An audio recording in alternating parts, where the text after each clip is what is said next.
All right, welcome, creatures of all ages. My name is Zosmus Tarkus, and for 2,000 years I've lived among you and fought in your battles, from the mires of Germania to the deserts of Bactria. But now the time has come for me to lay down my arms and teach the youths of civilization, of humanity, about the lessons I've learned, the people I have met, and the civilizations I have seen rise and fall. Oh, okay. Wait, did we get all that? Yes. Yes, we did. But yeah, I'm Zosmus Tarkus, and this is my Lieutenant, Cara Malone. Hello, hello. Oh, oops. Oh, my, what, 1 minute. My, my Vignon crashed. Wait, it crashed? No, my Vignon, my face rig. Oh, okay. I am trying to get it up now.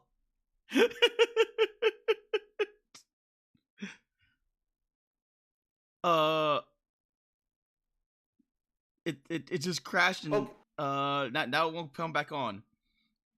Okay, so let me just explain to. Oh, there we go. Okay, it's all back. It's all back. Let me just explain to the audience that I can't see what's going on. A while back, last week, for one-page rules, some new material came out. First of all, it is mostly lore and art. It is a lore and art book for the Eternal Dynasty. Sort of a codex, except that like a Warhammer 40k codex, except it doesn't actually have any unit data in it because the unit data is all free online. But but yeah, it is amazing. Like I said, the world of one-page rules, Grimdark Future, is, despite the name, it's grimdark in the sense that it is like, it's soft grimdark. It's like there's a lot of warfare, and there's always a reason to fight each other, both at the skirmish level and at the high end level. But there's also a bit of room squeezed in for collaborative adventure, and I mean collaborative because Grimdark Future Star Quest and Age of Fantasy Quest are both entirely collaborative. There's no GM. Oh, okay.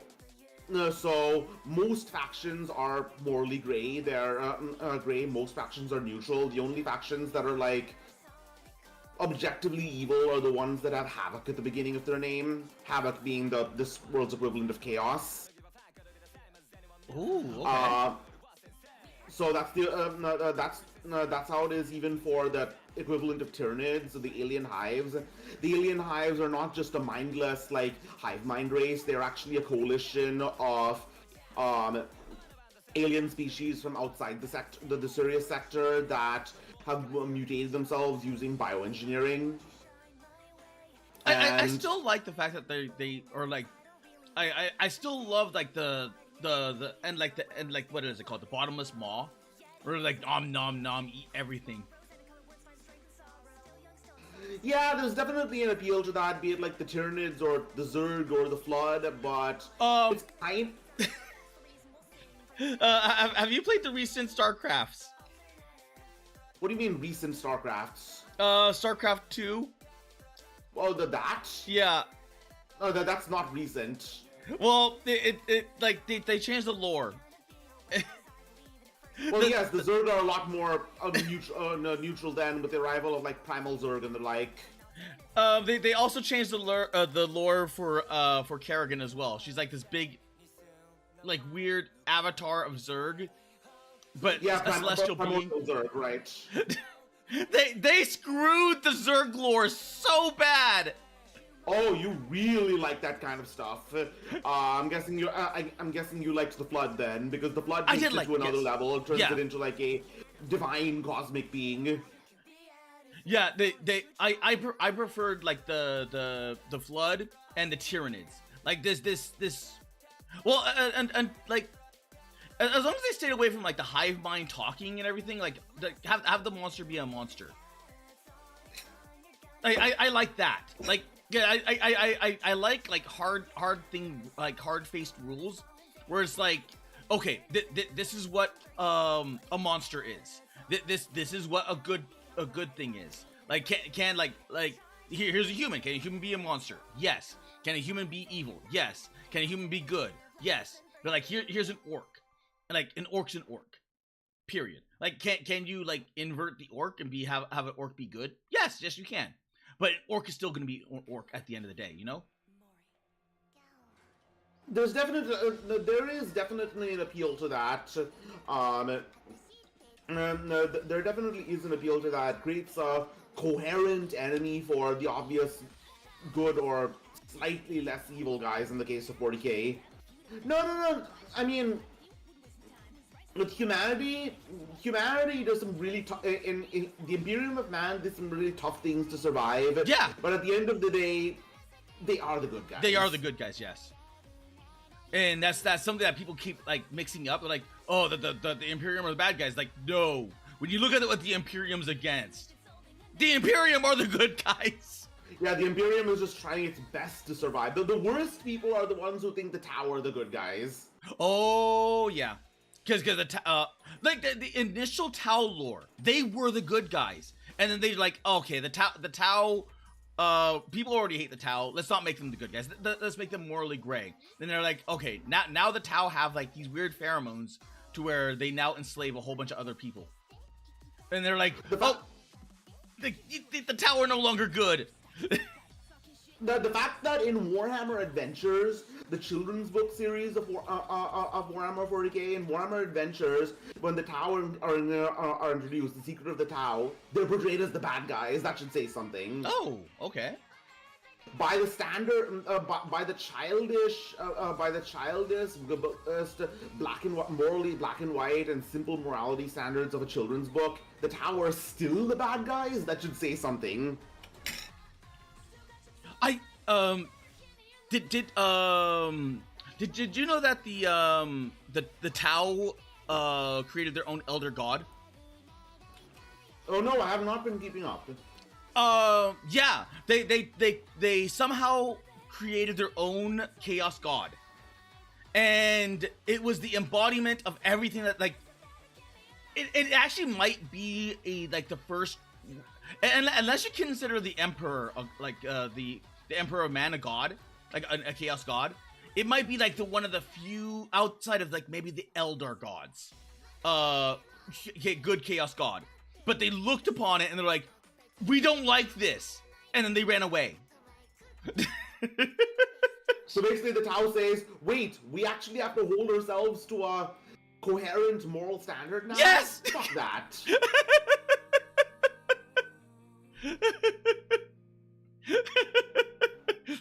So basically, what the Tau could be, and they rejected it. They rejected it, yes. That was probably like the best thing from the new lore, the new Tau lore was that we're like, yeah, you have a chance to go good, and we gave you a god that can actually help you tremendously in this kind of universe, and they're like, yeah.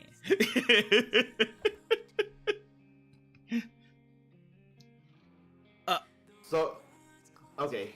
But yeah, I mean, the whole idea, I think, of the one-page rules is to have very, very, what is it, what's the word, very flexible, alliances. Like, I'm gonna reel, in Grimdark Future StarQuest, theoretically, you could have a battle brother, a blessed sister, an orc, and a hive warrior on the same in the same adventuring party. Oh yeah, true. But that would make sense in like the whatchamacallit, the what is it called? In like the one-page rules, because it's a lot more ambiguous and fluid, I guess. Yes, I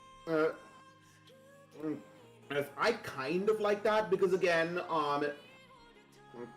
Again, nowadays we seem to associate like morally gray and like innocent, more innocent.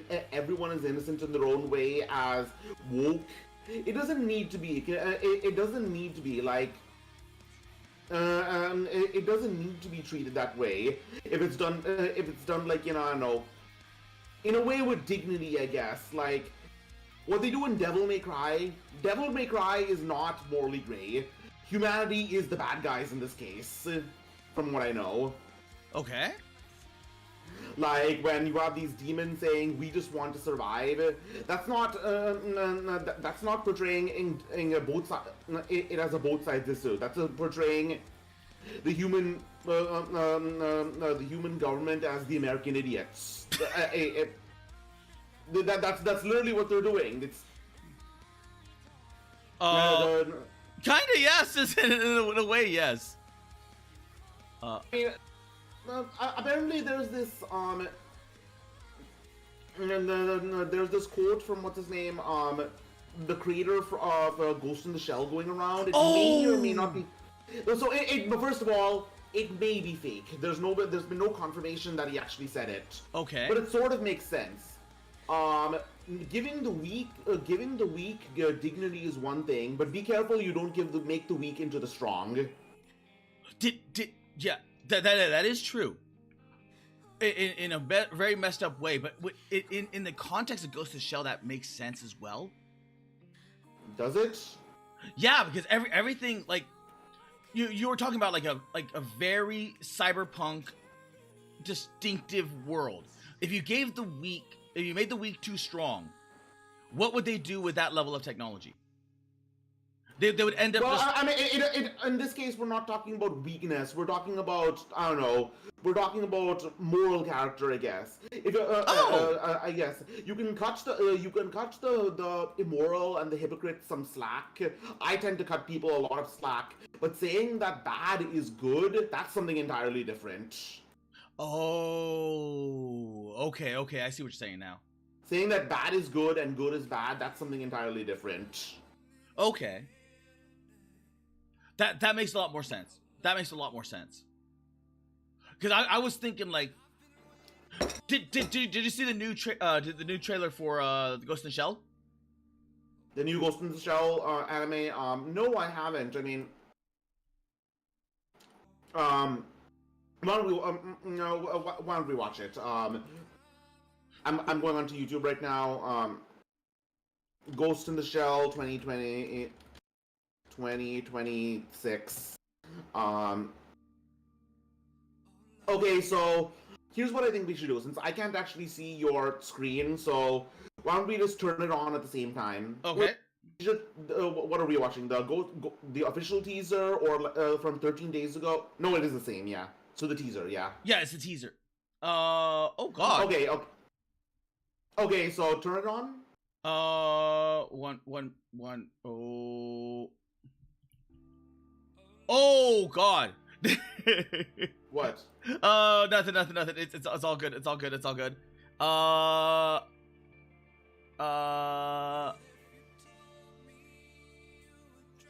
Oh God. Okay. For a minute, I was loading the Sisters Army, and it shuttered everything. Oh. It just like it loaded up so many models, and it was like bleh. It was horrible. But damn. Okay. But and oh God, I forgot to say live. Live. What do you mean say live? Did you not turn it on at all? No. I forgot to say live in my Discord. Oh. What do you mean? What do you mean your Discord? Well, do you have a Discord? No, I don't have a Discord. I have the FlaVR cord. But usually I post the link and then I post like going live. Oh, okay. I forgot to do that. I posted the link like be ready in an hour or so, and then it just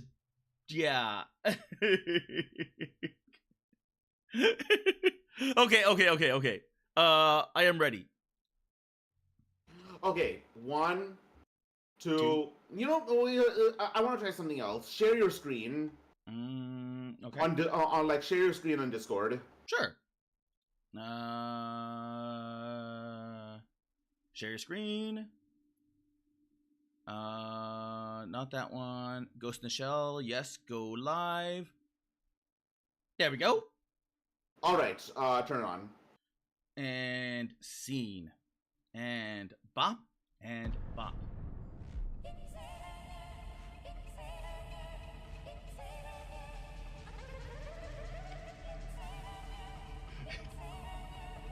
Returns, guess who's back?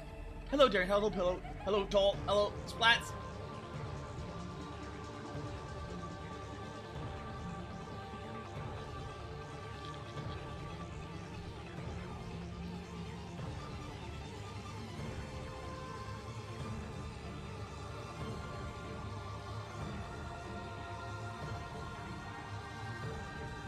Man, I hope it's good. Take notes, Adi Shankar. This is how you invoke the 90s and the 2000s. Yes! Like they are actually borrowing from the it's almost like I hope it's good. I hope it's good because they are going from the what's it called? The actual like manga source. The artwork is actually from the manga source. So I'm hoping it's good. It like Splash me up like correct. Like it nails that vibe. It nails that vibe so well. It really does. But you know what also appeared to be nailing that vibe? The Uzumaki anime. It did for a short while. Then it kind of then the animation kind of went like weird. Well, remember when those people are like running on the beach to the lighthouse? Yes. And they look like they're sliding. You know what I'm talking about, right? Yes. Because I watched the Uzumaki. What's it called? The Tsunami thing. That's what it is, right? It's Tsunami. Tsunami is still around. Is it? Oh god, that one just lags everything. Let me find other ones. But yes, especially the oh god, what was that one scene? The one with the eyeball with the spirals. They nailed the spiral episode. Like that one was really good with Uzumaki. And dude. But you know what I liked best about you know what happens at the end? I'm not gonna spoil the ending of Uzumaki, but I will just say this. There's no explanation for it. No. Like there's no explanation for it at all, and I think that's one of the beauty of Junji Ito's works is that none of the stuff in it is actually ever explained. It's all just an enigma. That's what true cosmic horror is. Well, I think in the case of Uzumaki, yes, it is very ambiguous about yes, there actually is an ending, Darren. In Uzumaki, it kind of leaves it really, really questionable. Realistically, like nothing good is gonna happen to that. Like when you see the town and everything else going to the way it is, and that nothing was sealed off. It's only a matter of time before like that thing grows bigger and bigger and encompasses all the planet. That's not what happens though, right? At the end, the narrator says. This will continue when the next X town is built. So basically, the whole thing closes off, and the whole thing closes off, and she says another town will be built on top of this, and the whole thing will start again. Yes. But depending on the circumstances, the what's it called? Like if they get outside, like some of those things, if they get outside of the town, then it can actually start to encompass the world. Because it's a plague curse. Yes, it's a plague. It's like a plague curse. Like what was the fish one? Gyo. Yeah, it was Gyo. Okay, like that one can like it's because it's if it gets into the ocean, it can easily get to the world. Right, because it's a disease. Yes. Yes. So yeah, I think as Junji Ito is very good at doing apocalyptic horror. Yeah. I mean, Hellstar Remina just shook Oh, me. I freaking loved Remina. Remina? Yeah. Yes, that's what's called Remina. Yeah, I love that. Because even when you're like, okay, like they got away, but then you look at it like, they're dead. Like it doesn't matter that they managed to not get nommed on. They're dead. they have no means of like supplying the air, let alone food. So at the end of Remina, it's like they're dead. Even though they got away, they technically got away. They're dead. Oh. Yep. I wonder why my kick's not showing up. Let me check.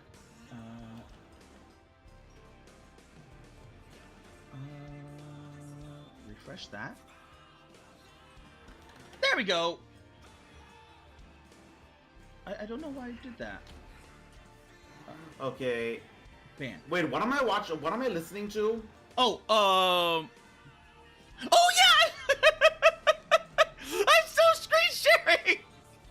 It's the cover up In the Air Tonight. Oh. Sounds like something Splats would like. I think you might like it as well. I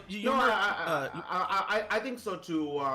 I'm reading this a novel right now called The Martian. One of my other streamer friends, Kiki Diki, told me to read it. Okay.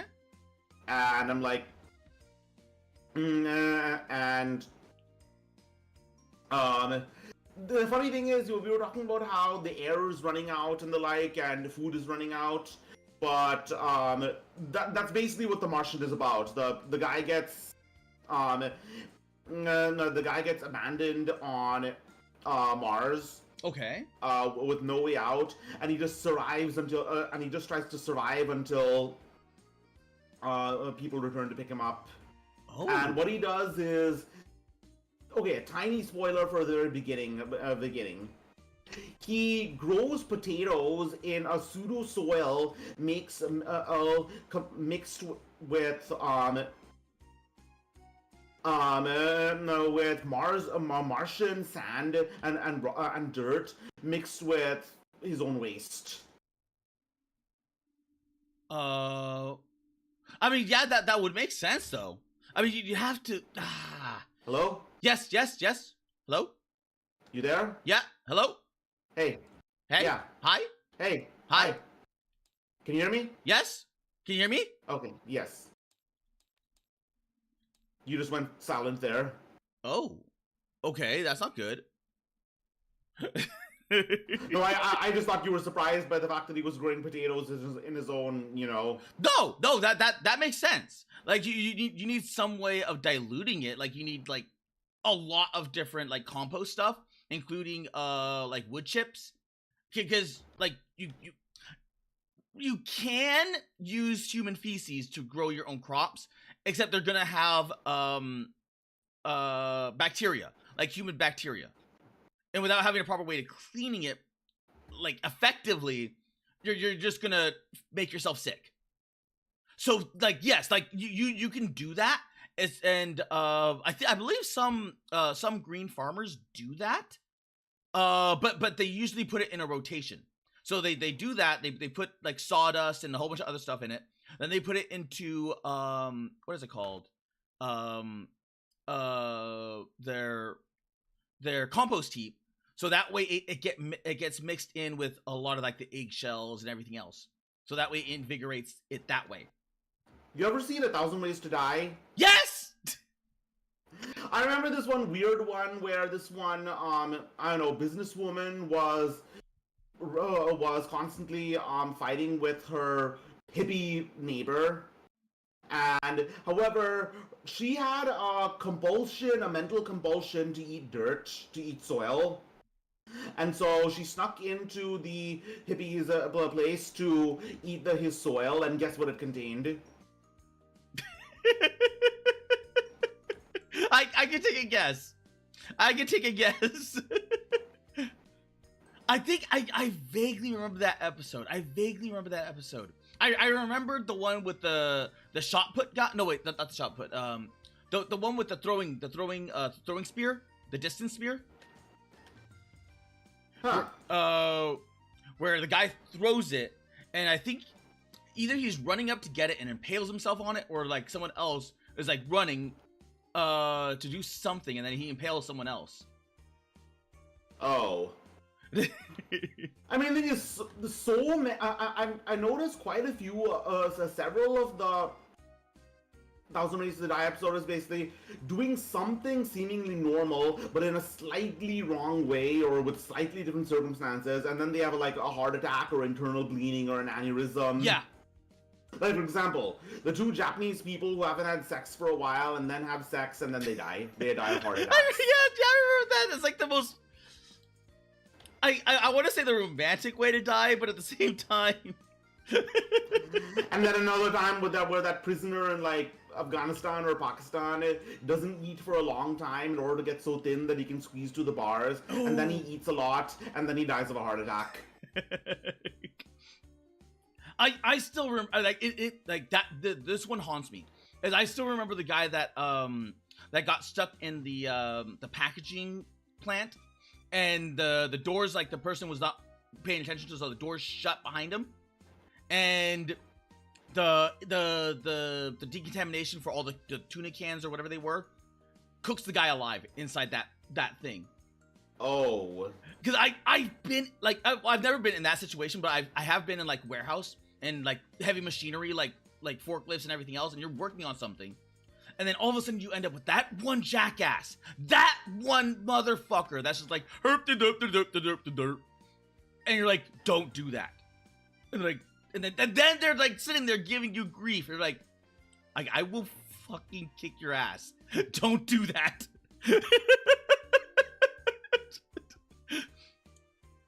Because just like especially if you're dealing with like what is it called, like pistons and whatnot, if you're working in like a piston area, just one wrong move can, like, you can lose a finger or a hand. And oh, that, like, just because I've seen those situations where it's just like, I hate this,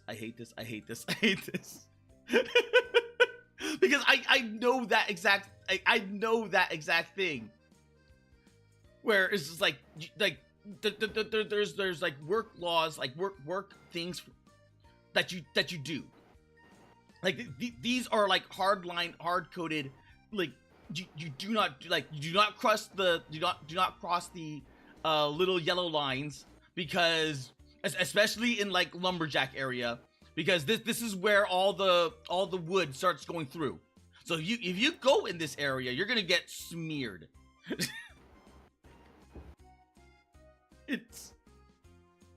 It happens so fast. I knew someone that worked in the what's it called, in not only lumberjacking but also do you know those the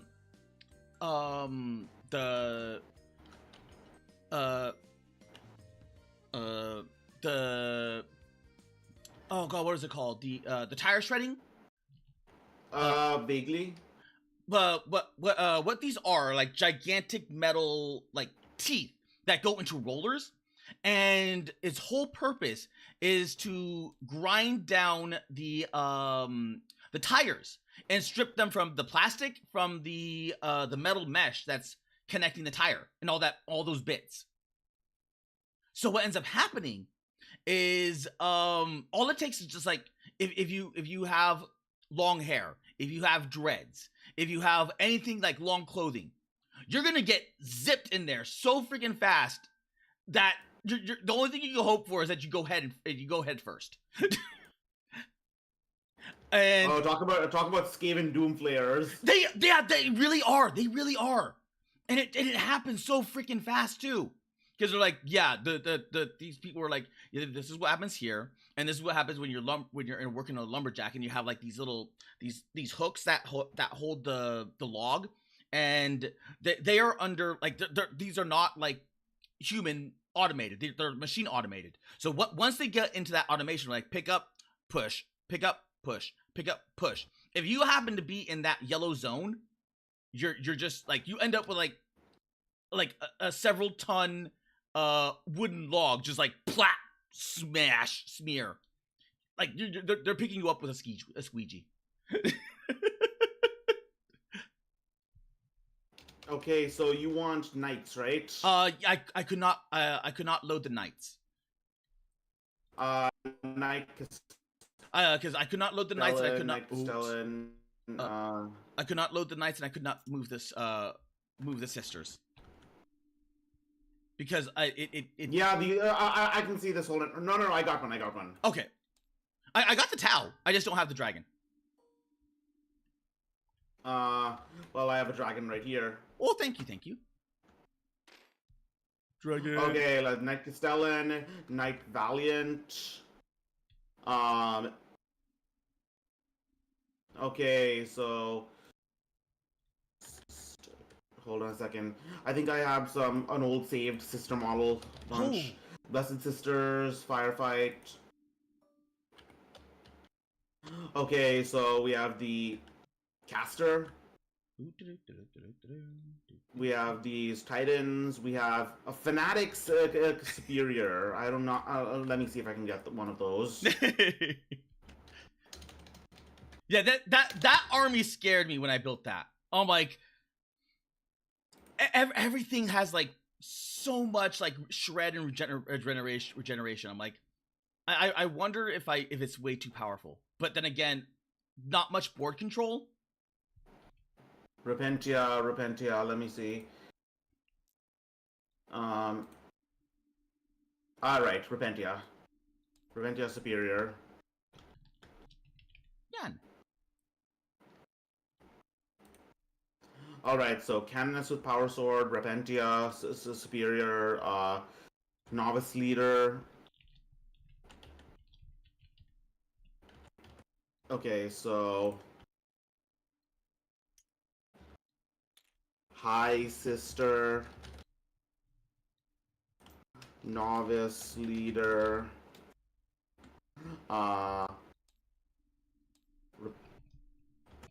Fanatic Superior, Fanatic Sisters. There was a guy that died by his own battle robot? How? Oh, in the Dumb Ways to Die? I must have missed that one. I must have missed that one. I would have loved to see like the guy died. I can picture Nicola. Nicola's like, oh, I gotta get a spinner. I'm gonna do this, and then like, where's Nicola? Where's Nicola?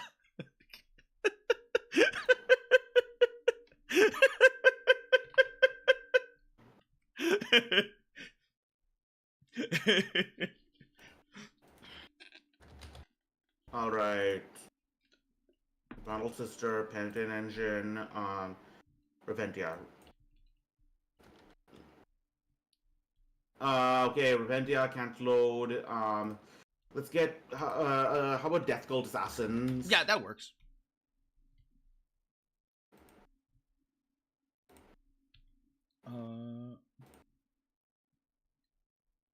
Alright, Death Cult. There we go. Alright, so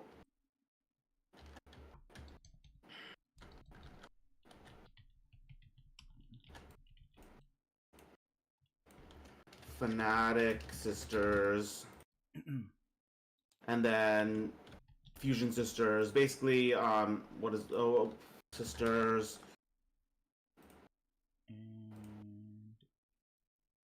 What are these, Celestians? Essentially, yes. No. They're Celestians by the one-page rules, but they're the heavy weapons team. They're all multi meltas or heavy meltas. Yep, and with the caster, you're getting 36-inch meltas. Yeah. And now we just need a Titan. Let's see if I can find one of those on. Hold on.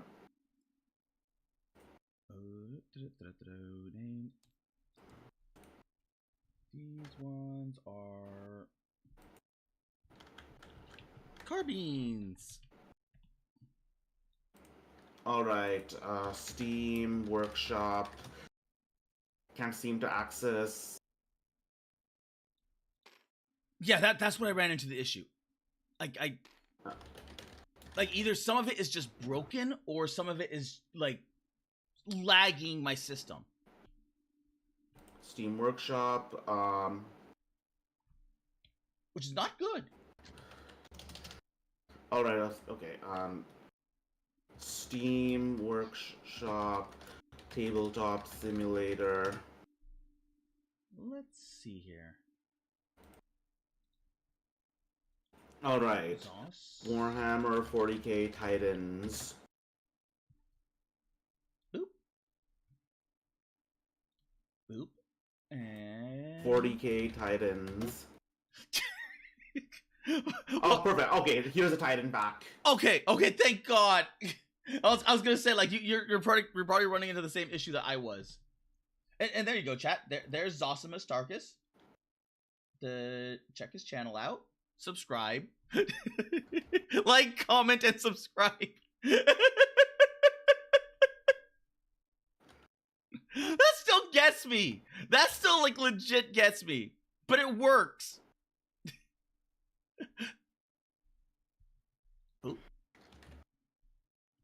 Alright, Titan pack.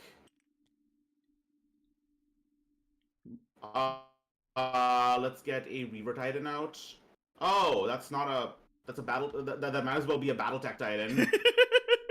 A Battletech bot. Let's just make it bigger. Look how... Oh, he was cute. But now he's, like, monstrously cute. Oh, look... Look at that guy.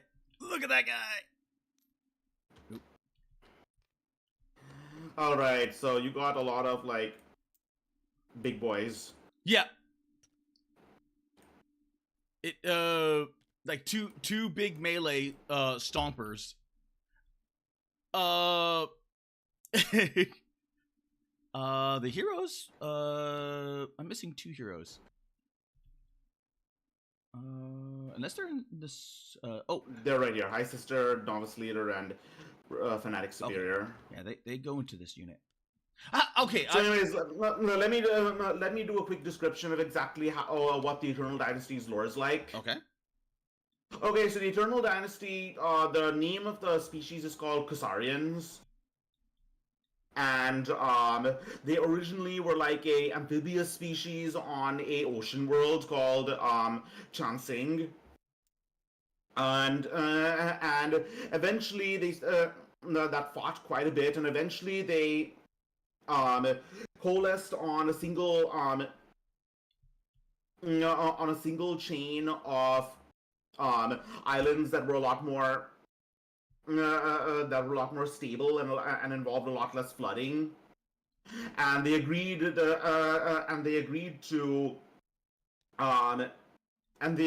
appoint a dynast to have sort of a triangle between the sages and the clan leaders in order to mediate between them all. Eventually, this carried them into space. One particular dynasty, I believe it was the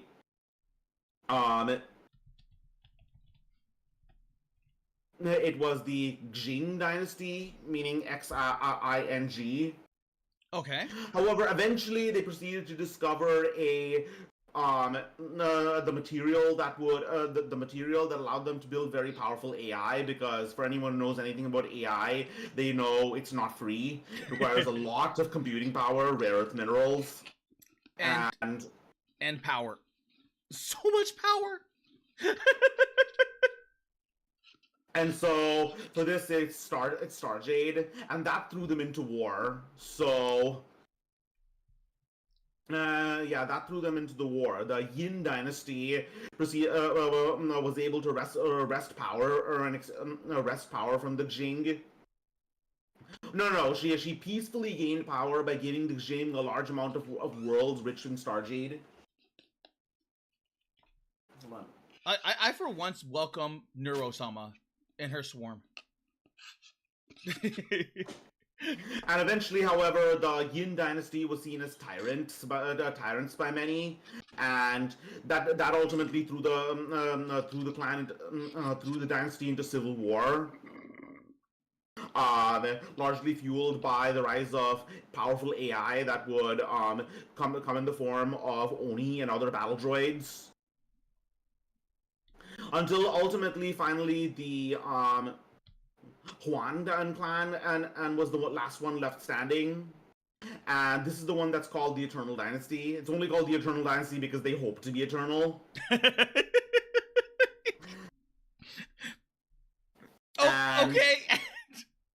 I mean, they hope to be eternal, and definitely here comes the grimdark part in which several planets in the process were just glassed, including the original world of of Tianxing. The original world of Tianxing was blasted until it was left uninhabitable. Okay. And now they're slowly trying to terraform it again. and definitely a very cyberpunk world where some people live in these like cyberpunk, like glamorous, like chrome age dystopias, while others live in pre-industrial, in pseudo pre-industrial stages where they just eke out a living with egg farms, with fish egg farms and scavenging. Okay. So, like I said, good for both adventure and warfare. Nobody's eating like corpse starch, but that's something I will never get over. The moment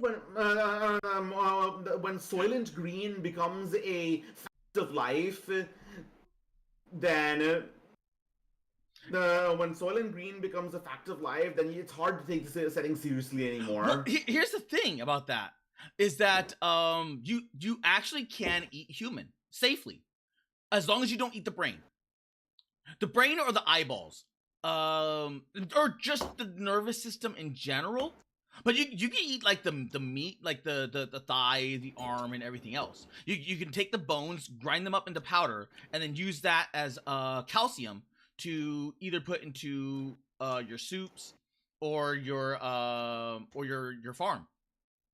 So, wow, you don't really you don't care about terms of service at all if you're actively talking about cannibalism on a stream.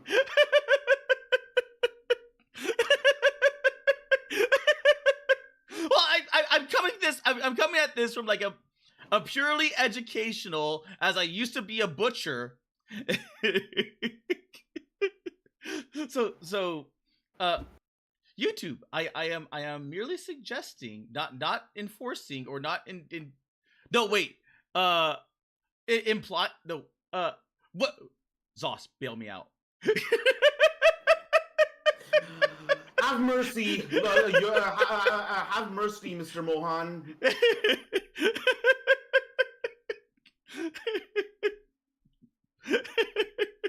He's just a little guy, a little Babanico who wants to change the world. I am just a little guy. I just wish to exist.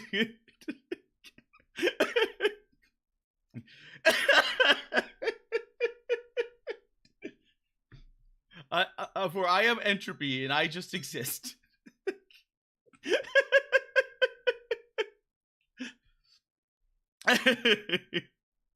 But you know, you'd think that eventually people would just stop having kids if there was so few resources and so little protein that they had to recycle it that much. I don't even think it's like a case of recycling. I think it's the case that like the violence is that high because the places that do have corpse starch are the hive cities, and the hive cities are like rife with crime, and like it's just like hell. they don't have to worry about the enemies because like they already have hell on earth. Because if you live anywhere else, well, no, actually, yeah, if you live anywhere else other than a hive world, you don't have to live on corpse starch. Unless you're technically in the Imperial Guard, in which case you get the regimented like food. But Death Worlders don't care, because generally speaking, unless you're like from Krieg, then you have access to ample amounts of food. Granted, that food might be able to kill you in like a whole town, but still, if you come from like an what is it called, Agri World, the farmland worlds, you don't have to worry about it. If you come from the rancher worlds that have like the what's it called, you're eating good. The groks. Yeah, the groks. But So basically, in hive worlds, it's not really that they have to recycle protein. It's more like it's just a culture.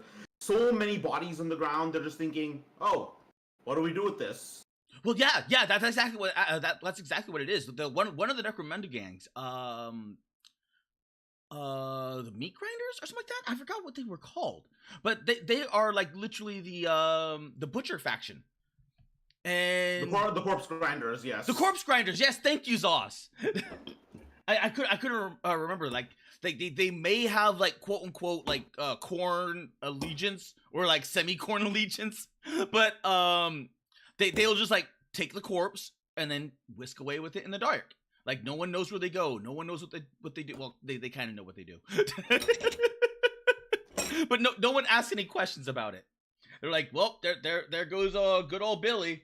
He's taking. But yeah, when so many bodies litter the ground, if you don't get rid of them, they'll fester and they'll spread disease. Yes. So they're like, even though it sounds really stupid, there actually is like reason and lore. And then sometimes that even oh god, I forgot the other faction. It was the Nurgle faction of the what's it called? Where they're like, yeah, we just like to put the what's it called, the corpses into the drinking water, so that way it festers and everything, and then it spreads everything. It's actually it's I think it's what's happened to Nostromo. No wait, not Nostromo was the World of Darkness. Which was the one from Dark Tide 2, or no Dark Tide 1. The Imperial planet. I forgot what that one's called. Yeah, I don't know. But it's that one. The Nurgle rot began with them polluting everything, and then it began turning the regular people into zombies, and then the loyal ones became like the poxwalkers, so they became like the sentient zombies instead of the actual zombies. And then the actual like the guardsmen themselves became like the traitor guardsmen, and then it just went like further up and further up and further up.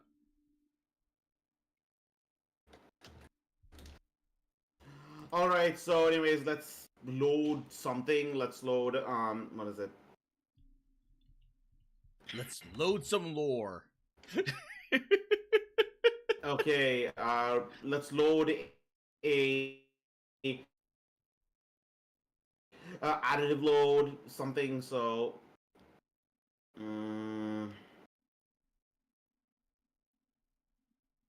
let's see. I will Control Z, do the messy process of Control Zing if this doesn't work, but additive load. What's Control Z? Oh, Control Z is undo. Control Z is undo. Oh, okay. So, but you know, I guess this can work. I think I may have one of your models. like so some of my guys ended up like just perfect.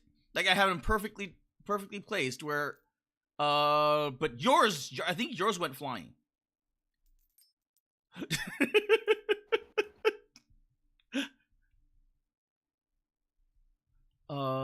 I think I have everything. Yeah, I have everything. But some of your dudes went flying. There you go. I think that's all that I found. Oh yeah, the ninjas. I completely forgot about those.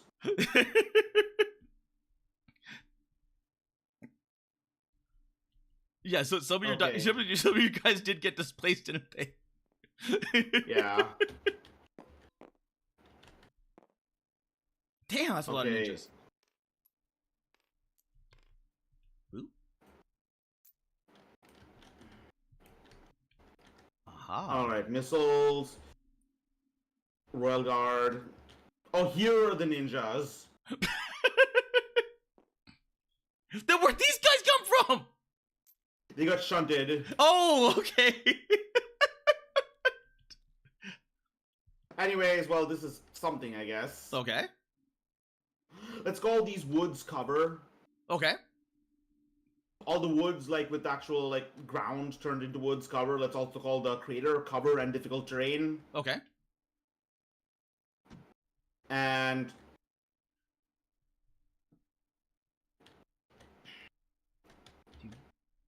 yeah, let's go for it. Okay. Okay, so 12 inches from the 12 inches from both sides, and let's place objectives. Okie dokie. Objectives. 12 inches. Jeez. There's an Ultramarines chant for music player. Want me to turn it on? See what happens? Sure. Oh, I know this song.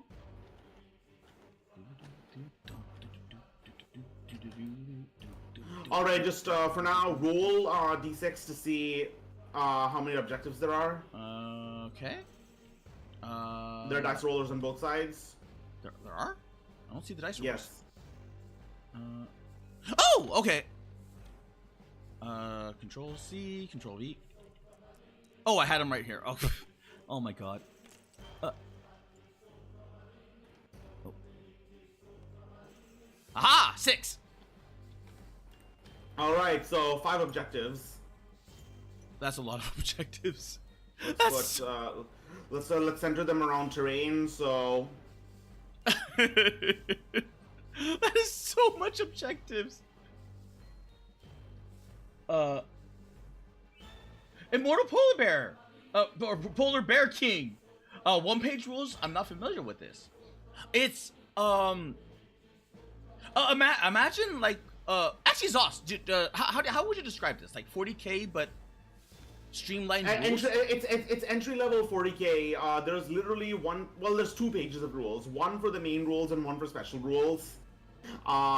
There are XPs of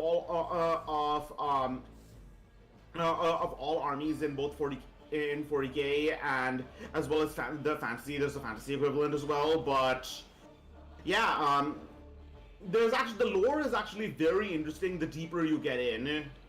It's definitely a very different take on the idea of a dark future setting than 40K is, where 40K is just, everyone at everyone's throats. So, currently, I'm playing as a faction called the Eternal Dynasty, which is, what is it? Basically Tau with swords. Tau with swords, they are a faction centered, based on feudal Japan and Imperial China. And so like over here we have ninjas, and over here we have like battle droids. No, Polar. It's not Warhammer exclusive. This is like this is original. Yeah, this is original. It like which automatically makes it better because it's not made by a public company. I'll drop the link there. So they have the Future Fight, which is the Warhammer 40K version or variant of it, and then they have Fantasy, which is the Warhammer fantasy version of it, and then they have a whole bunch of other things like war fleets, regiments, skirmish, firefights. What we're doing now is like the pitched battles. and it streamlines so much. So for instance, quality 3 means that you're going to be hitting, unless there's negatives applied to you, you're going to be hitting on a 3+. Because it just shows there's no roll to wound. There's only an armor save. Yeah. So it makes it a lot easier, but a lot more interesting as well, because it's like because it doesn't, like, okay, how do I put this? Like, if you have like a veteran is not gonna miss their shots, or generally not miss their shots. So unless you're firing into cover or firing like through like densely woods, like you're always gonna be constant hits. But whether or not you damage someone, and that's where like the defense comes in. So my Titan here has a 2+ save unless something causes an AP that can go through this. And the Titan also has like 18 wounds. It does have 18 wounds.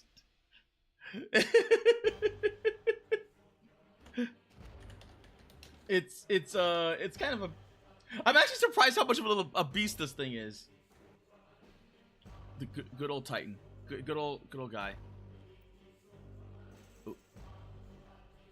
All right, so your sister's army is entirely Titan. So sisters are a little bit heretical because they can have casters. Yes, that threw me. When Zos introduced me to the blessed sisters. Yeah, the Blessed Sisters. I was not used to casters, and like that's right. That legit throws me for a loop. It's like a caster in a sister army. So how this works in one-page rules is every faction has casters, and not only that, most factions they don't have dedicated units for heroes for casters. A hero can every combat hero can take a caster upgrade. It's actually not everyone. Like there are certain ones that you can't. Like like alien hives. Yeah. And even sisters, like sister has like one that's just like, no, like I'm not a caster at all, but you get like a further buff onto them should you choose it. You're like you abandon all casters because it crosses out that pathway, and it's just like a ranged warrior or a close combat warrior, and then you just go from there. Sisters are weird. I like them, but damn, they are weird. Yeah, especially they have one of the most overpowered spells in the game. It's called Litany, and it literally says, if cast on a unit, that unit's ranged weapons all get an extra 18 inches of range. Target 2 friendly units. It's 2 units. So yeah, you like 30-inch range flamethrowers and 36-inch range multi-meltas. That's what you're getting. And it works for flamethrowers as well, because flamethrowers are blast. They simplified it. They got rid of the blast templates, and it just stayed a blast rule. It's like, okay, this thing is gonna blast like a certain number or a certain radius around it. Period. No, not a radius. It's number of models. Oh, okay. Damn. Okay, that. But plus 18-inch range on a flamethrower is stupid. It's why it's like the sisters are weird, but they're like. I can see why, like in regular Warhammer, sisters don't have mages or casters or whatever, because they're already. Well, I guess they get rid of, like in 40k they have the chants, like the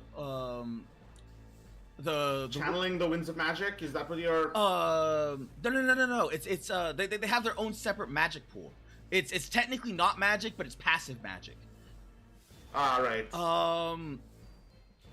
They're basically drawing upon like the God Emperor, and then he enchants them. So it's like a safe magic, but it's usually used for like giving yourself ward saves and stuff like that.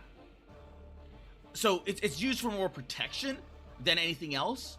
But this is like, no, we care not for protection. We want everything dead.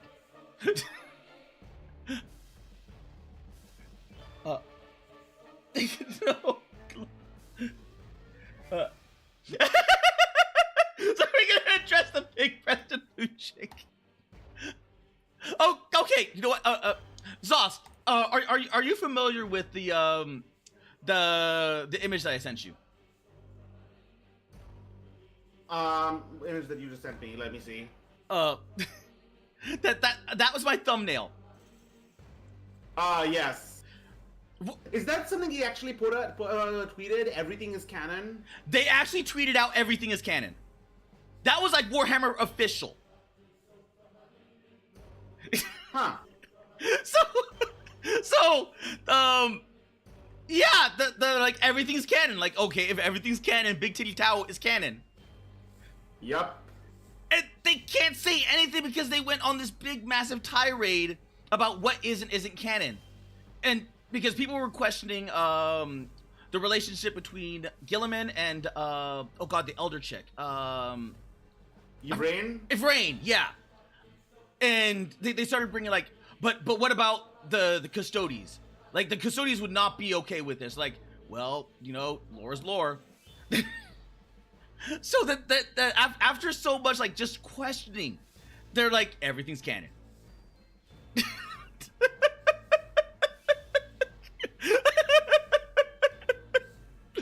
Well, I mean, that has been the case for a while. I mean, it has! The canon just keeps on getting retconned over and over again until it's unrecognizable from Rogue Trader. Yeah, it has. That's why it's just like Warhammer's kind of a joke at this point, and everyone's just like going either to BattleTech or Warhammer Arby's project. Surprisingly enough, I've seen Trench Crusade. Yeah. Well, no. I think a bunch of people abandoned Trench Crusade recently because they kind of went crazy, especially at Adepticon. There was videos coming out of Adepticon. Of Trench Crusade? Yeah, of Trench Crusade. Huh. Share your screen. I want to see these videos. They're very political. Oh, forget it then. I am not even joking on that. It's like they went like really hardcore political, and then people were like, this is a realm of like Middle Easterners and like the like Allah and like Jesus like teaming up against the gates of hell, and they're like, but Trench Crusade is like, yeah, but the demons are not necessarily all evil. Like the demons. Yeah, this doesn't seem like that kind. This doesn't seem like that kind of, I don't know, setting where that's actually appropriate. Yeah, especially when you have like one of their basic, like the basic demonic side, carrying a mutilated baby on their belt. It's like, yeah, like I don't care if the Middle Eastern group is like making mutants. I don't care if like the what's it called, the Christian forces are like crucifying their people to get like get buffs onto their army. Because when you're at like that level, where you have to stare, like the most true, like in order to join their army, you have to stare at the gates of hell and not blink. Because you're like, yes, this is all for me. So you have to be like a devout, like chaos worshiper, and they're like, yes, you are now one of us, because it sears itself into your like hell itself looks at you and says, are you ready for us? Are you truly one of us? And it searches your soul, and it says, yes, you are chosen by hell. See, that's the thing. You can. It's okay to make bad guy to make bad guys have reasoning, but don't turn bad into good. Yes, and that's what they did. And I'm like, and then they started releasing a lot more stuff at Adepticon. They had an entire panel where it's just like, these people have been calling us out for our lore. And they went on and like blasted them at Adepticon. Everyone's like sitting there like, what? Like, what does this have to do with your game? It's yeah. Like, and anything that I would have had for like Trench Crusade is kind of like out the window now. I don't know why they did that.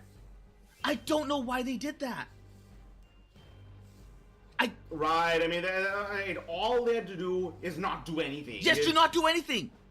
Just shut up. It's literally the means like shut up, shut up, shut up, shut up, shut up, and they refuse to shut up.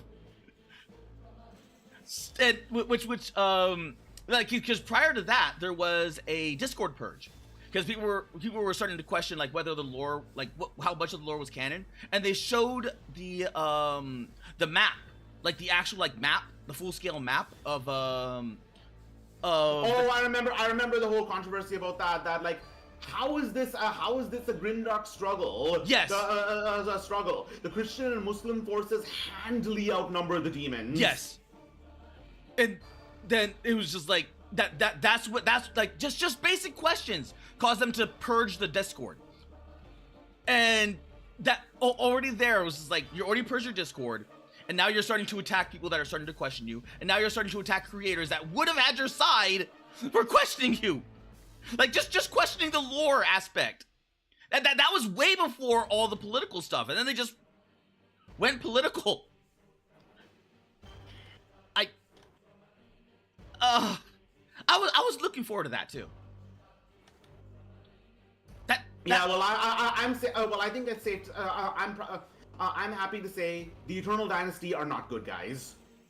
The Eternal Dynasty are not good guys. The leaders are schemers who want who want more power. The soldiers are hardened by just the cruelty of the world they live in. To just say it's either them or us.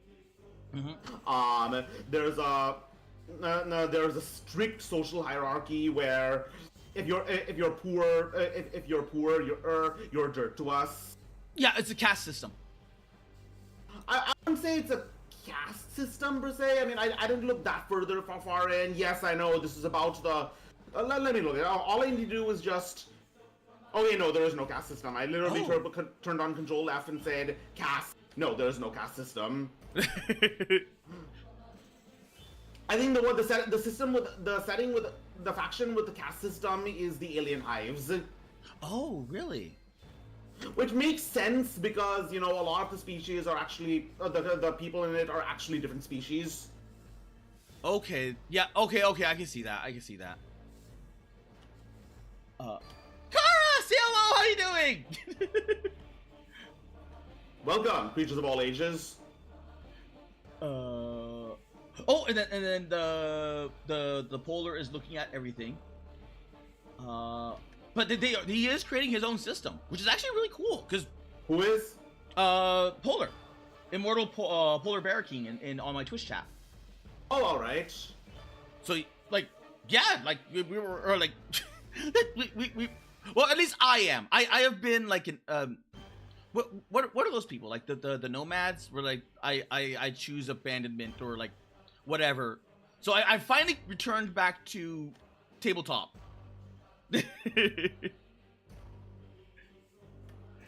All right. So, anyways, let's actually get this going. Okay. Let's roll to see who deploys first. Oh yeah. Roll. Deploys first and pick sides. 5. So hold on a second. This is kind of symmetrical.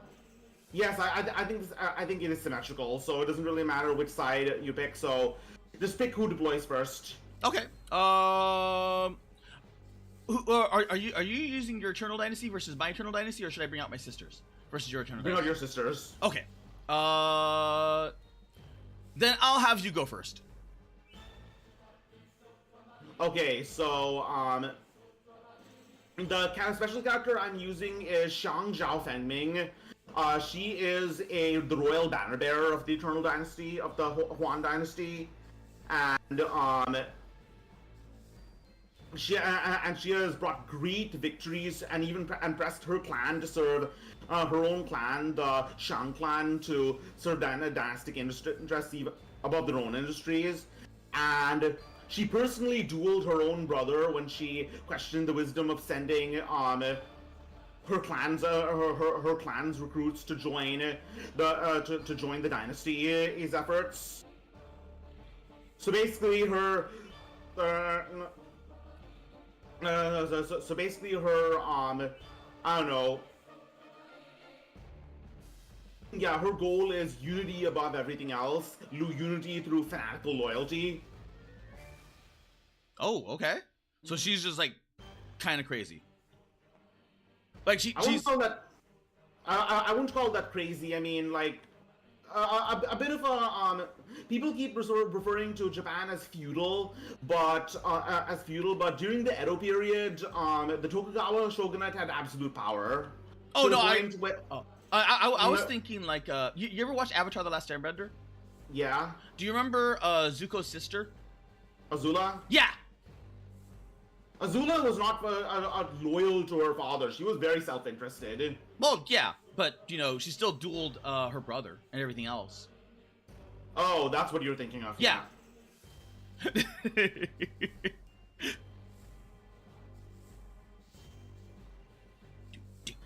So yeah.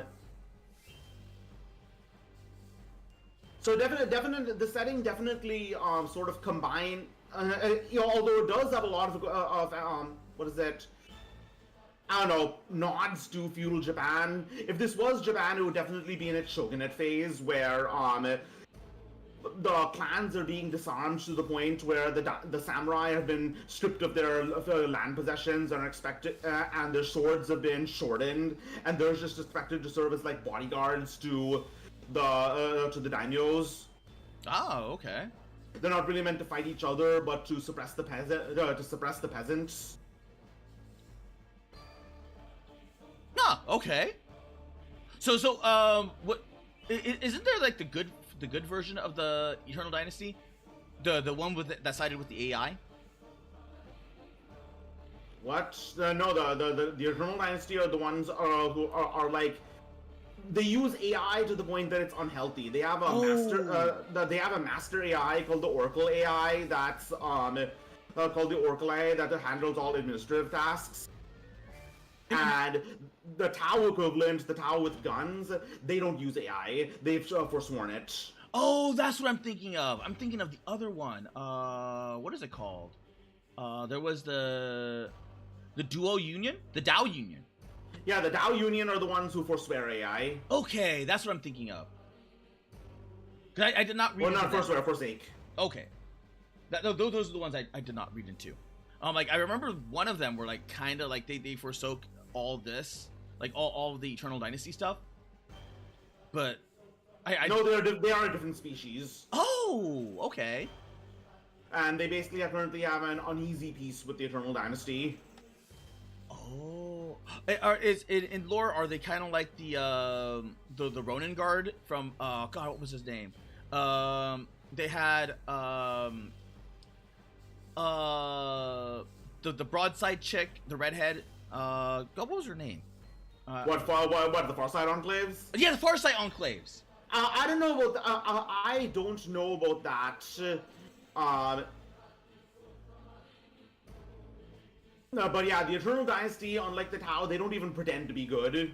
Oh, okay. It's ultimately the loyalty to the dynasty and survival of the species before anything else. Okay. All right, so I will put down. I will put down my. Okay, first of all, I'm going to deploy a Zhao Fengming in my with the bodyguard of Royal Guard in the APC. Okay. And I'm going to put my ninjas in reserve in ambush. And I will start by putting down my missile unit. My missile unit, I mean a small unit of warriors with a missile launcher. Oh, okay. Oh, I've got a quick question. How does combined units work? So if I put a hero in a unit and I activate that hero, does the unit activate as well? Yes. Okay. So I have to activate everything all at once. Yes. If I put the more stuff I put in that unit. Okay. That's what I want to know. Alright, so first small unit of warriors in. The Eternal Dynasty's strength is definitely not in killing, but controlling objectives. Yes.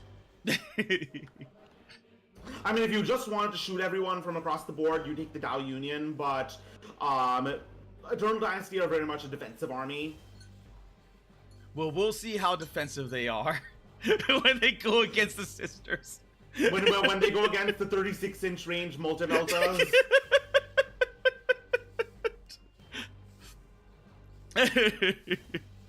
Alright, put something down. Okay, so do these mini knights, do they have different items? Yes. Okay, so one of them has fists, the other has swords. Yes. Okay, so let's say the Valiant has the swords, the Castellan has the fists. Okay. You know what? I'll put my Reaver Titan. Oh, okay.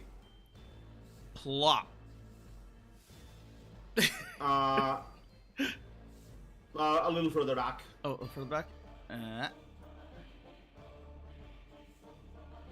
So we can agree. It can see over all It things, right? Yeah, it has the size. It can see over everything. It does not give a shit. All right. And you know what's funny? This is the one that I could legally field. There's like 2 more that get bigger than this. All right. All right. My fusion unit is down. Once again, a small warrior unit with a fusion blaster. Okay. I will put one of my knights. Boop. And you're gonna be 12 inches. Boop.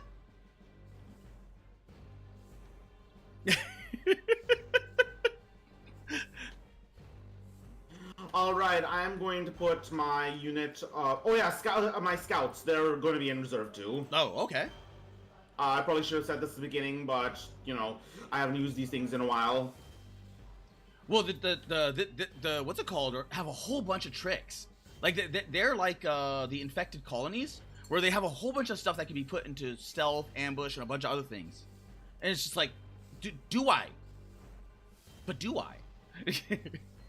All right, sword unit is hidden over here. Okay. I will put my fanatics with the fanatic superior. Right there. Let me clump them a bit more. Boop. All right, I'll put my sword oni right here. Okay.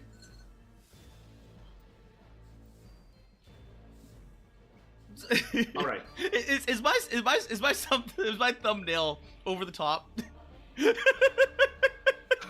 Mr. Mohan, have mercy.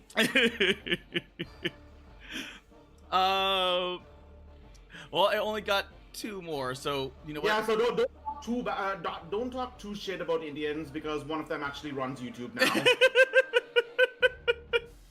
You know, if I knew more stuff about Indians, this is where I would start poking, like Indian. Yeah, just poking the bear. Yeah, I'll just start poke the bear, like poke. But I literally don't. All right, I'll put my gun oni right here. Ooh, okay. Wait, hold on.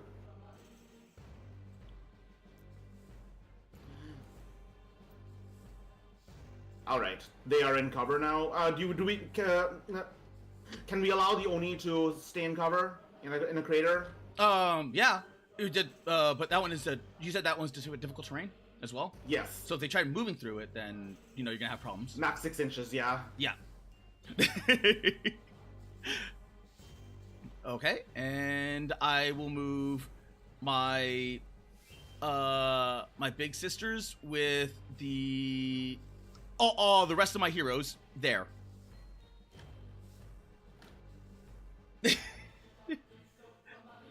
All right.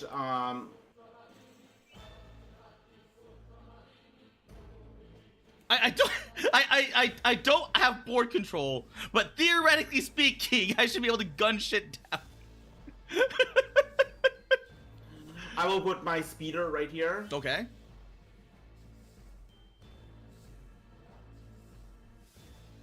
Do you have anything else? No. You're thinking my Internal Dynasty warrior side. All right, I'll put my scouts down then. Okay. I will put my scouts right here. Oh, okay.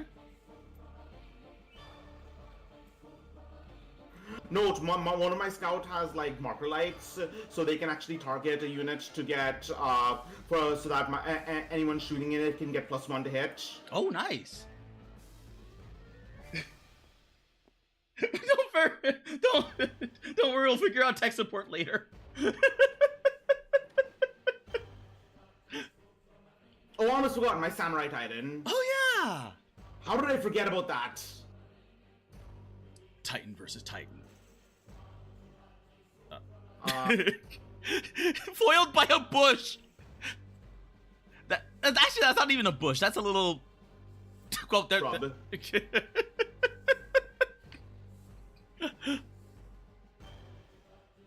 All right, so yeah, I'm putting down my scouts. Oh, I almost forgot it. My APC is going to go right.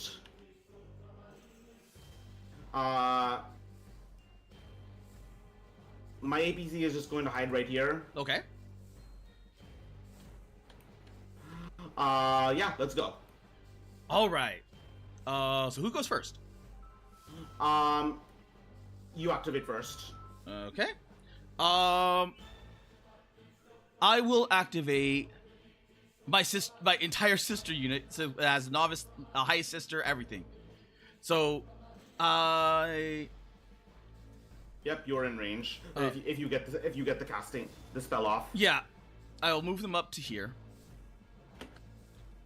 and I will cast the big spell. Litany. Litany. I got it. So, I will cast it on this unit, and I'll also cast it on my Titan. Okay. The reason behind that is because it has flamethrowers. Oh no.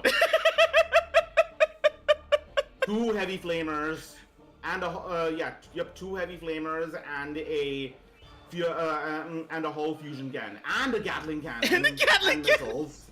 And missiles. Everything's in range. Everything's in range. Do note that you have to wait until the Titan until your next activation to use the Titan. Yeah.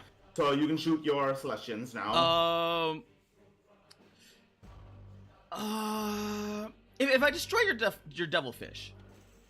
Oh wait, no wait. Can my infantry see? Does my infantry? No, they can't. Okay, so the only thing I can shoot is your Oni and your Samurai Titan. Okay, one of them I can like barely see, so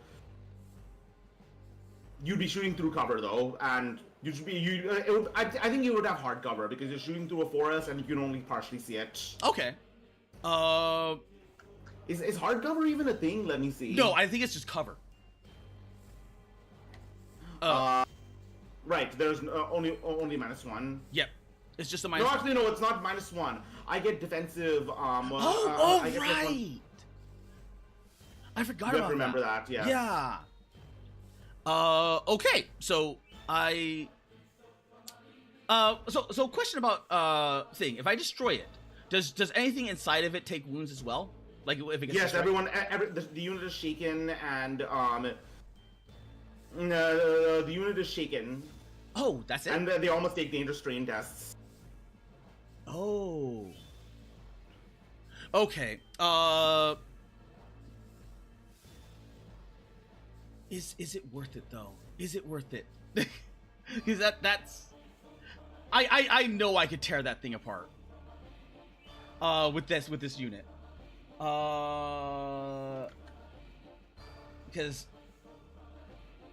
you may fire up to two different targets with different weapon types. So if you shoot, but you don't have different weapon types over here. They're all multi-meltas.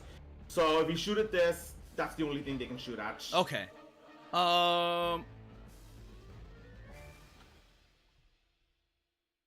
You know what? Screw it. Let's open this can open. Wait, just the devilfish. Yeah, just the devilfish. Because so one shot, shooting through the woods. Wait, one shot? Like what? Remember, only one of them can see it. Oh, okay. So I can't shoot the. Oh, okay, I see what you're saying. So only one shot. Yeah, okay. I'll shoot the Titan then. All right. So it's AP4. AP4, and Devout is within 12 inches. I don't think you're in 12 inches. No. Oh yeah, you're not. So that does not matter. But Celestial Veteran might help. So I got a +1, so I'm hitting at 3s. So that's 1, 2, 3, 6. That's 3, 6, and then my 2 heroes, which. Okay, my Titan has stealth, by the way. Okay. So you are taking a -1 to hit. Okay, so they're hitting at 4s. So wait, so are they all Melta? Yes. Well, the High Sister, and the what's it called? The Novice Sister have fusion pistols. So they're all they're all AP4. They're all AP4. AP4 Deadly 3, yeah, yes. AP4 Deadly 3. Unfortunately, they're only attacking at like 1. So like just the 1. But you know what? I'll do the Novice Leader second because she's probably not going to hit. All right. Actually, I'll do her first. So she's hitting on a 5, but because of the rule, and then stealth. Yeah, stealth. She's still hitting on a 5. Oh, she got it. Yeah, she got it. All right, 5 up armor. All right, he takes he now has 15 in wounds. Oh damn. Okay, and now this one's gonna hurt. Okay, so I'm hitting at quality 4. So, oh crap, only 2 hits. Because -1. Yeah, -1 from the cover, and then +1 to the Celestial. So yeah, damn, only 2 hits go through. All right, 5 up. All right, he takes another 3 wounds. Well, shit. Okay. There we go. That's them. I'm going to try to get rid of them quickly. So, I'm going to shoot my. Wait. So, what range am I in range with all of them? Yes. So, that is going to be. They have stealth. The unit has stealth, and they're shooting through cover. Okay, so I have 2 plasma fists, so that's 4 shots. That's 4 shots, quality 3. So ooh, quality damn. 4 now.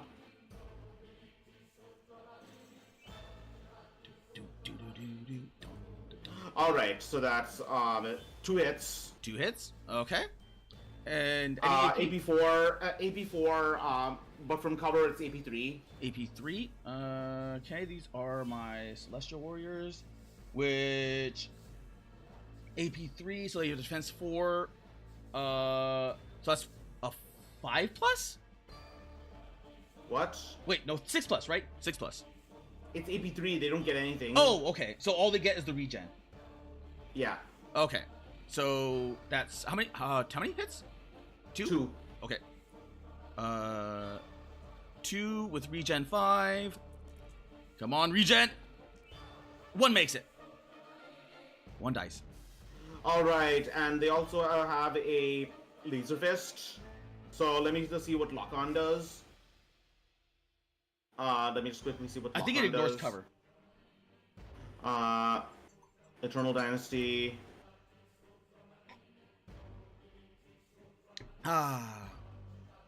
Yes, ignores cover. And all negative modifiers. Oh crap! Okay, so stealth is gone then. All right, that's 2 hits and attacks hitting on 3 up. That's 2. Okay. And it is AP3. AP3. Okay, so 2 more. Regeneration rate. Can I put it on my Novice Leader instead? Yeah, you can. Okay. So 2 regens. Okay, so now she's down to 2 wounds. High Sister, Novice Leader. Wait, actually, you know what? I want to verify that. So, Hero. Must use the unit's defense until all other models have been killed. It doesn't say you can't. So yeah. Okay. Because I. All right. I want these girls to live. All right, it's your girl. Go. Okay, I'm gonna do my Reaver Titan. Now, the Night Titan is gonna be nasty. So let's see. The top missile is gonna go into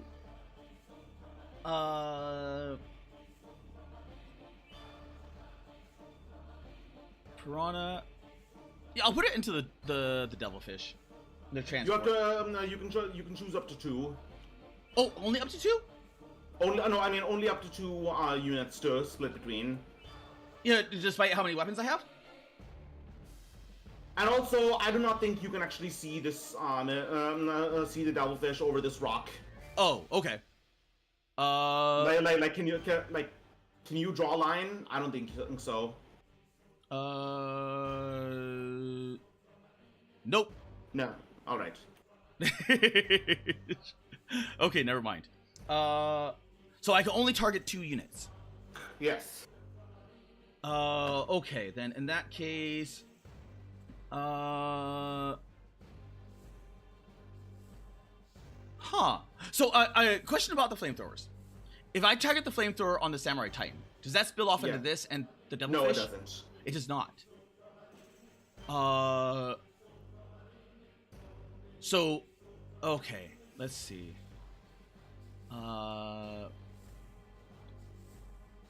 Fusion unit, missile unit.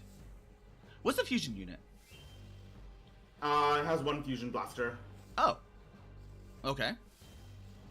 You know what? Screw it. I'm gonna blast the Onis. I'm gonna blast the Titan.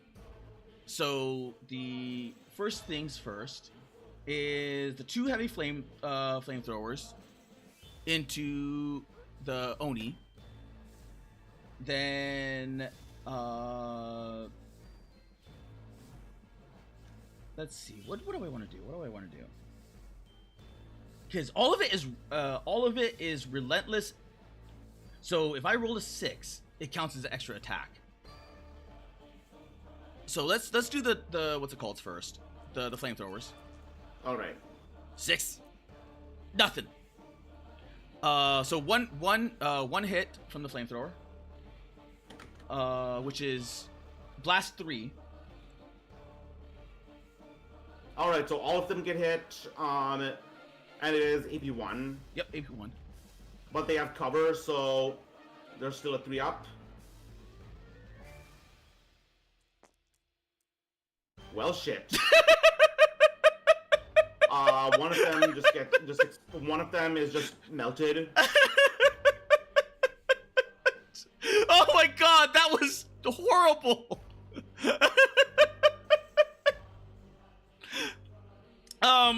Okay.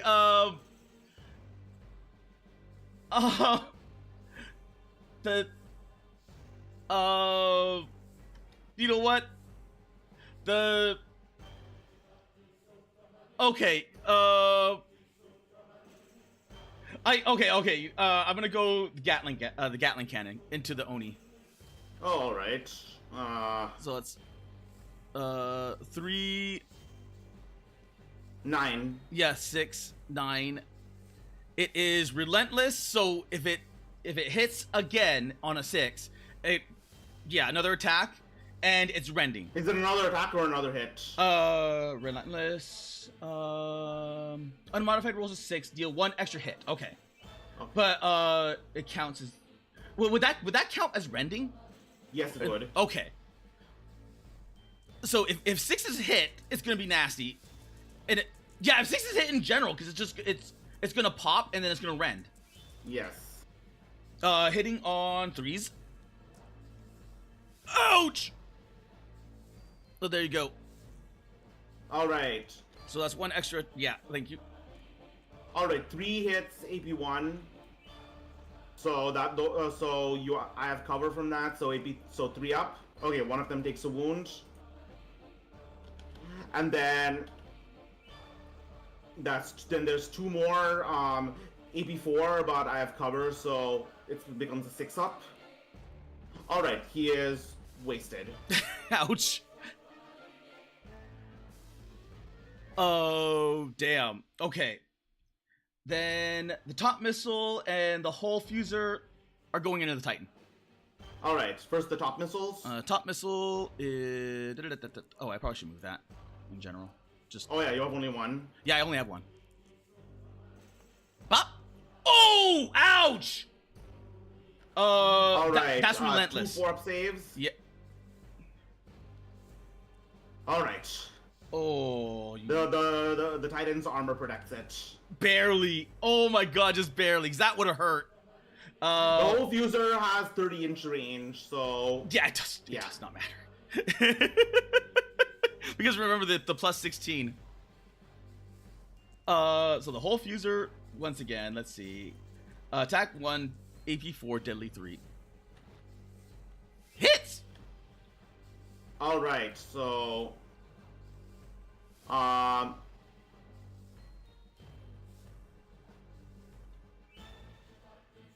let's see. All right, I have a 6-up save. All right, down to 9 wounds. Good Titans. Good boys. All right, so I will use my Samurai Titan to shoot its heavy laser rifle at your Titan. Okay. Okay, so that is going to be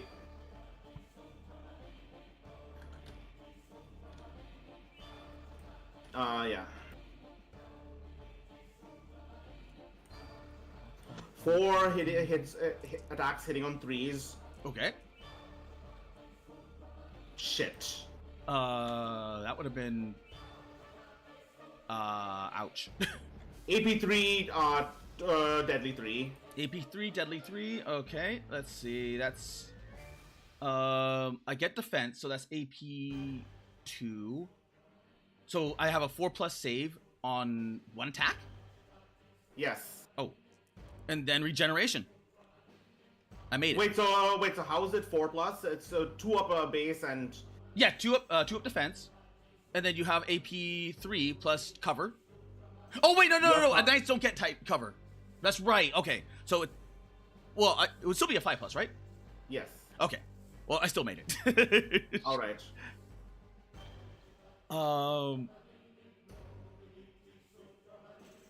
Okay, let's see. What are these guys? Are these melee? What did you put? What did you give them? Yeah, they're just melee. Okay. Can I charge? I cannot charge. That's way too far away. You know what? I'll just activate the sisters and then take this objective. All right. Boop.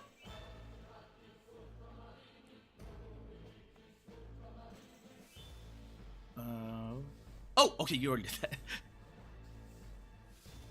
Yeah, they have no ranged weapons whatsoever. You know, if they did have ranged weapons, I couldn't afford to give them. All right. I'm going to go 8 inches forward and shoot my twin laser cannon at your Titan. Okay. Hitting on 4s, and you have cover. Oh wait, I thought Titans don't get cover. Yeah, that's right. They're just that's right. so big. You're way too tall. Yeah. That's the only benefit about this Samurai Titan and this. Well, even these Knight Titans, I don't think they'd get cover either, because they're freaking Titans. Yeah. All right, that's 1 hit. 1 hit. All right. AP3, deadly 3. AP3, so that's 5. Oh, okay. Well, let's roll regeneration. How does everything have regeneration? Everything has regeneration. Is that the sister's rule? No, I put a medical team here, and I gave the Fnatic Sisters regeneration. I see. And then each one of these can take a shield, which I thought was initially like an extra like a bonus, like actually like what's it called, like Titan shields, where you have to get through the shield first before getting into the wounds. But no, it's just like it just gives you regeneration. I'm like, you know what, screw it.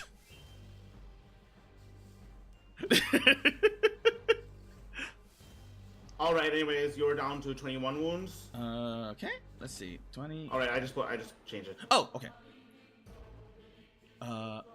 And now I also have a hull laser. Okay. So 2 shots. That's 1 hit. AP3, but not deadly.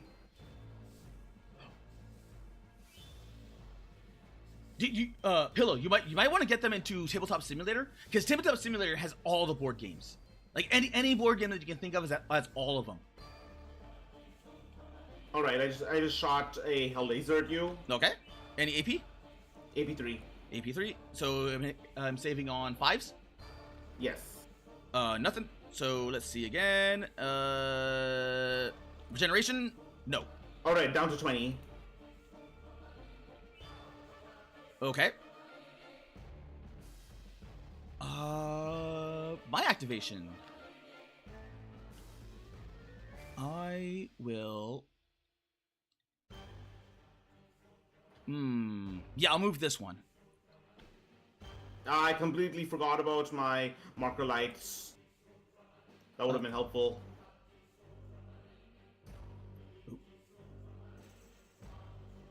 Ooh, Night Valiant. Okay, there we go. And bop. Oh, that's not obvious enough. Put it right there.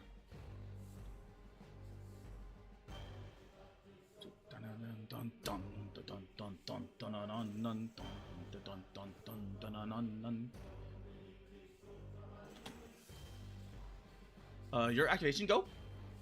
Or you All right, I am going to shoot at the Titan and activate my marker light on it. So the next time something shoots at it, it gets +1 to hit. Okay. So 4 shots from the long rifles.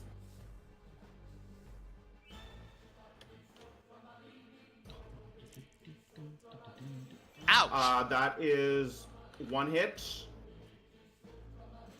You have a 2-up save and regeneration. Yep. They're probably not going to get through this. Actually, never mind. I have one more. The marker light is just something additional. Oh. Okay, nothing. All right. So you are now lit up. So the next thing I have that shoots at it can get +1 to hit. Nice. Let's see.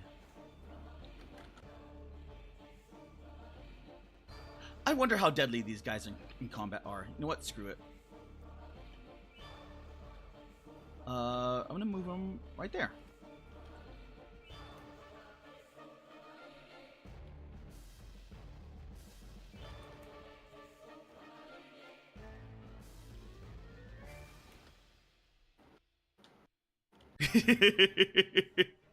Thinking.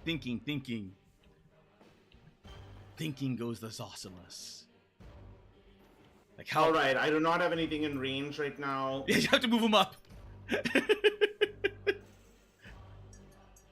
So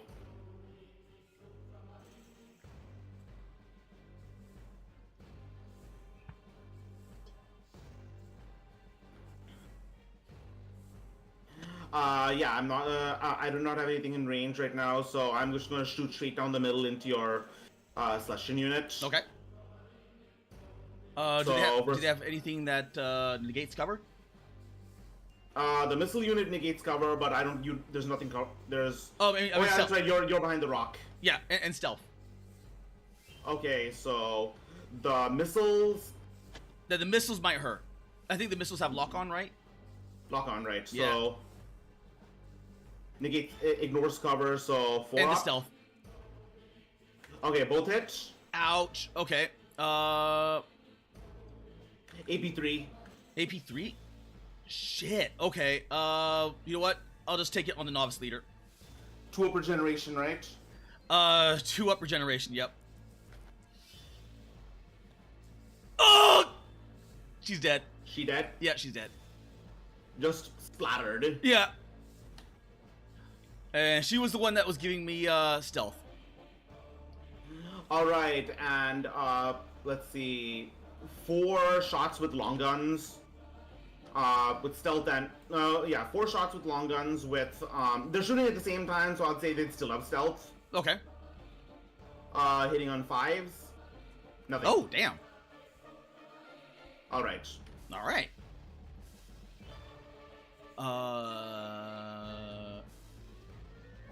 Yeah, I have everything. I moved everything. I'm going to charge with my swordsman. Okay. Sword oni. All right, so that's going to be Oni is going to be 3 ordinary bashes. Okay. Hitting on 3s. That's 1. 1. So right. you have a AP2 again. You have a 2 up save against it. Yep, 2 up save and then regeneration. Made it. All right, and then 6 rending attacks. Okay. Rending AP1.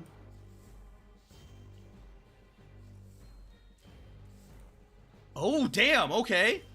All right, so that's 2 at AP4 and 3 at AP1. And the rending negates regeneration, doesn't it? Does it? Yes, ignores regeneration. Okay. So let's do those first. You have a 6 up save. Yep. That's 2 attacks, 6 up save. What made 1? Okay. All right. Oh, you got it? Yes. Okay. That's so he should be down to 11. And then the other ones are 3. So 3 other attacks? Yes. Okay. 2 up. Wait. 3 up. 3 up. Okay. Made them but 1, and then regeneration. No. So All 10 right, down rolls. to 10. And this is where it's gonna hurt, because now I get to attack back.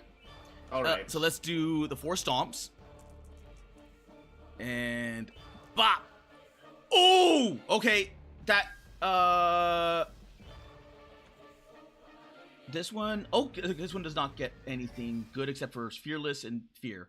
So the 5 and the 6 are just AP1. Okay. All right, 2 up, so up to 3 up. So all right, blocked. Okay. With shields. And now this one is gonna hurt. This is the one with the fists. So 2 fists, 8 attacks at AP4.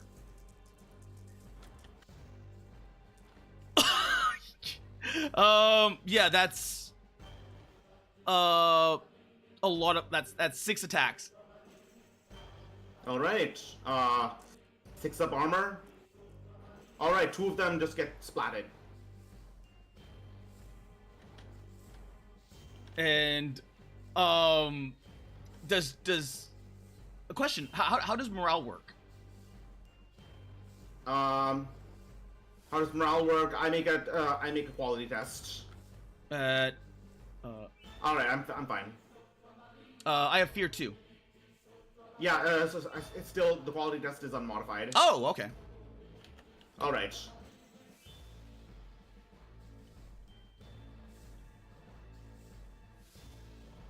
All right, your turn. Oh yeah, I still have. Yes. You've done everything. Yeah.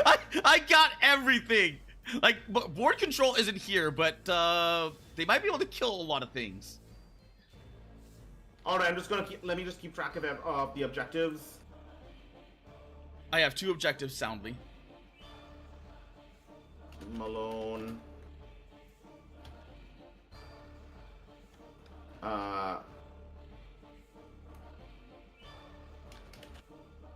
Malone. Zos. Zos. All right, I am going to. I'm going to rush over here. Okay. Smart. This is mine now.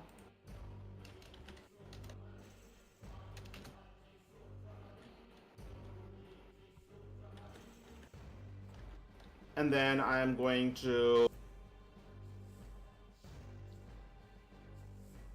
run over here. Okay.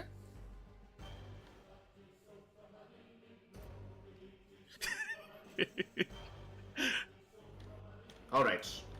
It is round 2. Round 2. Let's go.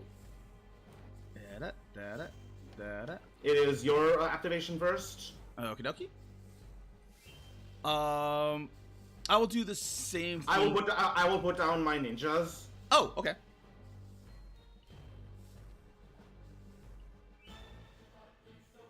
Uh, 12 inches. Wait, let me look. Is it 12 inches or 9 inches? I thought it was 12 inches. Oh, wait, no. Ambush. It is indeed 9 inches. Okay.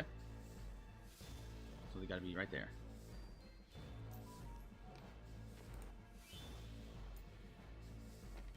I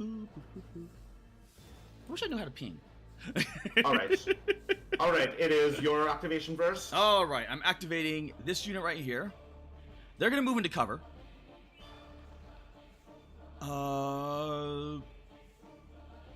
Let's see. I'm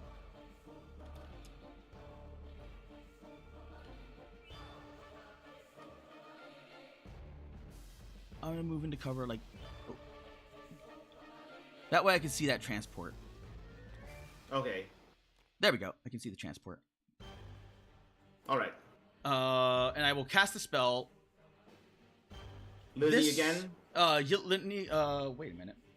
Do I... What's your caster level, by the way? 3. Is Litany's the caster level 3? Caster level 3, yes. Okay, so are you going to cast it again? Plus 18-inch range.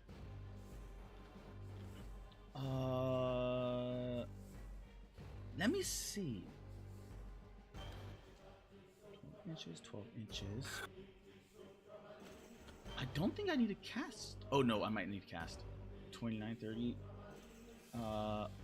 Okay, yeah, I have to cast. Okay, so litanies on the Titan and the squad. And up, bop. Come on. Yes! Litanies is off. Okay. So everything is gonna shoot into this gun drone. Okay. So my novice leader is dead, so there goes her. I have 1, 2, 3, 4, and my high sister, so 5 attacks. And I am a celestial veteran, so it gets +1 to shoot, and I'm within 12 inches, so rolls of a modified 6 count as an extra hit. So this is gonna hurt. Okay. This is gonna 3 up, 6s are exploding. Yeah, 6s are exploding. Oh! Okay, never mind. 6s do not, 3 hits.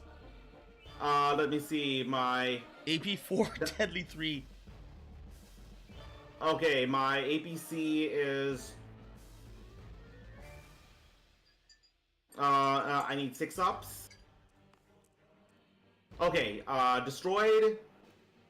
My troops come out. They all take a danger strain test and are shaken. So 11 danger strain tests. Ouch!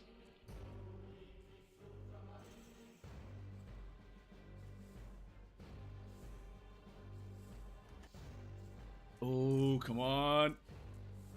Okay, so danger strain. The unit takes a wound, so but I have regeneration, so Oh, nice. 5 up. Alright, so 2 of them go down. No, wait, this is oh, they switch places. So these are the ninjas. Oh, And these are the royal guard.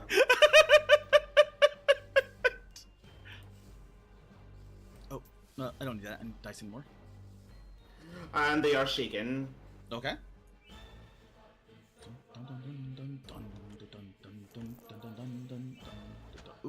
Oh, what happened? Zos? Yeah, sorry about that. Oh god, okay. Oh, that scared the crap out of me. Yeah, sorry about that. One of the I accidentally duplicated some of them. Oh, okay. Boop.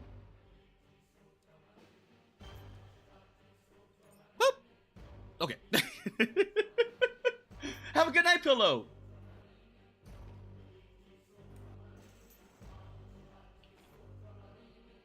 Okay.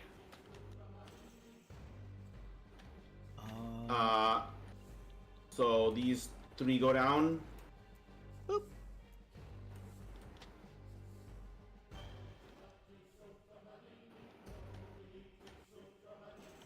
Okay. And they are shaken.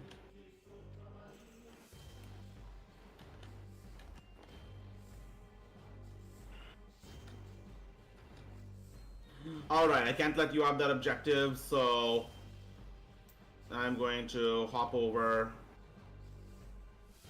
and empty in. Okay. That is going to be 20 autogun shots. Oh god. Hitting on. So you have stealth? No, you don't have stealth anymore. No, I don't have right? stealth anymore. So there's a basic ballistic skill, but I do have cover. Okay, so. And regen. Alright, 6s are rending. Oh, ouch. You don't have stealth anymore, thankfully. Wait, I think I might be quality 3. Yes, I am. So, yeah. You have 3 up armor, 3 of which are cancelled, so roll 3 up saves for each of these. Okay. 3 up That is a total of 9, 10, 14. 14 3 up saves, yes. Okay. But I get 3 for regeneration, right? Because 3 regeneration saves, yeah, right. rending. Okay. I made 1.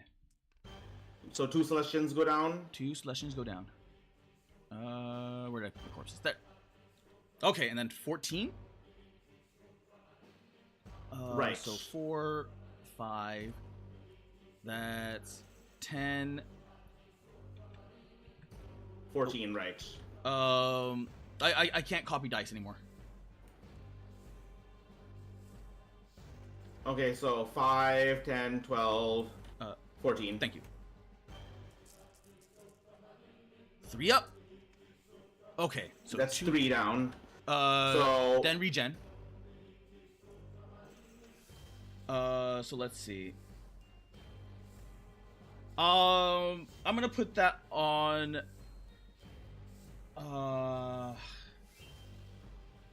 Yeah, I'm gonna put it on my my high sister. All of it? I mean, might as well. Because do you really want just? You can put 2 of them on your high sister and 1 of them on your Celestians. I mean, I have 3 wounds, right? Yes. So 2 of them on your high sister, and 1 of them on your Celestian. But can I put all on my high sister? Yeah, but you risk her dying. I have toughness 6. Oh, okay. So I just need 3. What's it called? 5 ups, or like okay. Because regen. Never mind. So high sister. 3. Oh. Out of 6. What did they say about hubris? Yep. All right, it's your turn. Okay. I'm gonna charge this knight.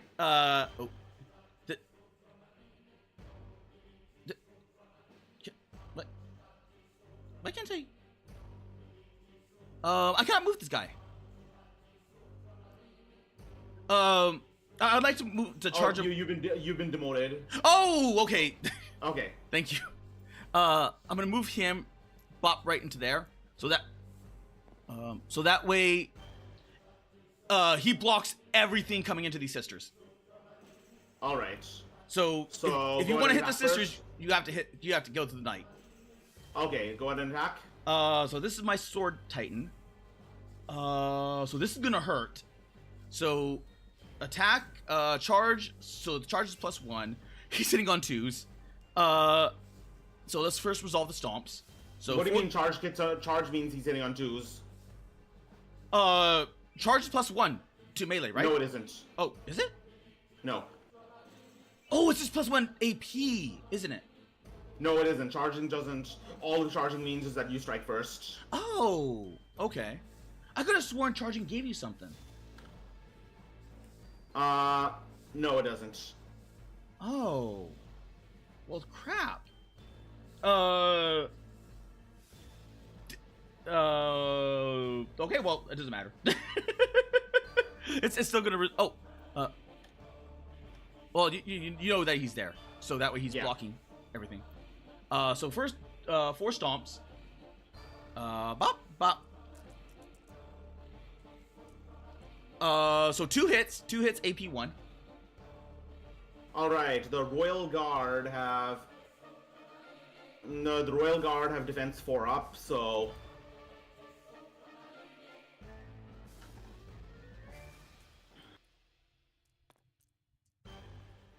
One bites it. Alright, so one of them bites the dust.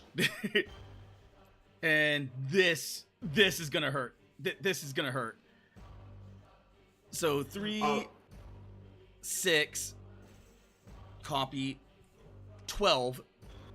12 attacks, mini swords and rending.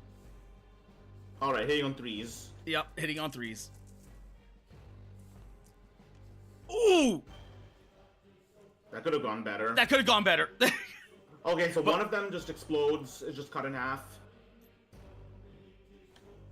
And the others... that's 6 5-up saves. Yep.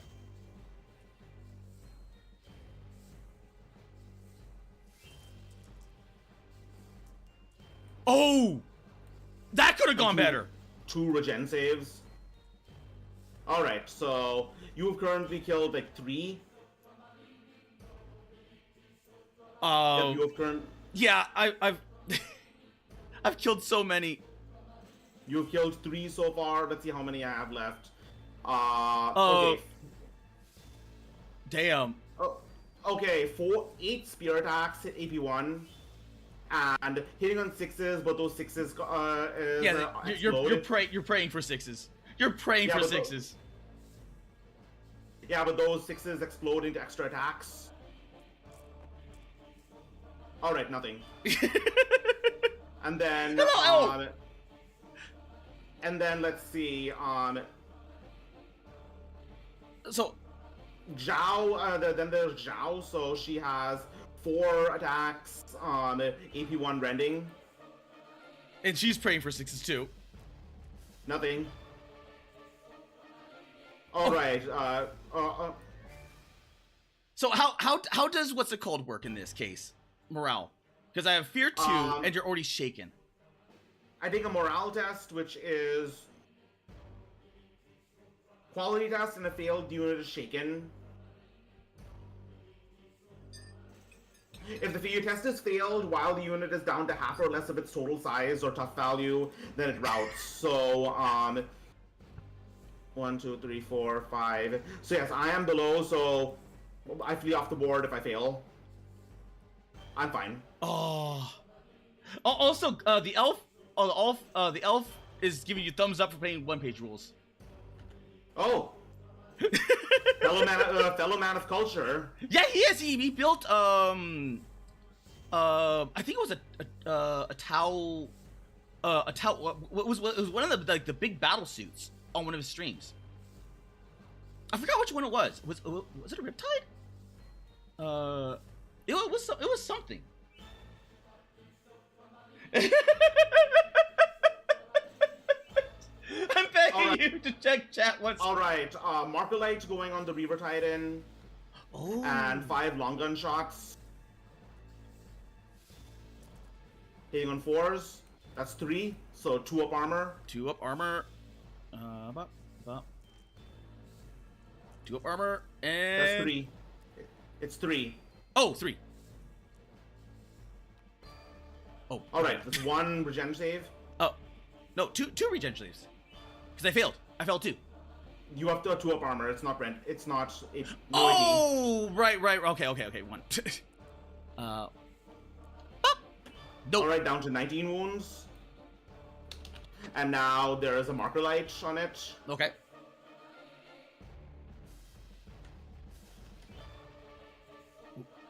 But the elf was saying the Tau was for him and the Imperial Knights for the daughter. Oh, okay. I like the Knights. They have almost no board control without taking allies. But damn, they are nasty. One page rules speaks that they bring Tawny the Evil to lead my Imperial Guard. I love. I thought about doing that. But then I went with the sisters instead because they had a Titan already based in their army. So I was like, okay. So that was that.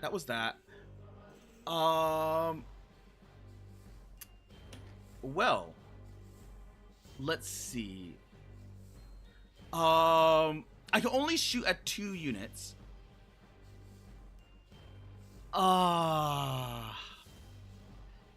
Okay, you know what? Flamethrowers into this unit.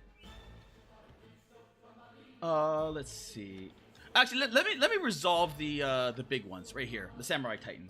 So Okay. my hull fuser and my top missile are going into your Titan. Okay. So hull fuser, fire! Fuck! The top missile, fire! Okay, the top missile hit. Unfortunately, I'm praying for 6s because just relentless. I want that relentless to hit.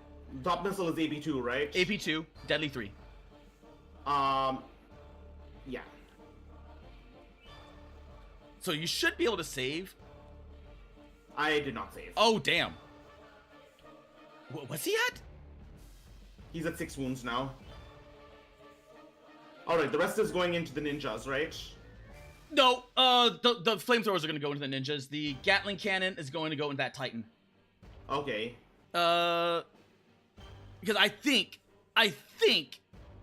that's 6, 7, 8, 9. If I can roll a 6, then Enough 6s, yes. yeah, enough 6s. That's relentless and rending immediately. So all I can do is just. You were hitting on 4s though because of stealth. Oh, okay. Okay. No shield. So 3 attacks, AP 1. All right, that's 1 wound. Oh, okay. Then the 2 flamethrower hits into this unit right here. But it is relentless. So if it rolls a 6. Oh come on. Both hit. Yeah, both hit though. Last 3. Okay. But AP 1. All right.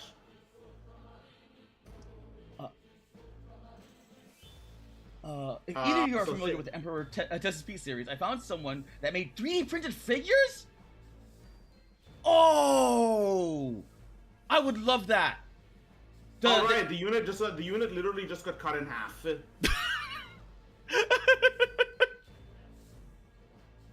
Alright, so they have to make both the Titan has to make a morale test right now. The Titan should be fine. The Ninja need to make a morale test. Fearless. No, they are shaken. Well. Okay, so Bop. All right, the Titan is going to activate that marker light and shoot. So hitting on, and it no longer has stealth now, right? It never had stealth. It was the sisters that had stealth. Ah, okay, so that is going to be You four shots. you just really, really, really wanted the sisters dead. All right, 4 shots hitting on 2s. All right, that's 4 hits. 4 hits. AP3. AP3. Bop, bop, bop, bop, bop, bop. Bop. Oh, well, shit. Okay, so 1 save and 3 regens. Come on, regen. Yes! Okay, 1 wound.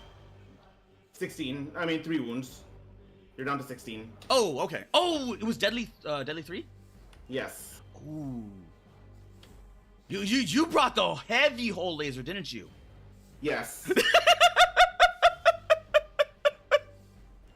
All right, over to you. Let's see. I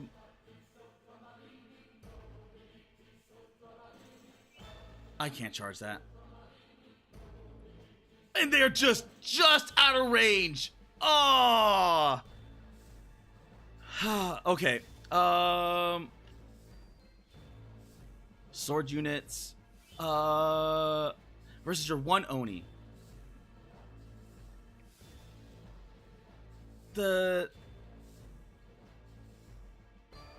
Yeah, that's probably gonna be overkill, but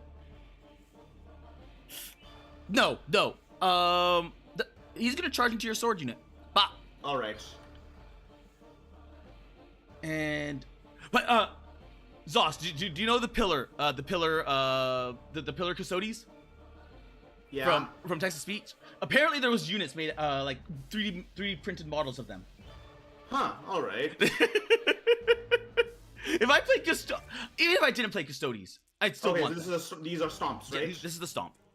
Bop. Oh my. And what is it? AP1? AP1. All right. 1 down.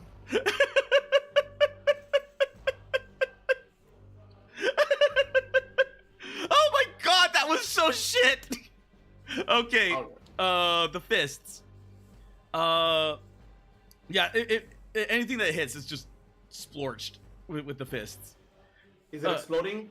No, it's just AP4. Okay. So you have 8 attacks, AP4. So that unit's almost gone. Yep. Yeah, it's gone. Scorched. All right, it is. Oh, thank you.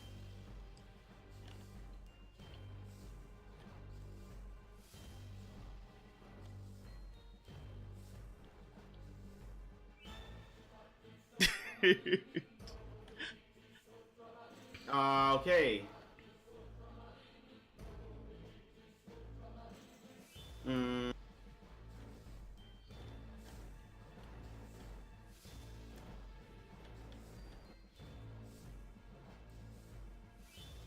I'm going to take advantage of this. Oh, okay. That is going to be 2 attacks hitting on 3s rending. Okay. All right, both AP1. AP1. So how many attacks with that? 2? Yes. Okay. 2 attacks, AP1. So I'm saving on 3s. Bop!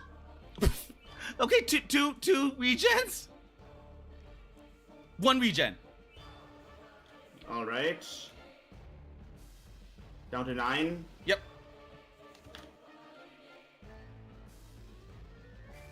Do you have anything else? Like you had, like bat? Was that it? I thought you had There's a bash. Yeah, there was a bash also. Oh, that's a hit. That's a hit. Up. Bop. All right. Safe. Now strike back. First the stomps. And bop, nothing. And then if any of this rolls a 6, I mean, granted, it's not exploding or anything. It's just gonna really hurt. All right, that's 2 hits. 2 hits, AP4. Alright, so he's down to 1 wound.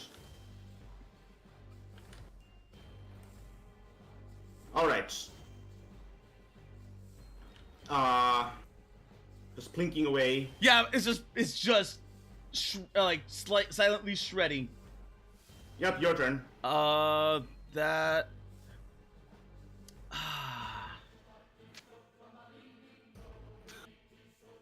I can. Okay. You know what? Screw it. Sisters, blam. Alright. Okay, so this is the first Sisters Fanatics going into it. And my Fanatic Superior. Oh! Well, that's... I forgot she has that. Okay, let's just do the Fanatic Superiors first. Because she has a blast weapon. Attack. Miss. Okay, and then my Fanatic Sisters, which are 2 attacks. So that's 2, 4, 6, 8, 10. That's 8, 9, 10. Ba, ba, ba, ba, ba, ba, ba. They are Frenzy, so there's AP 1. And Rending. Which... Ooh, damn, that's gonna hurt. Okay. Okay, so I block both rending attacks. Wait. Oh, you saved already? Holy crap. Yeah. Okay. Okay, and now wait. What are the others? Let's see. Yeah, 2 AP1 rendings. Oh, so the rending would be AP 5 because of frenzy. Is that how it works? Well, it says counts as furious and gets AP 1 when charging. Yeah, yeah, they don't stack. Oh, it doesn't stack? No. Oh, okay. So that was the 2. So that's 2 more attacks. But so because you block these, right? Yes. Okay. So that's 2 more attacks. What AP? AP Frenzy. So AP 1? Both blocked? Oh, damn. Okay. Alright. Your turn to attack back? Yep, 2 hitting on 6s. That's 1 rend. I'll put it on my Sister Superior. Oh, wait, rend? Yes. Yeah, I'll just put it on the Fanatics. So... On the superior, okay. Regens. No regen, remember? Yeah. Okay, so one of them goes down. Okay. Okay, so you have to make a morale test. Okay.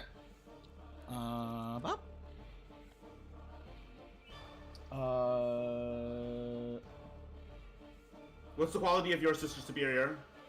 5. Your Sister Superior's quality is 5. Are you sure? I want to check. Yes! I don't know why, but she's like only 35 points. Okay, let me see. Blessed Sisters, this doesn't make sense. Fanatic Superior is 5 up. Fanatic Sisters are 5 up. Yep, they are shaken. I had just a tiny little bit of... I could not afford an extra battle. Forgot I have a bash. Oh. Hit. Okay. Any what's it called? AP? No. Okay. Regenerate. So, no, they actually do get a save. 5 plus save. Defense? Which they make. Okay. I had an extra, like, because I couldn't afford an extra battle sister unit because they're at like 100 something points. So I'm like, how do I spend this? How do I spend like this little bit of points left? I'm like, Fanatics, let's take them. Okay, the Piranha is going to...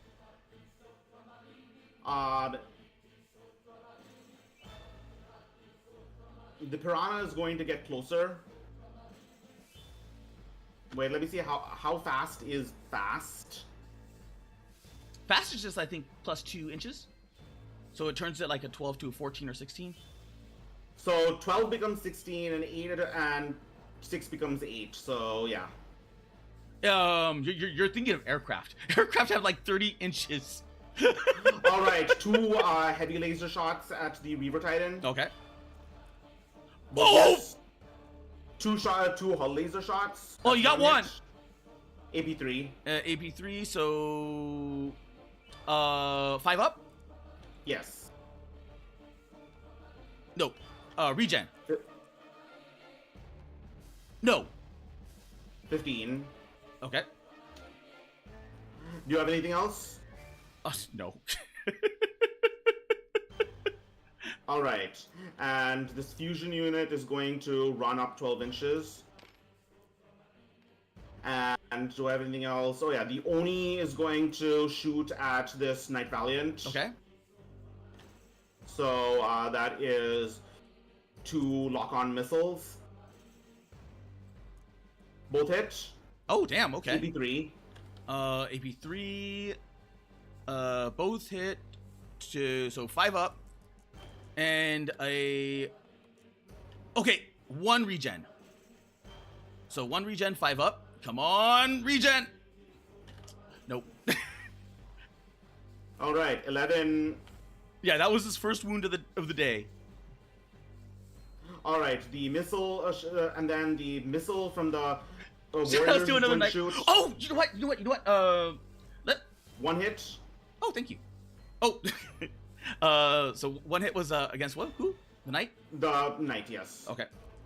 Oh yeah, he makes it. All right, 4 long guns. 2 hits. Let's go here. Bop, bop. Give me 1 minute. Elf gave. Wait, why did I do that? Go. I want to go to channel. Go to channel. There we go. Elf gave me a shout out when I was in his chat, so I was like, I have to be reciprocal. There you guys go. Follow the T1 glistening elf. All right. Okay. So 2. Was 2 hits? No. Yes. Okay, 2 hits. 2. Any AP? No AP. Oh. Ah! Oh my god! Okay, let's... 1 regen, come on, regen! Oh my god, finally doing work! Alright, I'm going to shake off the... I'm going to remove the shaken condition from my Royal Guard. Okay. And I think I have used everything. Yes, you have.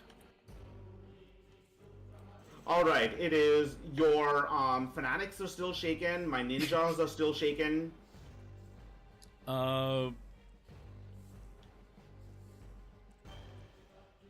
Okay, let's see.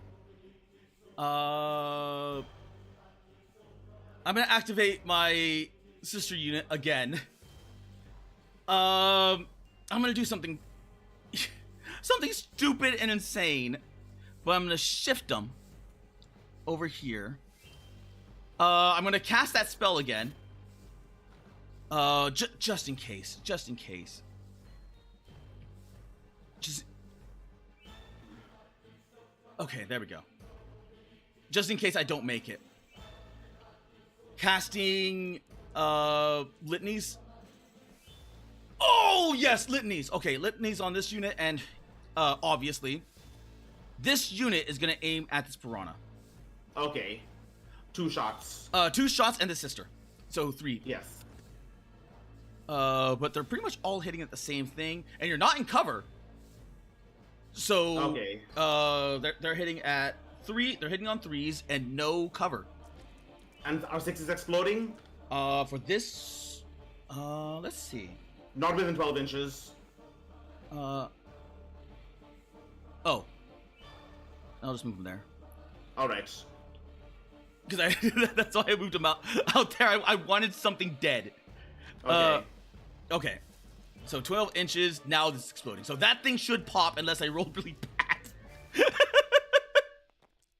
Oh, yes! Okay, so that's 3 hits. Oh, yeah, 3 hits. Holy shit, yeah. All right, I need 6 ups. Nope, it is destroyed. Okay. Where'd my green dice go? Copy? Oh! There you go. Alright, marker lights on the Reaver Titan. Alright, that's 3 hits. 3 hits. Alright. No AP. No AP. Pop! Oh, yes, okay. Then 1 regen. Come on. Yep, you got some regen. Alright.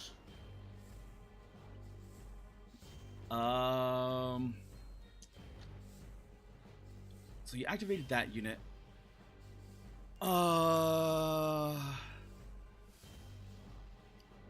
Let's think. Is this unit still shaken? Yes. So it's is it shooting on 6s? No, it can't shoot. Oh, it can't shoot. Okay. Okay, then that changes things a bit. Shit. I'm trying to think here. Because I really want to activate this guy, but at this moment, the knight is gonna charge right into this unit and try to finish him off. Okay. Because even like I'm counting this as like maybe a wash. Like I'm probably gonna lose this unit, but I still got the buff from here, so which means I still got 16 inches on everything. So this is what matters. This objective right here, because that means that you have to do something about this. Okay, so let's see. 4 stomps.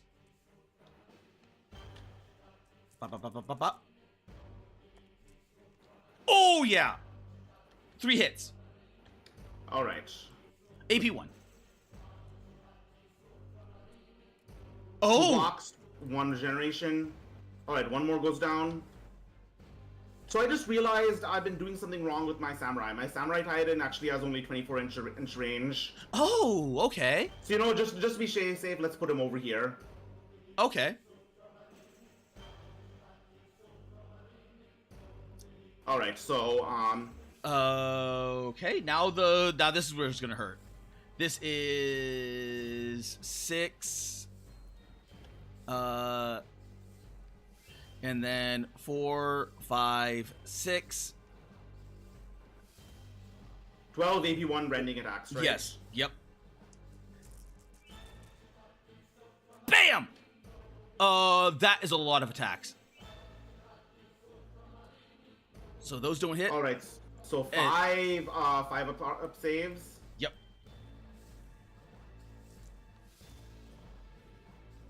All right.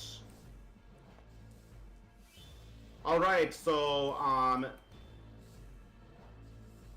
everyone is wiped out except for Commander Zhao, because she has 3 wounds. Okay. And I'm taking that. She takes the. Wait, you know what? If you can delegate wounds like that, so can I. So. Oh, okay. I'm going to put 2 wounds on her, and 1 wound on.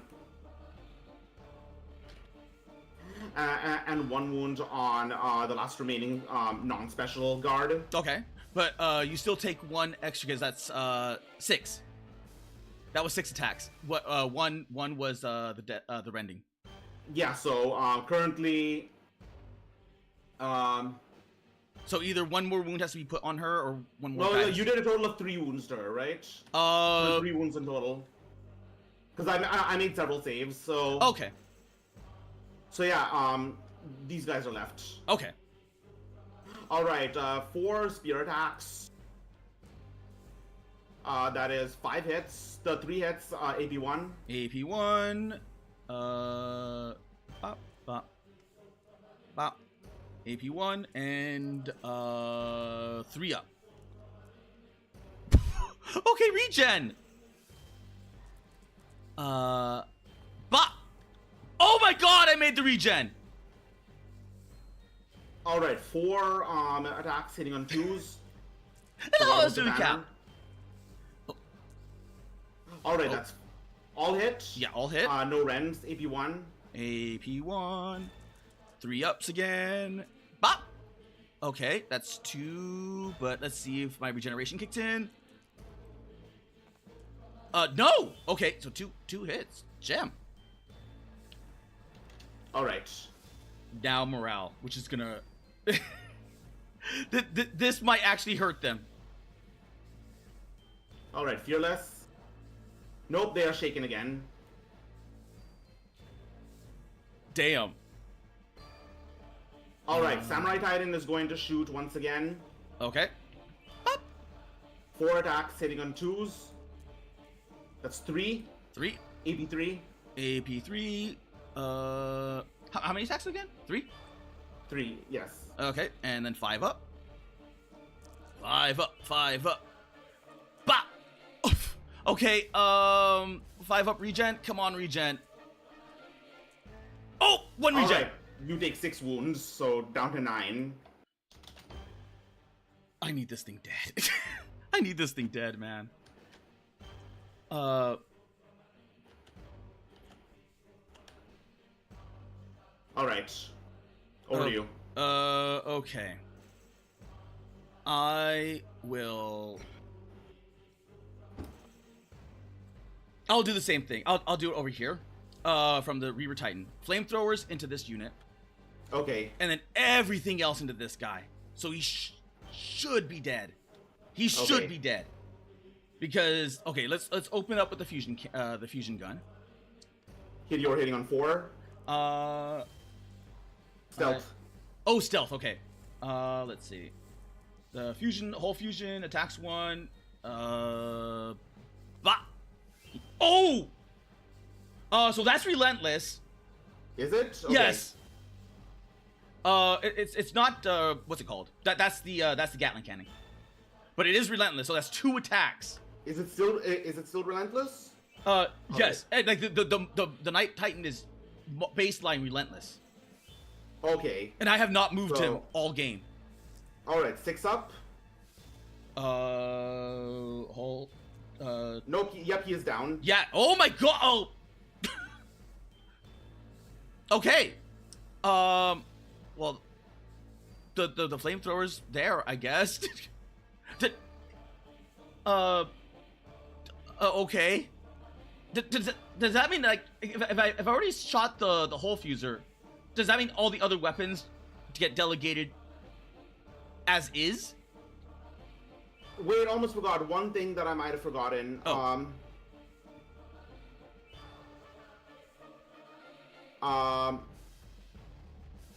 The Reaver Titan needs to take a morale test. Oh, okay. Boop. 2. All right. Wait, no, that your quality is 3, so that means you failed. But it is fearless. All right, roll again. On a 4 up, you pass. Okay.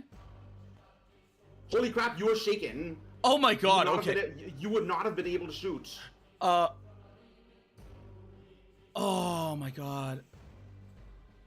You can. So the only thing you could do with your activation is move the shaken, and that would be your turn for it. So I can only move him.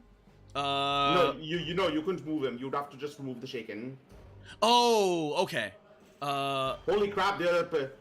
I never thought a Titan could actually start losing its nerve. Yeah, that it should. But then again, I have been rolling really well. If that's the case, I'm not gonna move him yet, because that would have happened. All right, who are you activating? I'm gonna secure this front. I'm gonna bop. So this knight into this Oni. Okay. I'm just gonna roll. I'm gonna forget the stomps and just roll the basic attacks because it should pop him. It should pop him. It pops him. All right, 6 attacks. 6 attacks, AP4. All right. Nope. Yep, he is down. There.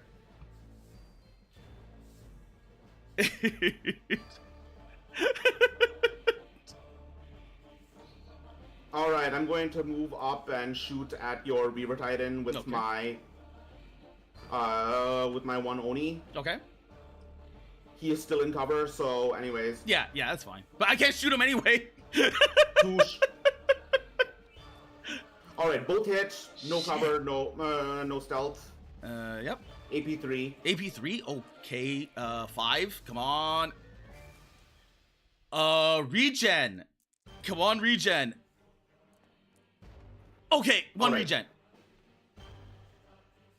Whew.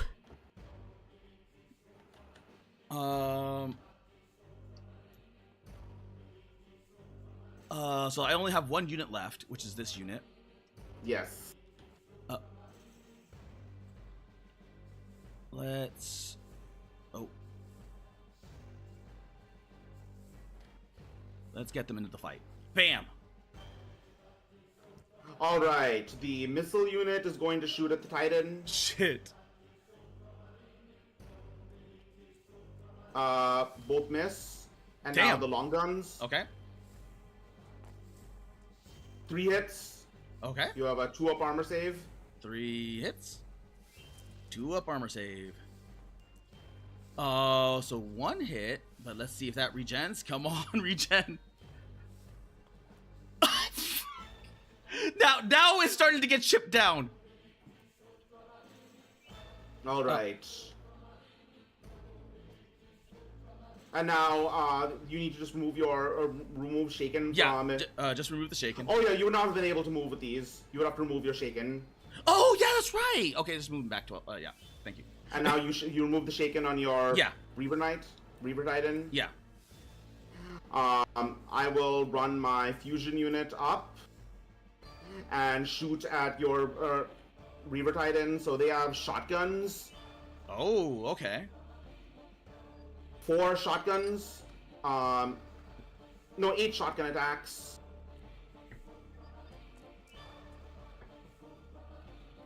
All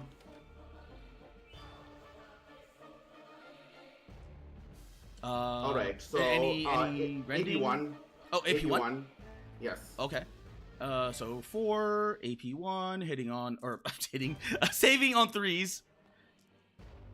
Okay, so let's see. Regen. Come on, regen, do something. All right, down to 6. And now the fusion gun. Hit. Okay. AP3. AP3. Saving on 5. Made it. All right, roll morale again for this. Roll morale. All right. Made it. And removing the Shaken from my ninjas. Okay. All right. I think that's everything. Yep, that's everything. And removing the Shaken from my... All right, it's your turn. Okay, my turn.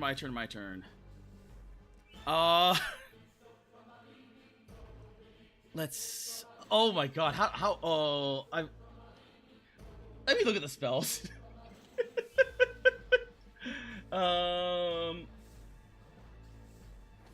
2 hits, defense rolls, 4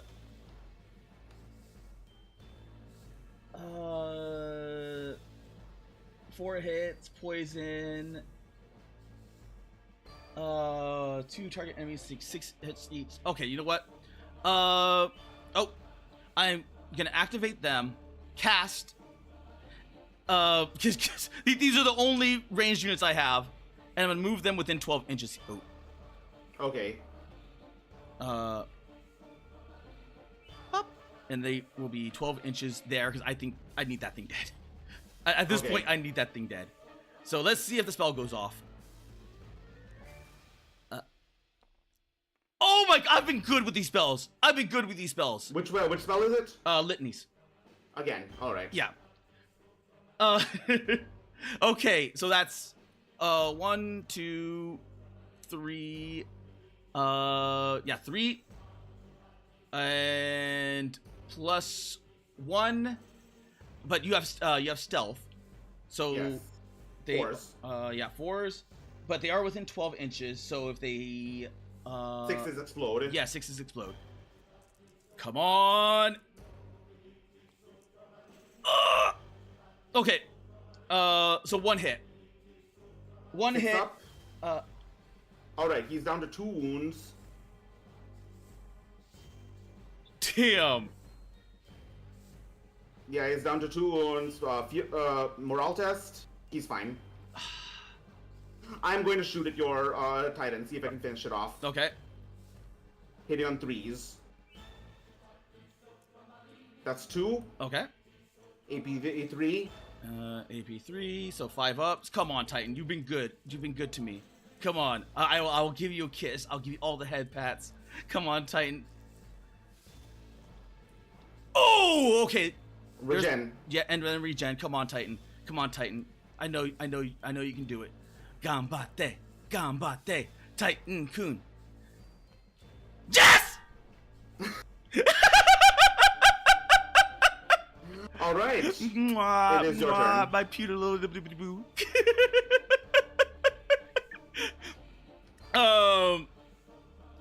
Okay. I can only shoot at 2 units, right? Yes. I'm gonna shoot at this one with my hull fuser and my top missile, but the Gatling and the flamethrowers are gonna go into I guess this unit. Yeah. Okay. So let's see. Hull fuser. This is the last turn, by the way. Okay. Hits. All right. 6 up. Nope, he's down. Oh, thank God. Okay. So now flamethrower and so 2 relentless flamethrowers before the what's it called. So this unit should be dead. Just 2 flamethrower hits. All right. 6 up saves. All right. So yeah, they're all dead. And that was before the the massive autocannon hits.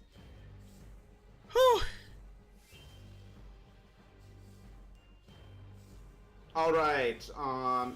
Let's see. These. All right. 2 2 fusion shots into the Knight Valiant. Yep. From the last 2 Royal Guards. Hitting on 3s. Both hit. Oh, okay. AP. AB4. AP. Oh, 4. Okay, 2. Then. So you have 6 regeneration saves. Oh, 6. Deadly. Okay. Nope. So something finally got through. 6 regen saves. Come on. Oh. Okay, 4 wounds. That's statistic. All right. Okay. And that was ranged, right? Yes. Okay.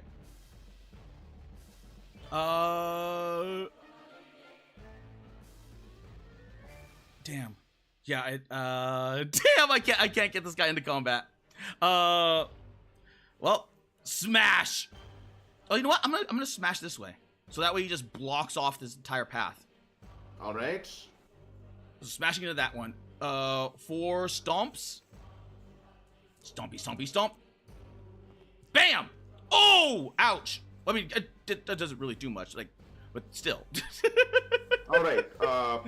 AP1. Thanks. Right? I'll lurk for the view, though. Oh, thank you, Elf. AP1. AP1, yes. All right. Regeneration. All right. The 2 guards are down. Okay. And now the big one. 6. That's 4. 6. So 9. I think she's dead. I think she's dead, man. Well, nothing rended. So, but that's still for 8 attacks. AP1. All right. 8 5-up saves. Nah, I can't pass all of these. Nope. She is down. All right. Let's see. This Oni is going to shoot its missiles at the Titan. Okay. Both hit. Oh, ouch. AP3. AP3, 5 ups. Oh, starting to chunk a little. Bop! Okay. Saved one. And regen. Oh. You know what? You've been good. You've been good. You've been good. Night-kun. You've been really good. Anyways, you can't win. I have 2 objectives, and you can't. You've already. No, I have 2 objectives. I have this objective. But I also have 2 objectives. Yes, and but. Oh wait, this objective is contested. It's yours now. Yes, it's mine now. That's why I did. That's why I moved this unit here. So that way, if you add anything, you have to come from this direction right here. That's why I got rid of this unit. Right. All right. It is. Do you have anything else? I all I have is movement, but they can just move 12 inches. So I could just like I could move them back on the objective, and then I could move this guy like there. All right. Missile is going to 2 missiles at the Reaver Titan. Okay. Both hit. Okay. AP3. AP3, 5 ups. Made it. All right, and then 4 long guns. Oh, damn. That's 3 hits. 3 hits. Any AP? No. 2 up. 2 regeneration saves. 2 regeneration. They're just hitting at its joints. Apparently. Okay. Down to 3 wounds. Scouts are going to put marker lights in it. So 5 long guns. Okay. 4 hits. Oh. This. Come on. That's 1. That's 1. Come on, regen. Down to 2. Oh man. And now I'm going to run up just 1 inch away.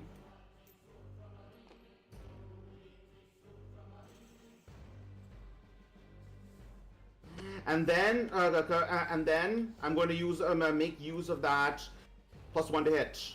Okay. Hitting on 3s, shotguns. That's 6 hits, AP1. 6 hits, AP1. That's 5. Come on. 3 up saves. 3 up saves. Come on. Come on. Oh! 1. Okay, good, good. Finally, Knight. Finally, Night-kun. Regen. Oh. 1 wound. And this is it. If I can destroy it with my fusion gun, I win. 3 up. Hit. AP4. AP4 is 6 up. 6 up. 6 up armor. Come on. And now you need 3 you have 3 A wounds. You need.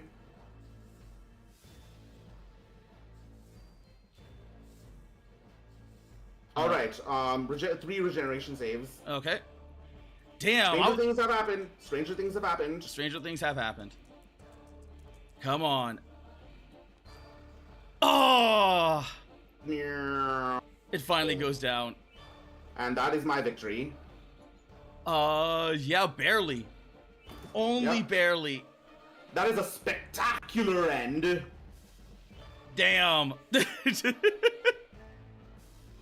Like I had it. Like, oh, if I just moved him up just a tiny bit, like just that tiny bit, like that, it wouldn't have mattered.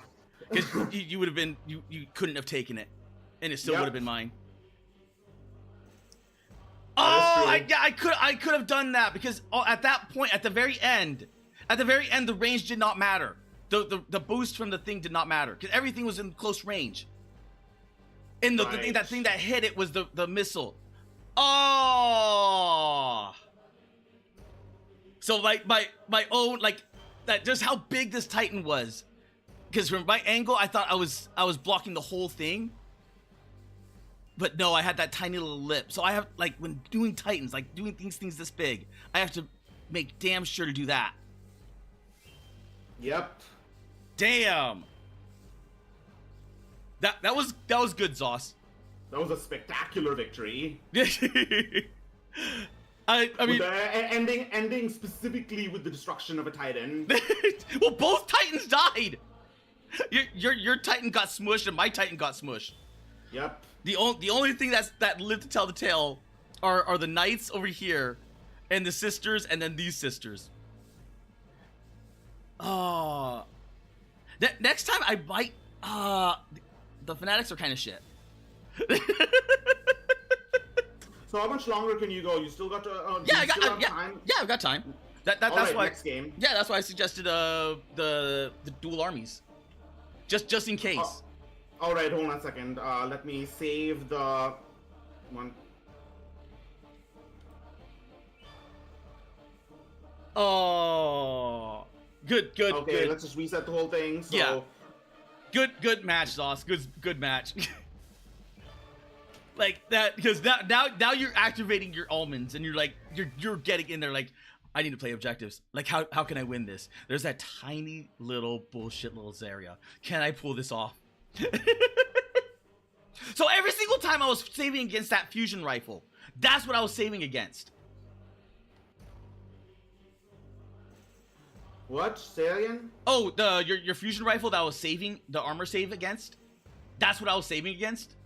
Was that massive, yes, like, deadly 3? This one deadly 3.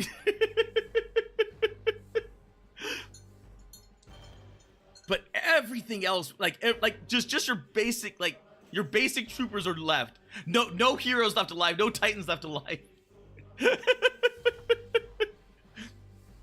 What would that be? Like a Pyrrhic victory?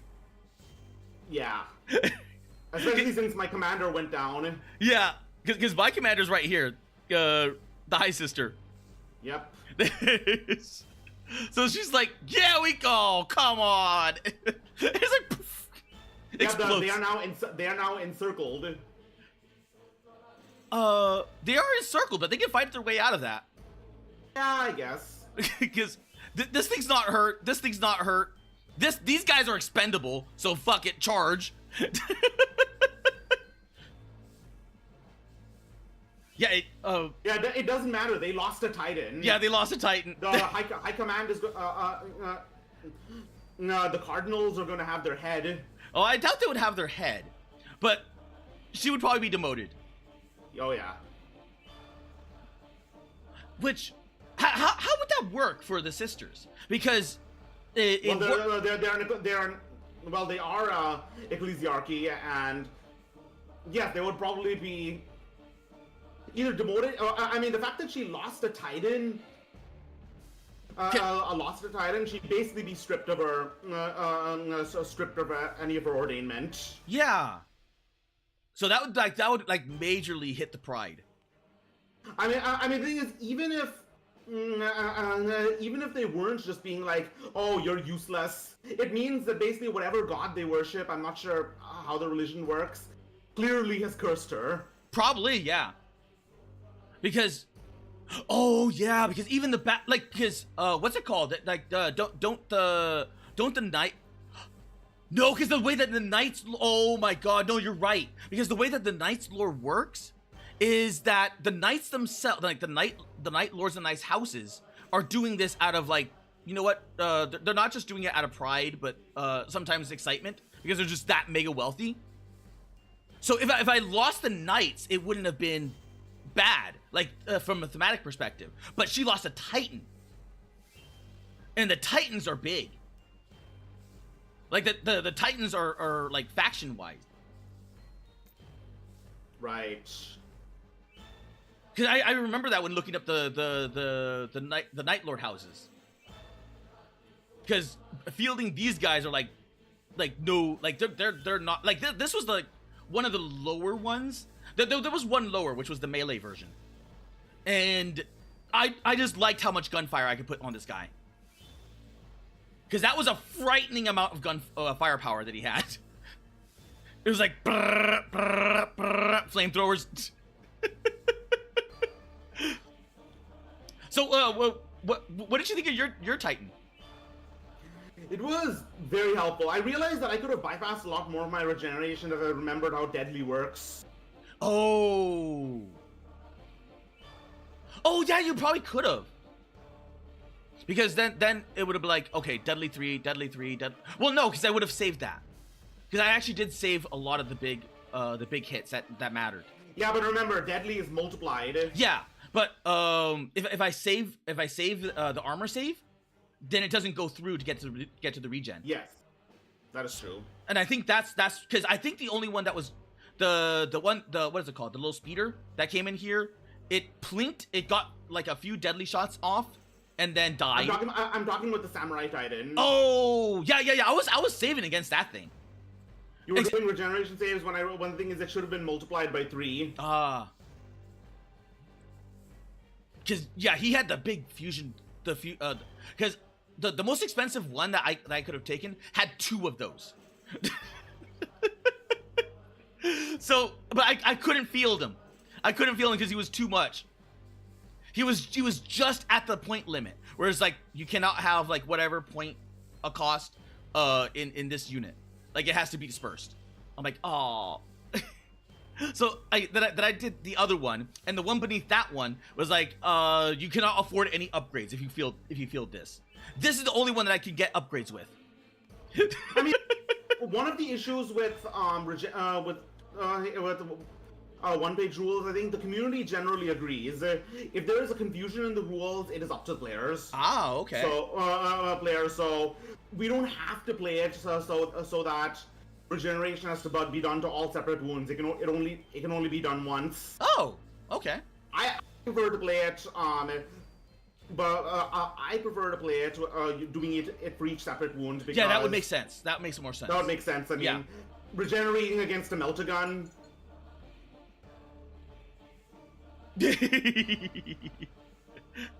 So what did you think? What did you think of the army that I fielded?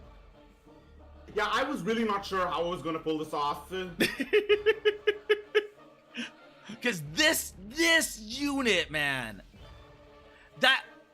that's they started off with what, like 6, 7, 8 Meltas, and then that's why I was always casting it on this unit and then them, because this gave the pistols that extra range, and I was always playing that little tippy toe, like trying to figure out like, okay, how much do I get? But you were so scared of that unit, and rightly so, because that gave the whole fusion gun that extra range to just go plop, plop, plop, plop, plop.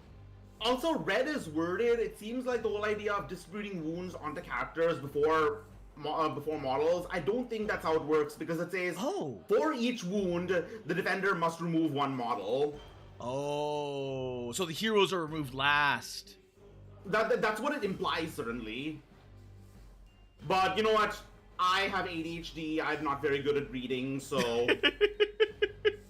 Well, I was going on the assumption that you can allocate. So, because there's some cases where you want everything to go into that one hero. We're like, this is like an add-on, like a priest, like after the initial combat, you're like, do I really need this priest? Also, how does she have top to 6? Is she a high destroyer sister? No. She has a upgrade. What is it called? Where is she? Where is that? Caster 3. Devout. It was an upgrade. Let me see.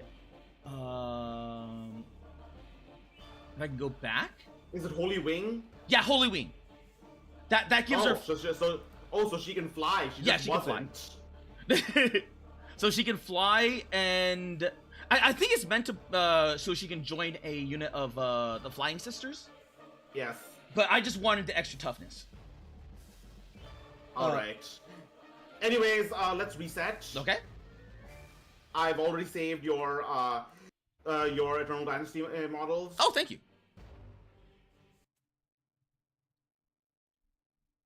Ooh, spectate.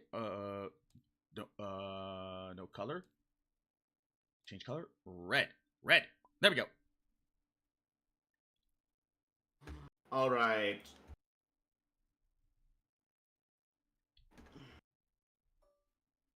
Well, on the plus side, at least we have another viewer that that may want to play like tabletop, like war games. Oh, that sounds cool. Because if Elf plays like tabletop games, like holy crap, we got another person. That would be great. Okay, so carbines. Let me look at your list again. So it's it's 10 warriors with carbines, 10 warriors with shotguns, bodyguard, 3 bash onis. Yep. 3 fist onis, a samurai titan, and a dragon, and the funny guy. And the funny guy with a bodyguard unit. Yes. Because I want this guy alive. Because it means that this thing could do some funny things.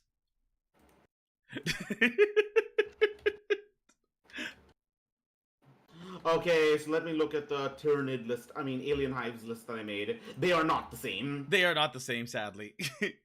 they are. I was gonna say they're more intelligent, but no, the Tyranids are insanely intelligent. Well, on a macro level, definitely. Yeah, on a macro level, yes. But the way that they're written, like on a like they just view them as bugs. But realistically, they'll be like, oh, we know, like we've adapt, like there's something I've always wanted to see being properly animated instead of just like a mindless horde of bugs. Is like as soon as the artillery comes in, you see all of the Tyranid units just go, and they all just scatter to the sides, like just ignoring the blast radius.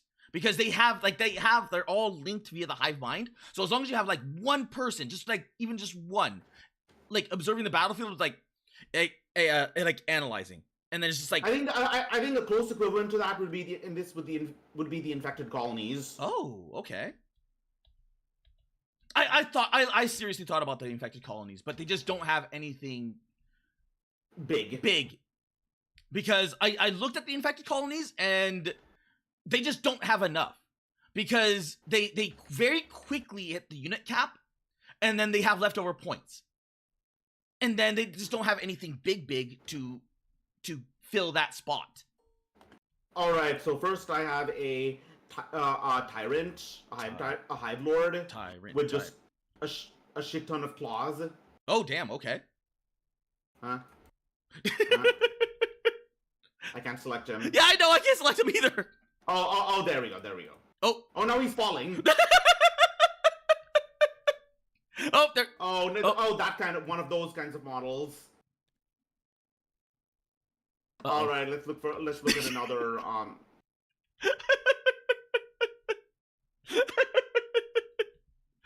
He's just ornament, isn't he? Like looks like it. Yeah, he just goes right through everything. All right, let's try this one.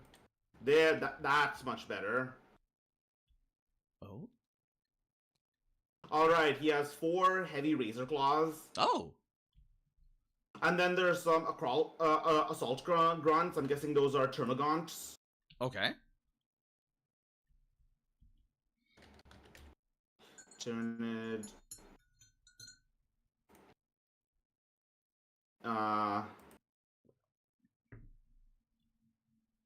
So now it is I that have become the big titty cow. Termagant. With a dragon. Okay, so these are shooter gun. Okay, so I'm guessing these are shooter grunts.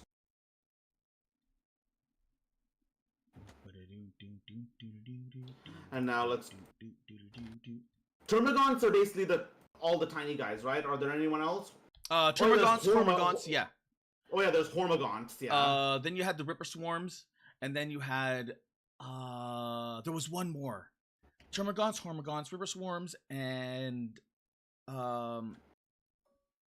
there was one more unit. There was one more, and I can't think of them. But they're like little torpedo dudes. Let's see. Hormagaunts, Assault. Who are there are also some like flying things. What are they? Gargoyles. What? Gargoyles. Gargoyles. All right. There we go.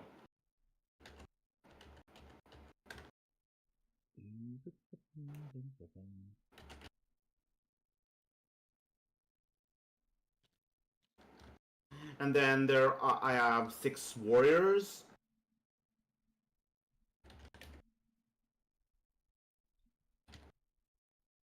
All right. Oh, the warriors have all right, so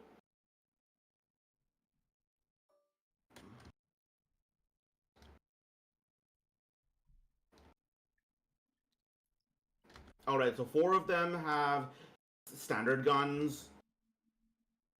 Oh my god, you actually you brought a whole horde. I thought you were gonna bring like big guys. But no, you brought a horde. Holy crap. Okay. I'm expecting like some big Titan. I'm expecting a Titan.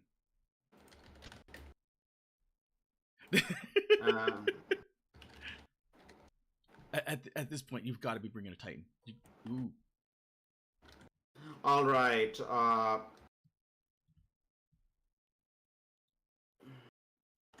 Heavy gun, Ravager, Shredder. All right, now Ravenous Beasts. I'm not sure what these things are. What are they're like fast warriors. Oh, okay.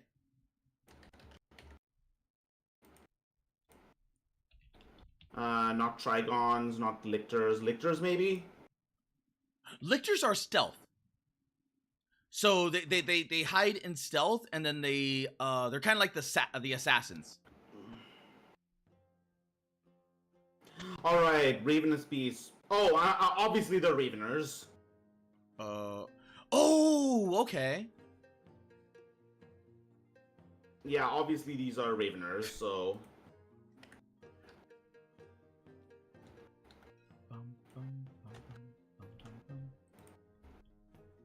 Okay. I think the Raveners have ranged combat as well. I haven't given these. I haven't given them guns. Oh, okay. Oh my god. So.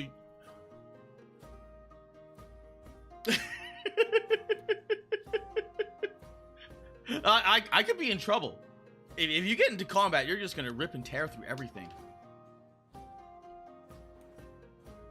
All right, and then we have some Zoanthropes. Oh yeah. These are the brain dudes, aren't they? I remember seeing them. In one page rules, aren't these the brain dudes? They have pretty much the intellectuals. Yeah, they look like raptors, but they have gigantic brains. All right, I remember seeing those models for that. Carnifex.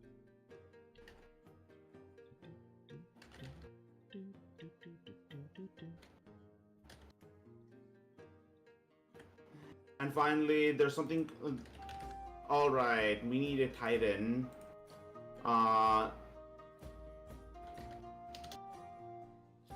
Okay, so there's this one Titan called a Burrower.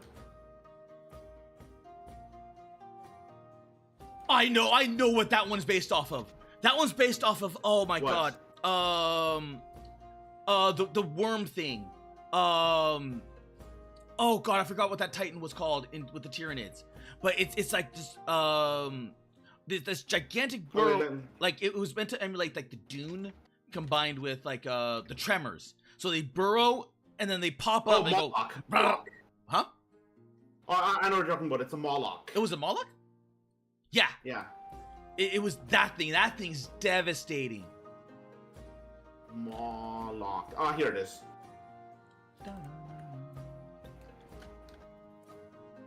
And finally, we have an aircraft. Oh, really? Let me see what it's called. It is a rapacious beast. I don't know what that's based on. Neither do I. Because I don't think. There's only one, like only a few aircraft that I can think of, but they're not really monstrous. They're like they take the role of like a bomber. So they drive. Yeah, in. that's what this is. This is a bomber. Oh, okay. Okay, let me look it up. Tyrannid bomber. It's not often taken because I think in the like the actual Tyrannid list, the Hive Tyrant. A hive. I think it's a hive crone. Oh, okay.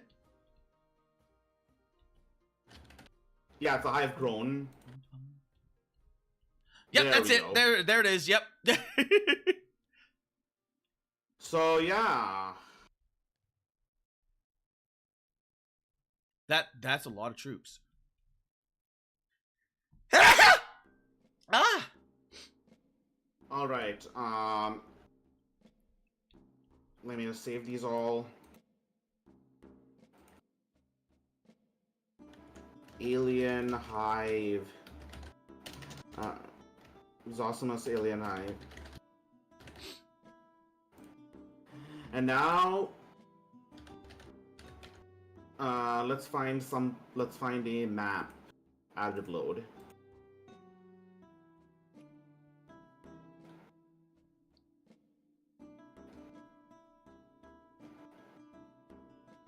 Okay, that's a lot of dice. I guess the dice give it sort of a Christmassy feel. Oh. Oh my god!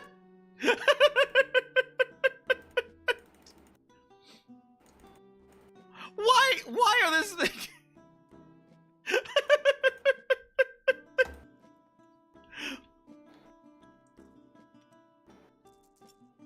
Oh my god, they won't even clump!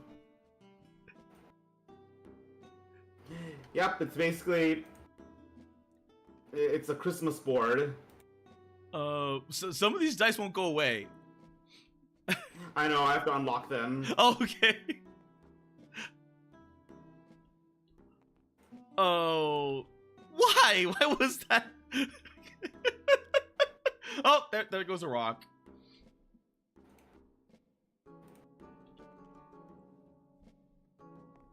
This looks like the Starship Troopers map. Huh. Like it's much smaller, but you remember those the Starship Troopers, like the desert bunker when they were I forgot which one it was, but we're planet, but it's like all the bugs were coming in and like, oh, we had to test you to see if they would think. Wait, so they were using actual bugs to test? They were it was a advanced lab that they were testing the some of the bugs and to see whether or not they could react, and then it got overrun. So they sent another team down there to see, like, okay, we're gonna send a unit here and see if we can confirm what we think is out there, which was a brain bug. So it was like that whole thing was to figure out whether or not the brains the bugs could actually think. Ah. Because that was the base that was taking the people that had their skulls. It was like the first one that had their the first thing that had their skulls sucked out, like the brain sucked out. Oh, hey, you ever read Ender's Game? I know you talk so I know you express such admiration for Starship Troopers, but have you read Ender's Game? I have heard of it. Because it sounds like it would be right, like the books, at least. The books would be like right up my alley. Okay, so Ender's the guy who made Ender's Game specified he had not actually read Starship Troopers until he had actually finished the book. Oh. But at the surface, it looks like it is sort of a rejection of Heinlein's message. Okay. Basically a rejection of the like fanatical militarism of Heinlein and the like apathy for one's enemies that they for one's enemies and the enforcement of that apathy in one's soldiers, the thing that Heinlein supports so much. Ender's Game rejects that. I don't think Heinlein talked about apathy at all.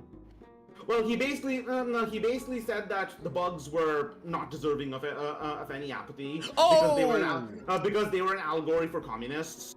Okay, yeah. I can see that. I mean, remember, the whole reason Heinlein started writing Starship Troopers is because he hated the calls, the America's calls to denuclearize. Yeah.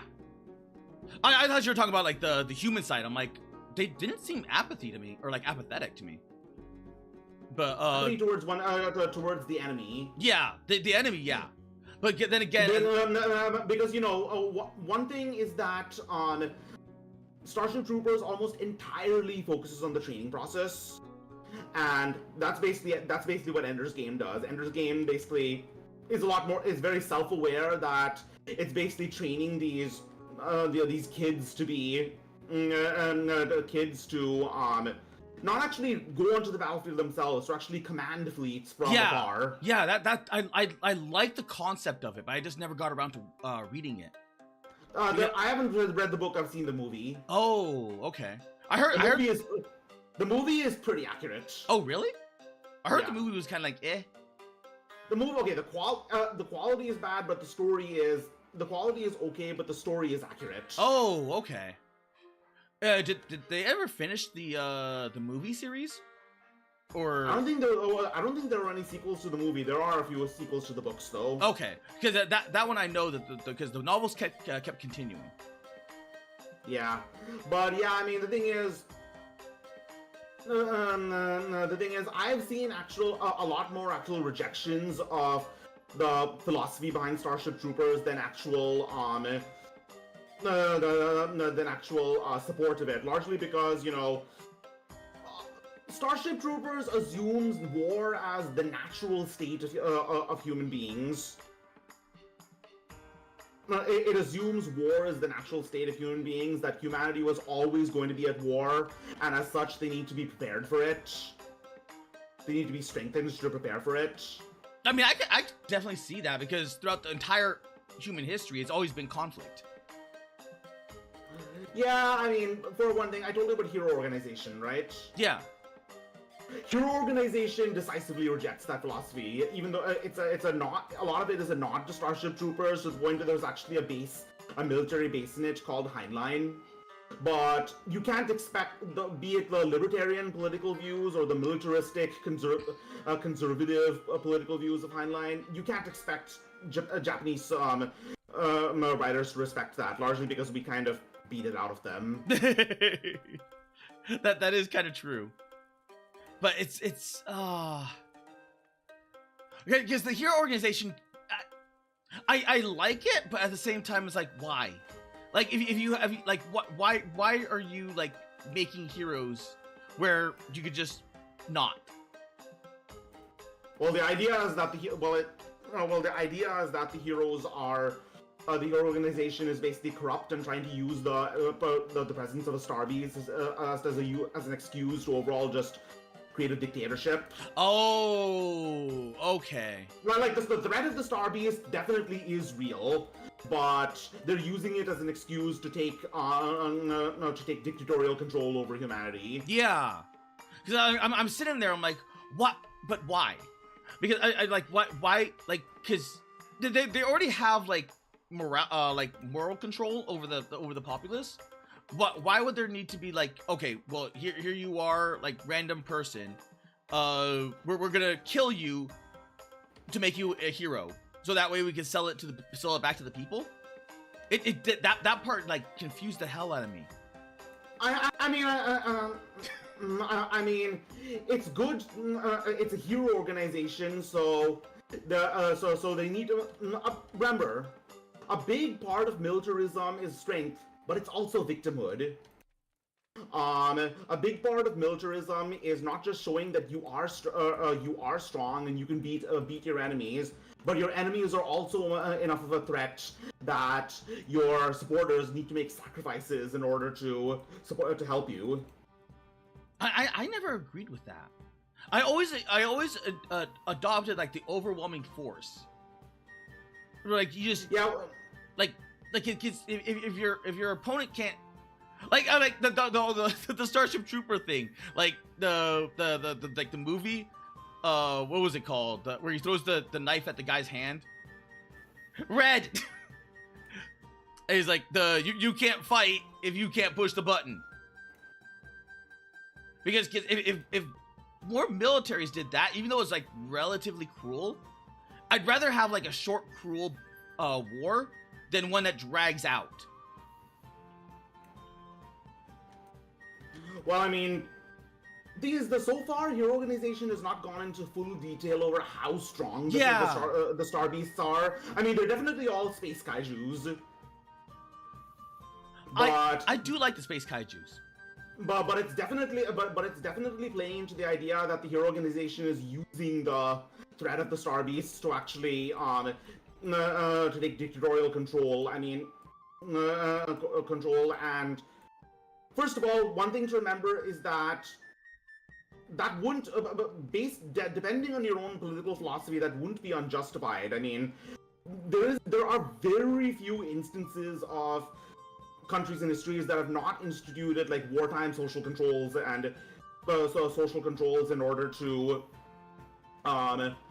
make sure that there are no dissenters in time of war. Like remember, that's the whole idea of like dictators like Cincinnatus in ancient Rome, and that's why George Washington was such a Giga Chad, because after the war ended, he didn't want to actually hold on to his power for longer. Yeah.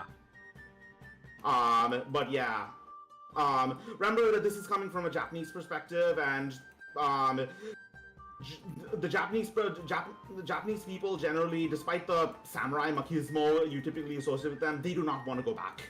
Yeah, I've noticed that. Even when it comes to like their what is it called, the nuisance streamers, they do not want to, like, at least on a government level, they do not want to like bring the hammer down, even though realistically they should. So yeah, but basically, like I said, we bombed the fighting spirit out of them. Well, here's the thing: is that I think they bombed the fighting spirit out of the government, because now there's what is it called? What are those called? Like the angry mobs, like the militias. Oh god, like the vendetta. No. Those used to be there too. We don't see those anymore too. Oh no. I'm talking about like the people that have the vendetta. What? Vigilantes. Yeah, we don't see that much social strife either, because in the 1970s, the what is it? There was a lot of political turmoil. In the 60s and 70s, there was a lot more political turmoil. Not as much as there was in like Italy, for instance. Italy had the years of lead. But Japan had, first of all, there was that one big high-profile assassination of the communist leader, where that guy just ran up and stabbed him. And then after that, there were a bunch of violent student rebellions, which, of course, again, by modern Japanese standards, they were horrible. By like Eastern European or Middle Eastern standards, they were pretty tame. But I guess, yeah. They do not want to go back after the bombings by various communist militias, and then after the sarin gas bombing by the Shinrikyo cult. They decided. Japan has sort of gone into a period of social movement apathy. I don't know how much of that is true, because that's what I was talking about, the vigilantes. The government apathy, yes, but there's starting to be vigilantes starting to take into the streets, starting to deal with the nuisance streamers. Did you see those videos? No, I haven't. There's definitely, but from what I have heard of it, there's definitely like I don't know. People can only be pushed so far. Yeah. Eventually, if you push even a pacifistic like herbivore Japanese man so much, eventually the samurai will come out. Death to Somali. But back to hero organization, I think Japan is definitely past the point of the idea of surrendering to brutal militarism, even if their way of life and their existence is threatened.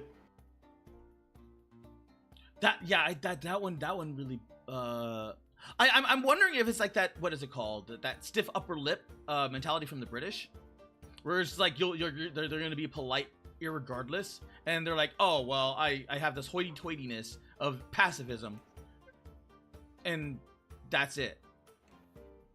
So yeah, that's what I say. Japan is a very different world from America, because in America we cannot stop talking about politics. Yeah, it bleeds into everything. But in Japan has been through so much over the last 200, over just the last 150 years. It's been through so many political revolutions. They just don't want to do it anymore. I guess I can see that. Also, Azui Cap, this year is Zosimus. Yeah, I mean, you know, let's play. I digress. I mean, I think you can have a healthy discussion about historical politics without becoming partial. Okay. I think it's possible. Like, at the same time, because I know you can have controversy about anything. Like, there will always be a group of people willing to shut down and willing to talk crap about talk crap or be contrarian to anything. Yeah. So if you say you want to avoid politics, it's pretty futile because futile. I mean, look at, for example, Scarla from Nijisanji. Yeah. Remember how she was ultimately just bullied into apologizing for the whole Starbucks thing? Oh, yeah. Which was sad, because I like Scarlet. I think she's like one of the last good Nijisanjis. Or at least EN Nijis. But yeah, I mean, I think it's possible to come to a middle ground about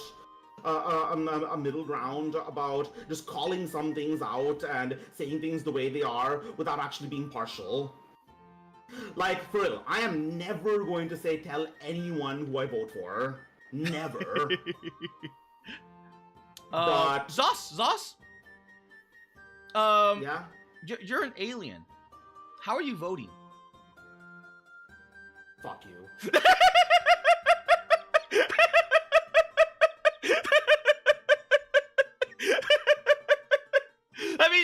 I'm in the same boat. I'm a cosmic being.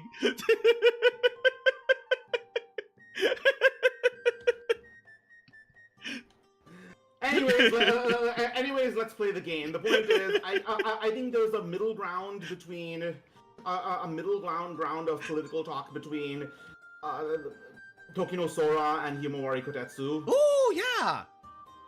Like Himawari is not afraid of being impartial. I think there's a middle ground between that and Neopolino.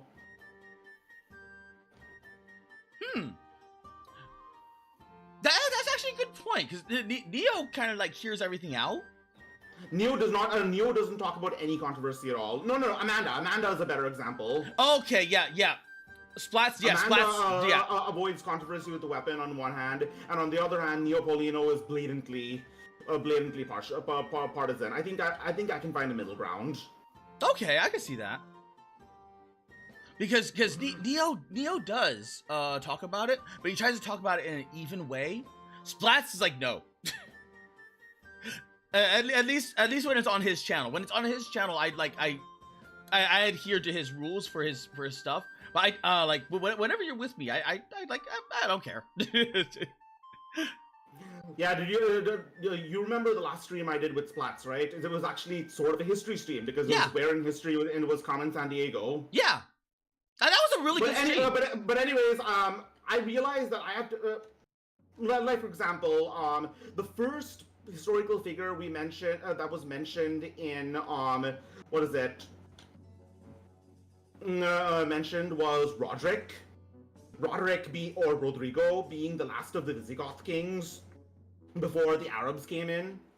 Like, I think I was ultimately able to talk about that, about just say, hey, there were once the Spain was once ruled by the Visigothic kingdom, and then Arabs came and invaded, and as you know, they would later be pushed out in the Reconquista. Yeah. So I don't think there's anything blatantly political about that, but you know, it happened. Yeah, it happened. But I think that was like limited to that. I think if you went like, well, this is how it's relating to today, then Splash was like, bam, nope. Well, obviously, it's yeah. Well, obviously, there's. Well, obviously, I mean. Anyways, I'm part of. I think. Oh, by the way, off topic, but you know about the controversy with Offkai, right? That yes. They admitted that Pippa was blacklisted, right? They admitted Pippa was blacklisted. They blacklisted Kirsch. They blacklisted a few other ones. I think it was like one person that was standing up for Kirsch. Alara, I think. Oh, was it Straub? It might have been Straub as well. Straub was also blacklisted. Yeah, they went freaking like, what the hell are you doing? But they know that they're the only like big VTuber, what's it called? But then again, all it takes is just like one other person to do that, and they're screwed. No, no. I think if another convention convention is established, then they'll both be conventions.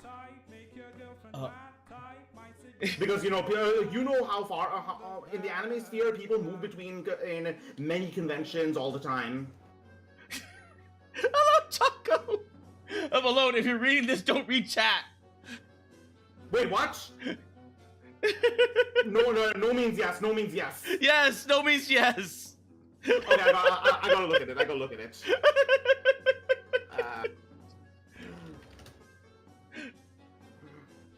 Now we are.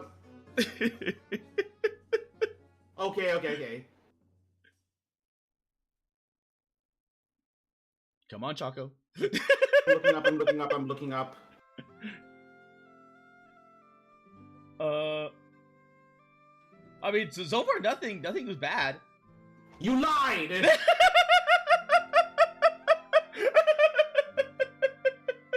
Choco, you lied to me. You told me there would be tea. There would be tea. There would be high concentrated caffeinated tea. You weren't supposed to read that, you fucking dead.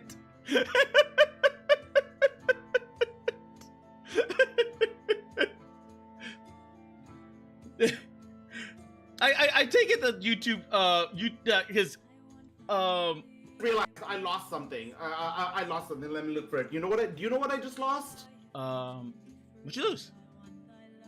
The game. God!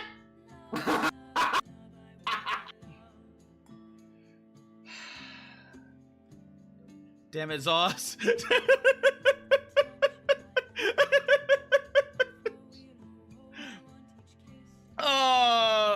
That is like officially the second time that I've fallen for that. Actually, you know, the last time I lost it was first of all, the last time I lost it was when I mentioned Dragon Age Inquisition, where apparently the political the political and like intrigues and like court intrigue system is called in Orlai is called the game. Really? I think so. It's been a while since I played Inquisition, but yeah, it's called the game. I played it. Oh wait, no, that was Origins. Because Origins, I distinctly remember playing like several times. Inquisition, I think, is the one I couldn't finish. I couldn't finish. Yeah, I couldn't finish Inquisition either. The story was okay, though not as good as Origins. Yeah, it was not as good as Origins. The gameplay in Inquisitions was so repetitive. It was. Because and Veilguard is like, I don't know, it's the final stage in putting in the epic, in turning the epic, intelligent, tactical combat of Origins into Mass Effect, but not really. It wasn't even Mass Effect, because at least Mass Effect you had like guns and it made sense. This one was like, aha, I'm swinging my sword, and it felt even worse when you're a mage, because you're like, cast magic spell, and you're just like, you're wiggling your staff, and you're just launching like little energy bolts. It felt horrible. It felt horrible to be a mage. Wait, is this Inquisition or the Veilguard? This was Inquisition. Yeah, it was that bad in Inquisition too. I mean, I still maintain Dragon Age got worse and worse as over time. At least I was able to finish Dragon Age 2. I barely remember Dragon Age 2. I distinctly remember Dragon Age Origins. Dragon Age Origins was one of the greatest RPGs ever. Yeah, like period. I love Dragon Age. Hold on. Share your screen. Oh, okay. Bop. Oh wait, that's the wrong screen. Bop. No, that's still the wrong screen. Oh motherfucker. What? What'd I do? I have to go. Oh. There's an engagement I have in literally in a few minutes. Okay. At 5 my time, and we were supposed to play 2 games, but we just got caught yapping. Yeah, we did get caught yapping. This was great, but it was fun. But before I go, share your screen and look up Dragon Age Origins violence. Okay, let's see. Share screen. Go live. There we go. Bop. And Dragon Age Origins violence. Dragon Age Origins violence. See, this is what we once had.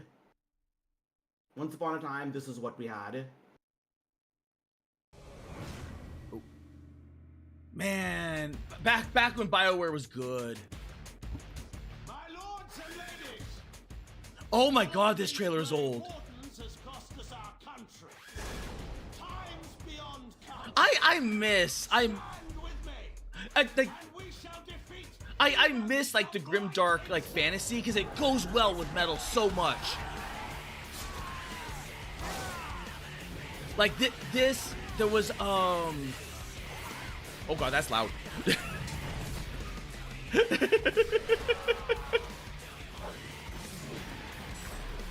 But and like Kingdom Under Fire. Come to me. I told you about Kingdom Under Fire, right, Zoss? We shall make this last night together something to remember. Morgan is one of my first waifus.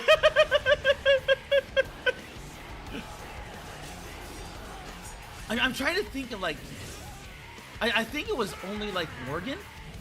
I think it was like only Morgan, because you had, what's her face, the French chick. Liliana. Yeah, Liliana. Liliana was also amazing. Yeah, she was really good. But she came with even Win as a hag was really likable. Yeah, but Liliana came with a lot of baggage. Okay, so what do you think? That first of all, this is one of the videos that actually got me into heavy metal. Really? The song is called "This Is the New Shit" by Marilyn Manson. Oh, so and Marilyn Manson is one of the gods of 90s metal. Marilyn Manson was like really big at the time. Marilyn Manson was so big. Oh my god, Choco, you know Kingdom Under Fire. Zoss, do you know Kingdom Under Fire? I've seen trailers, yes. Oh my god, that game was so good. That game, that game, this game, man. This is like cemented. Wait, what's that?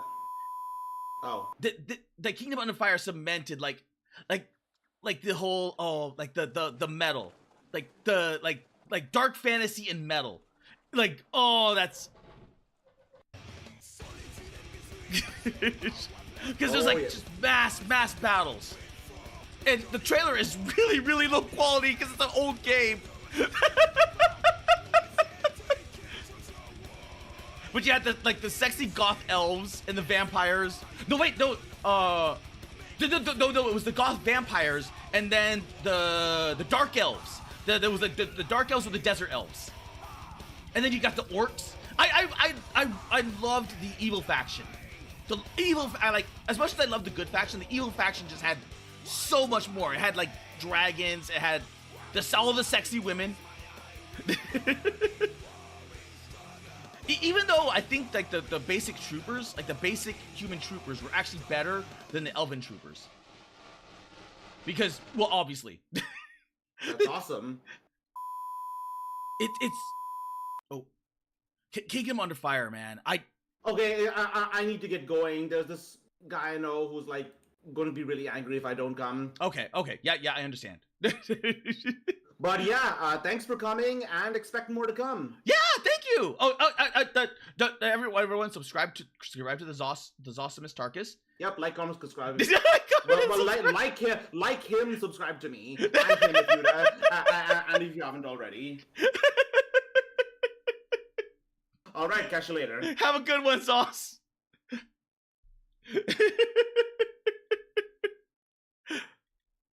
Okay, let's stop that. Disconnect that. Oh, it's a shame we couldn't get to the second game. It's a shame we couldn't get to the second game because the second game, I was gonna bring out the dragons and the big titty down. We have to save that for another day. Kingdom Under Fire is attack. Kingdom Under Fire is pretty good, even with the PC ports. It's kind of spotty. God, I wish they would bring back Kingdom Under Fire. I wish they would bring back Kingdom Under Fire because they were. Was it 2? 2 was like this weird 3. No, wait. No, I think 2 was decent. No, wait. 2, wait. I can't remember 2. Because there was Kingdom Under Fire, there was Kingdom Under Fire, the other one. Kingdom Under Fire 2. Kingdom Under Fire 2 was technically the MMO that they're making, I think? Or multi. I can't remember. I know like one of the Kingdom Under Fires was like stuck in development hell. And I can't remember which one it was. Because there was like 2 or 3 Kingdom Under Fires that were just like the Xbox and then the other version. And then there was Kingdom Under Fire that was like the Diablo like, which was really bad. War of the Heroes? Was it? I can't remember that one. I know it was like a Diablo like, and it was bad. It was like notoriously like it took everything that made like Kingdom Under Fire good, and there's like, okay, but you get a single hero. Like, but why? Like what happened to the mask? Like what happened to like the mass combat? The squad? Like what happened to this? What happened to this?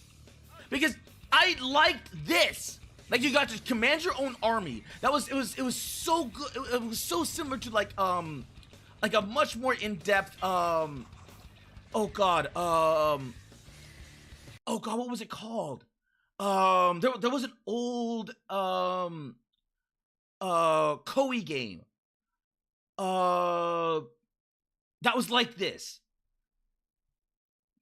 Oh my god, I can't remember. I legit can't remember it.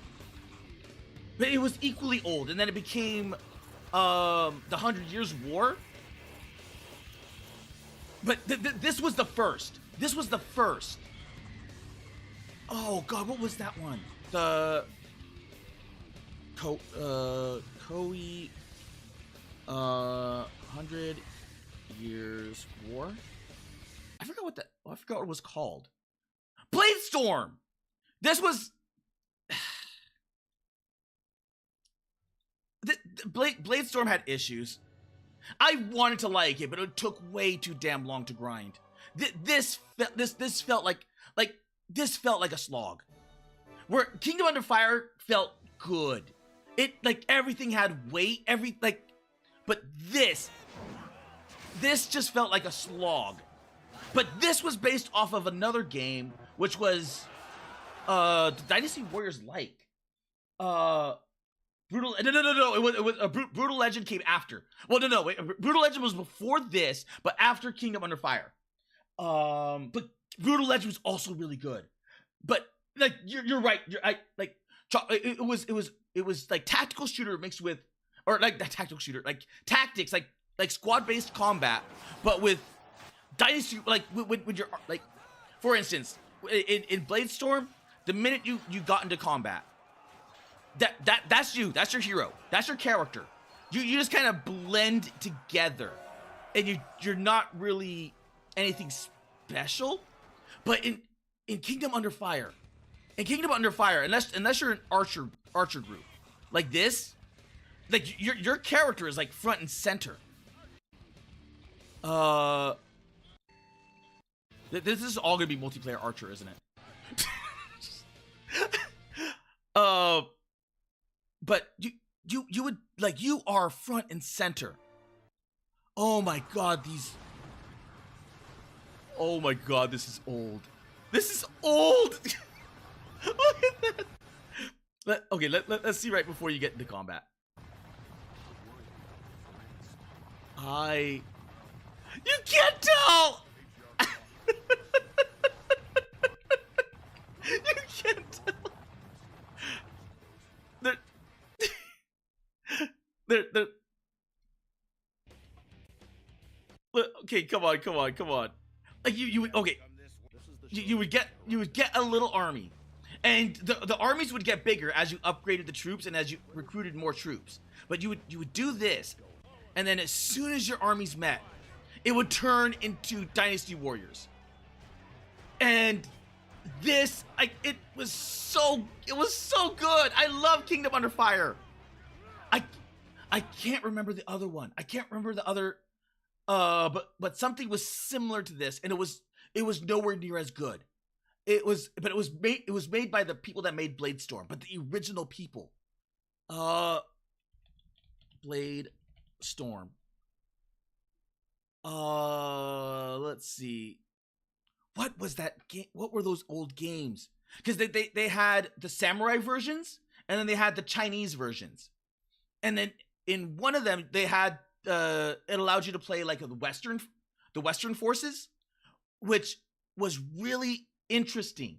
And then I think it was in one of the Japanese ones.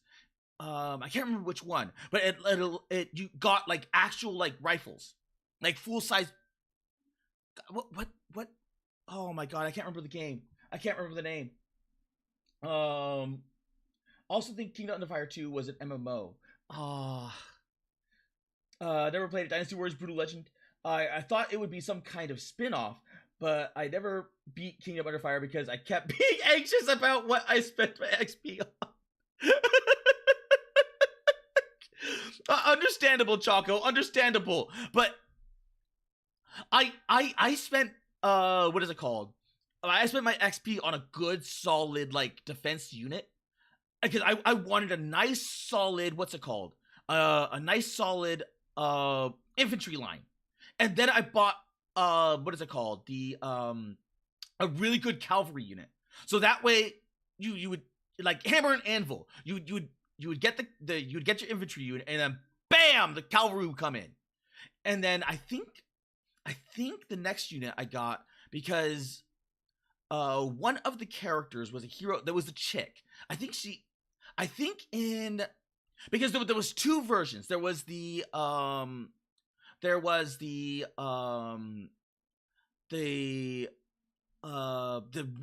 Bladestorm. Then there was the side grade that under any other circumstance would have been a DLC, but it was like a full game, and you played as the main chick. Kingdom Under Fire Heroes. This is the one.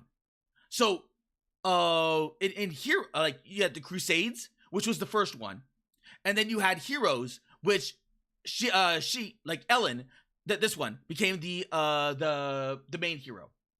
So it's not that he wasn't there. He was. It's that he got promoted. So in order to tell the story again, they're like, well, you kind of have to work your way up. So like, okay, so he got promoted. So a lot of the characters got promoted, but a lot of the other characters got shifted around. So one of the other chicks, I think it was a ranger in the first game, became a frontline trooper in the second one. And then there was the really bad Diablo-like, which I hated. But this one was good. And God, I wish they would bring this back. Because I want another one of these. Oh, and then they always kept Renaud.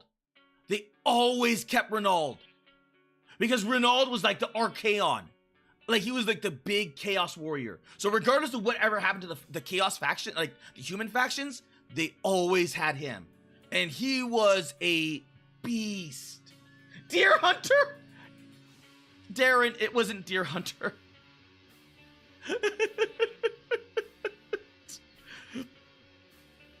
Oh,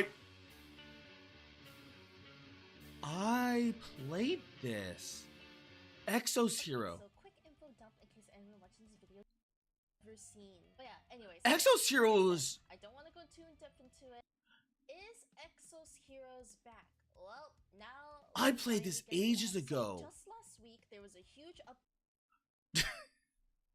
Oh, okay. Otherwise, I'm getting distracted. But I remembered that art. Oh, Tycho? Tecmo's Deception? Tecmo's Deception. Oh, shit.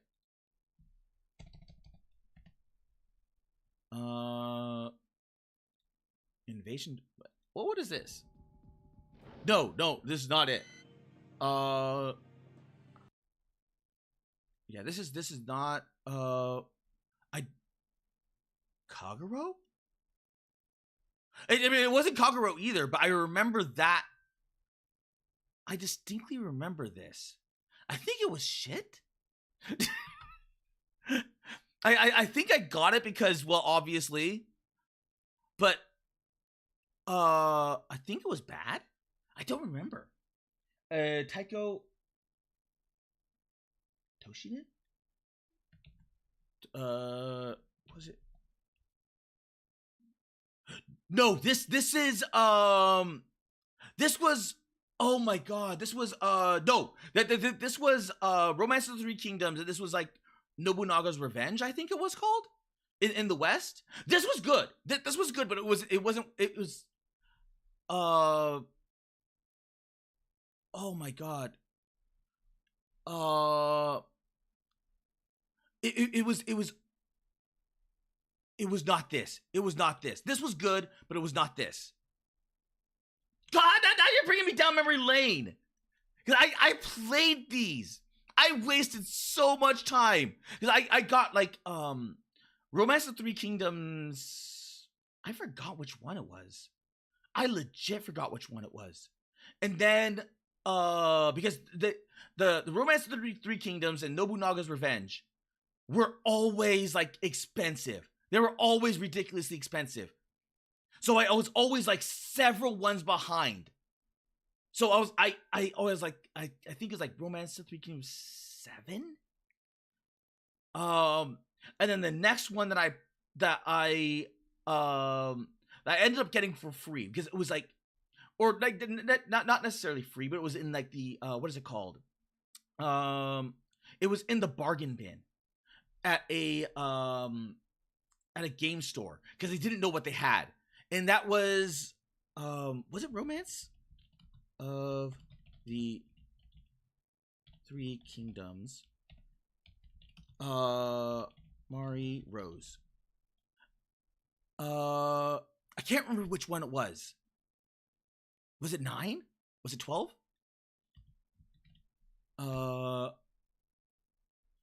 it was like this stupid little collab that they did where they had one of the Romance of Three Kingdoms and they had a whole bunch of collab characters. So they had Mari Rose, they had Hanukkah, they had a few other characters. I can't remember which ones.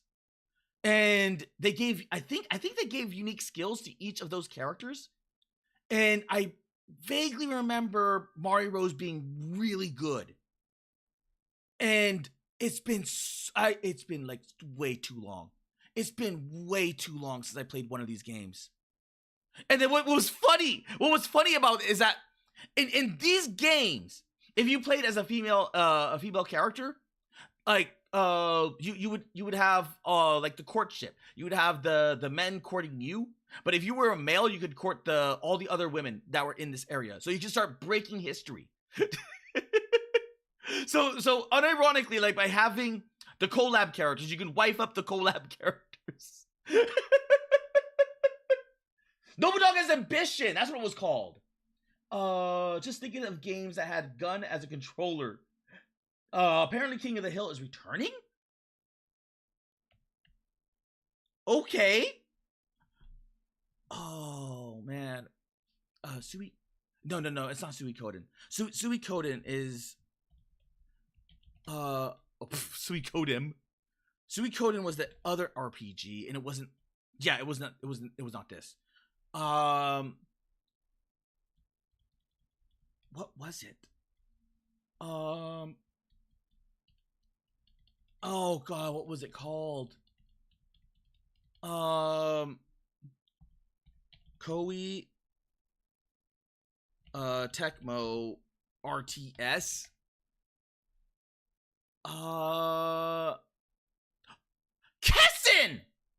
Kessen! This!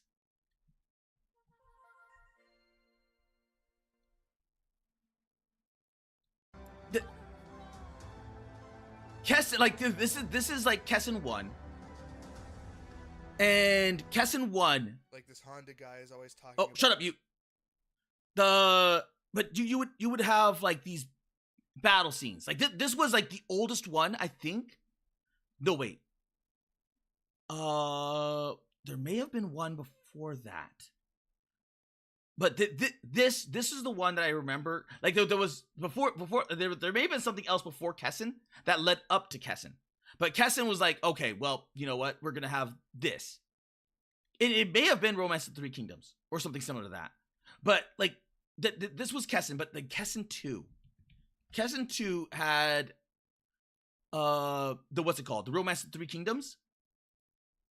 And this one got better. So it got so much better than Kessen 1. Like there was a legitimate. Oh my god, this is going back so old.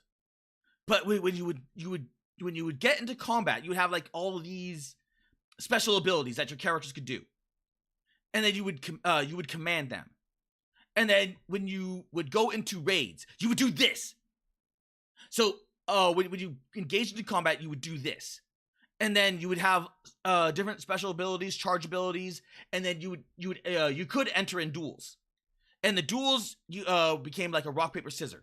But in Kessen 3, Kessen 3 was the one where they went back to Japan, and this is the one that had the Westerners and the muskets, and this is the one that ended up becoming more combat orientated. So this is the one that come on, show me combat. This is what would end up becoming what is it called? Bladestorm, but a much like, but Bladestorm was just worse. Bladestorm was like legitimately just worse. It was a grind. This one, you still had levels. And when you engaged in combat, you still had your hero. It was nowhere near as good as Kingdom Under Fire. But it was like Kingdom Under Fire, then maybe Kessen. And then maybe Bladestorm.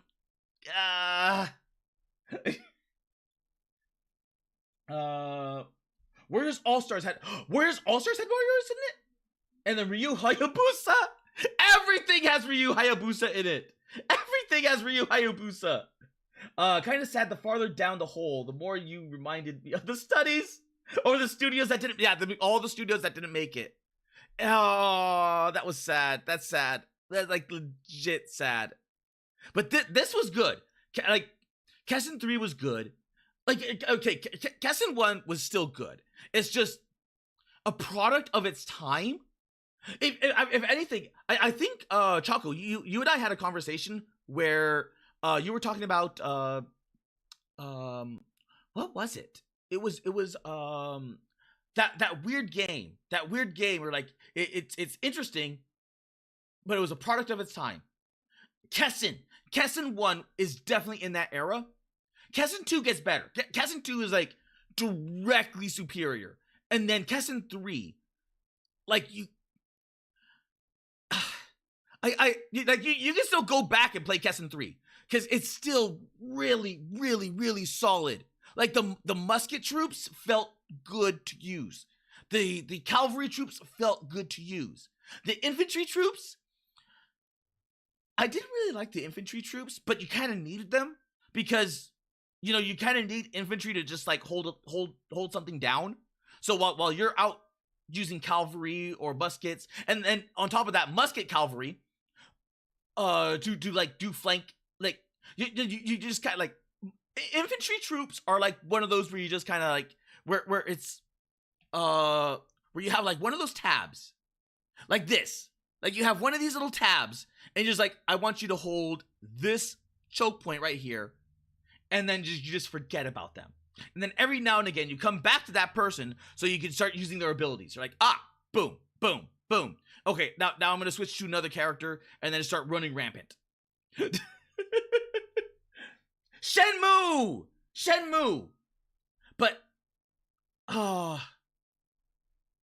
I miss Kessen, man. I miss Kessen. I miss Kingdom Under Fire. I miss so many of these games. I miss Dino Crisis. Like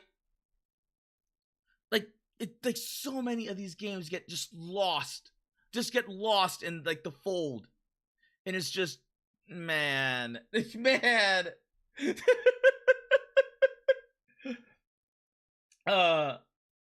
We were talking about Shenmue. I think Shenmue is worth experiencing, but the age has a hard filter people. Yeah, Kessen 1 would be that, because it's just like Kessen 1 is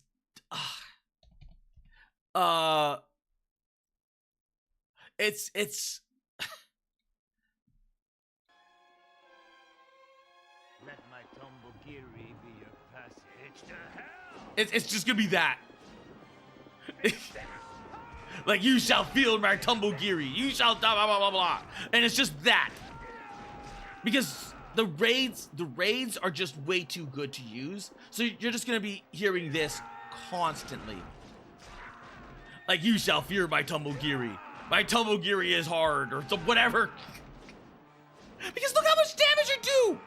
Look at that! and the unit zeal is the morale. The unit zeal is the morale that you use to expend on like special abilities and whatnot. And then you deal like so much damage with a raid. So much so that the only time that a raid gets blocked is if another like major hero is in the group, and then you could trigger a duel. And then the duels are just like rock paper scissors. Kessen duel. You dog, mister. Today I shall have your head as my prize. Oh my god, it's going.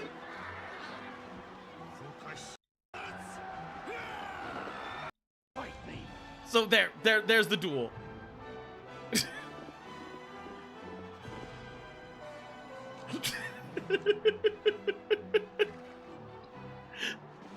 Fine. Show me the It- true it- measure of your strength.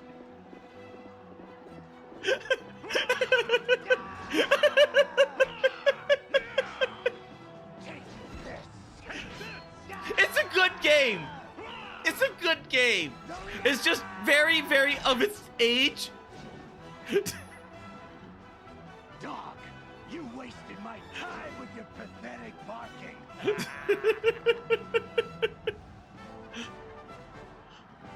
It was very campy.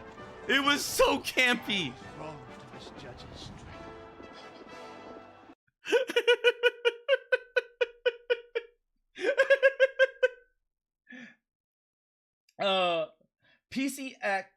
PCSX2 is also incredibly easy to set up. PCSX2.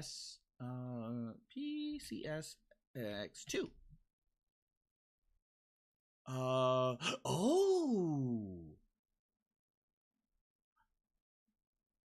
Okay. I have to look into this now. Because I have all those old games. And I have like my old PS1, I have like my old PS2. So theoretically speaking, I could like hook everything up. Or I could just do something like this and then get better quality. But it'll be annoying to hear the same voice lines. Meanwhile, Marvel Riders, it's Spider time. Yeah.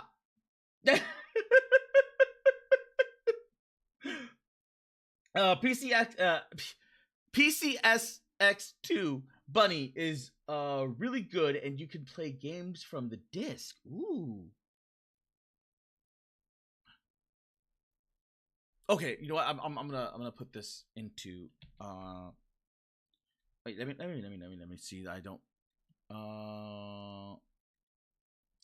yeah, I'm gonna put it right here where the passwords are. PC otherwise I'll forget. And then minimize that. Bop! There we go.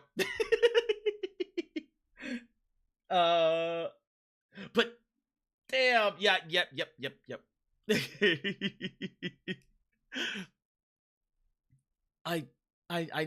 I just need.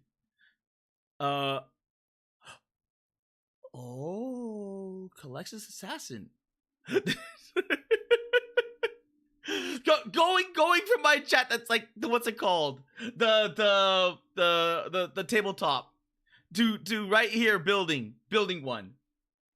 Kind of miss games being finished. I miss that too. I legit miss that. Oh, I think I just miss in general, like all the good things. Oh, Armchair is doing an what's it called? all like, yeah, Zoss brought this up. All of the issues that are happening at Off-Kai. Oh my god. I don't know how they keep shooting themselves in the foot. I legit have no clue how they just keep shooting themselves in the foot. A lot of games back in the old days were not finished. But you still got a good, like, solid thing. But they didn't have the safety net of online patches. Yeah, okay, yeah, you know what, Chocolate, you're probably right. Like, if you got a good game, it was complete. And then you would get like maybe expansion pack for the PC, or like an expansion, what is it called? Like if you got like StarCraft, you would get StarCraft Brood War like much later, and it would be its own game. But if you got a bad game, you got a bad game for life. It like there is no updating, there is no fixing, there is no modder community. So you're just like screwed. You are just like permanently screwed. So let me think. Because at least in today, I wouldn't even say like you could save a bad game, but maybe modders can actually fix some of like the rough edges to where it makes it a little bit easier to swallow.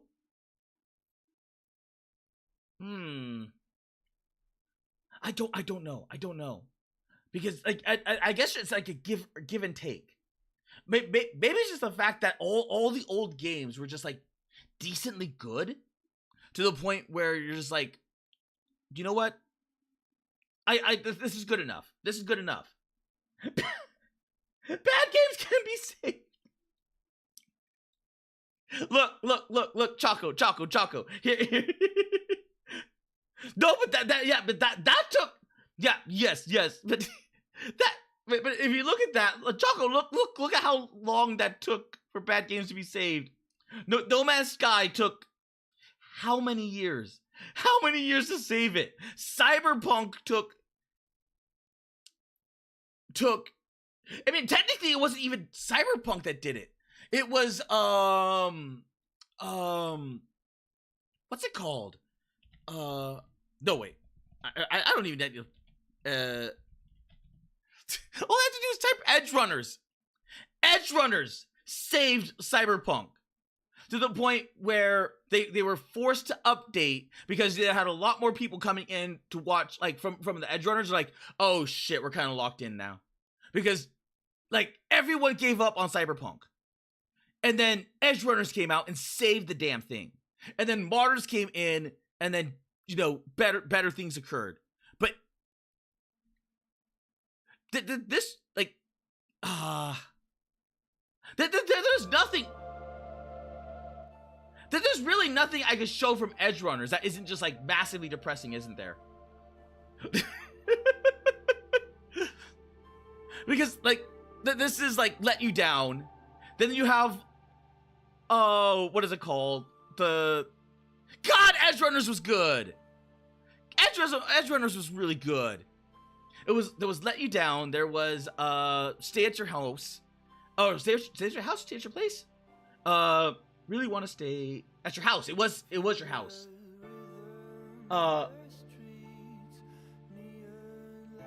Wait. What?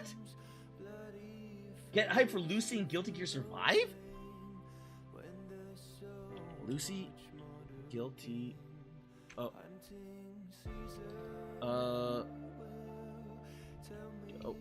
Guilty Gear.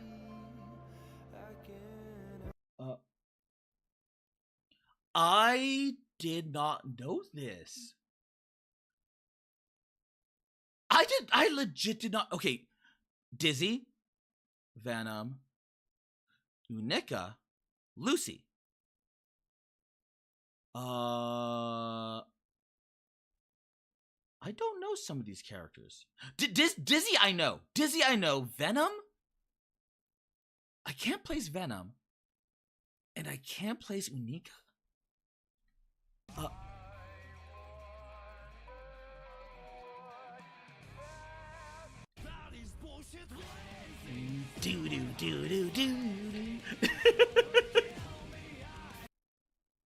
Why can't I place you? I recognize you, but I can't place you. Oh, it's a brand new. That's why I can't place the character. It's brand new.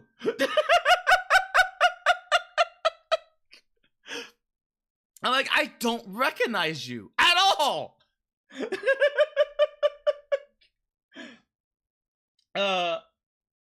Wait, or don't care. Unica is from Dual Rulers anime?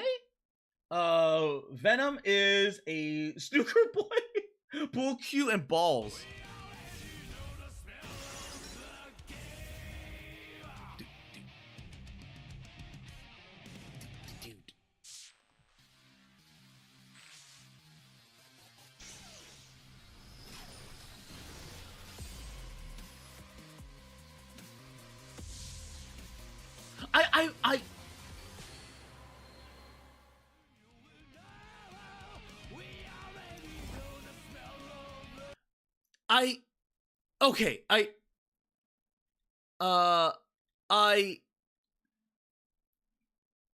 I wonder why Lucy. I mean, I like Lucy, but Becca. Unless it's the size difference. Like having Becca would be like half the size of a character, like a human character. So maybe the hitbox on that, and she would be like all She would be all guns. She'd be all guns, and she'd definitely be a zoner. So I'm gonna say they're gonna give her a whip. Like knowing the character, they're gonna give her a whip, or they're gonna give her like something similar to that. Let's see if they do. But why not Becca? Please be the trailer. Please.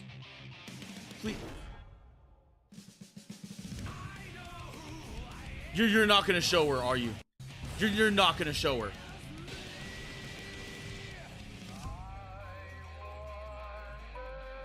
It's the same trailer. It's the same trailer.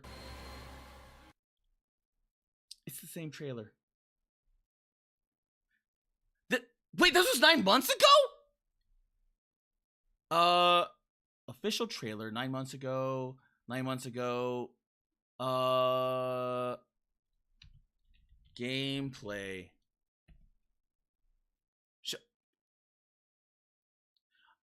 You know, I like Dizzy, but I don't care about Dizzy. I want to see Lucy.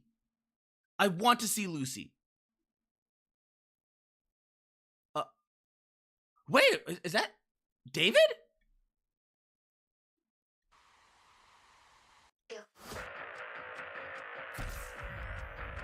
I mean, I can see David.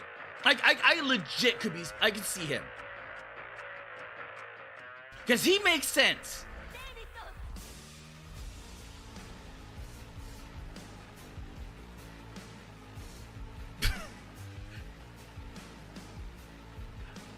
Oh, I can see David.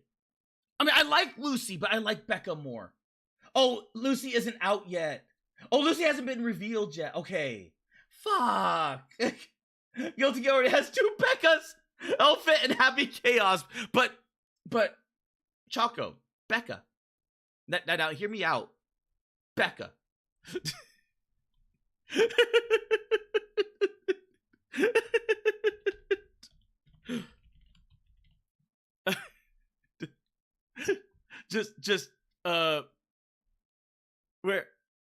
where is one where she does not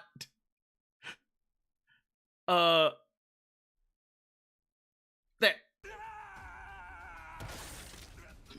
Oh wait, that's gonna fucking hell. There, Becca. Damn it! It's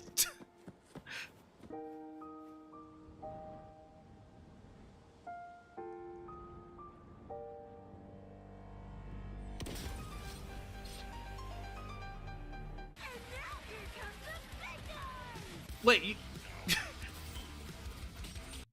So supposedly her gun is really good in Cyberpunk, especially if you're going down the gunner route. Her gun is like really top tier. But then watching Himawari's playthrough where of one of the DLCs where they just strip you of everything, it's just like every single time I think I want to play Cyberpunk, I just like it. No.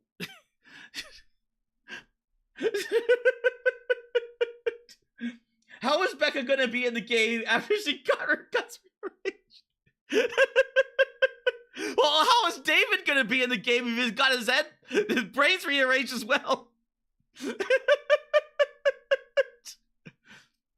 Like theoretically speaking, like from a canonicity, the only people that are alive at the end of Edge Runners is Lucy and oh god, what was his name? The mustache guy. Robert? Was it Robert?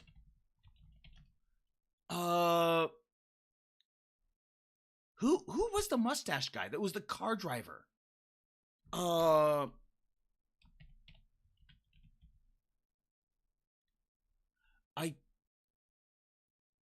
I can't remember his name. I legit can't remember his name.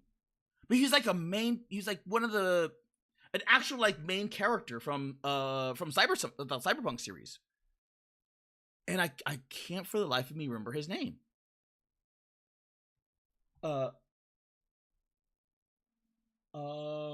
Honestly, her gun had to be good.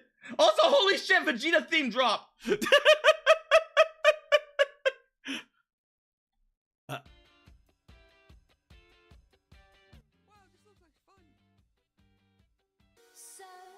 get away and never let yourself go.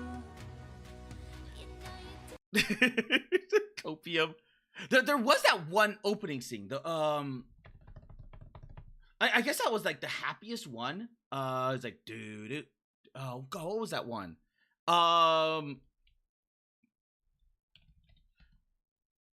It wasn't that. It wasn't that. It was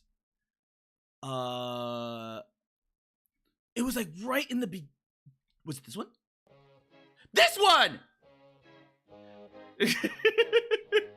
This is like the only, I think the only happy thing from Edge Runners.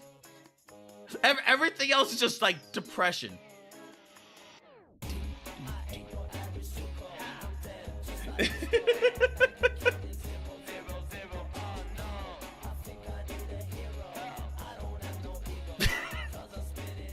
And then all the what's it called? All the spoilers.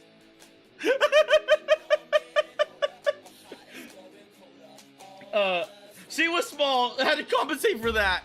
Well, she definitely could. Like with those massive like power. You know, realistically speaking, she had like massive power fists. So even if she did get into melee, like she had like Space Marine gauntlets. So she could just like crush things. And they weren't even just like like they weren't even just they were connected to her like her like the entire, like they were actually connected to the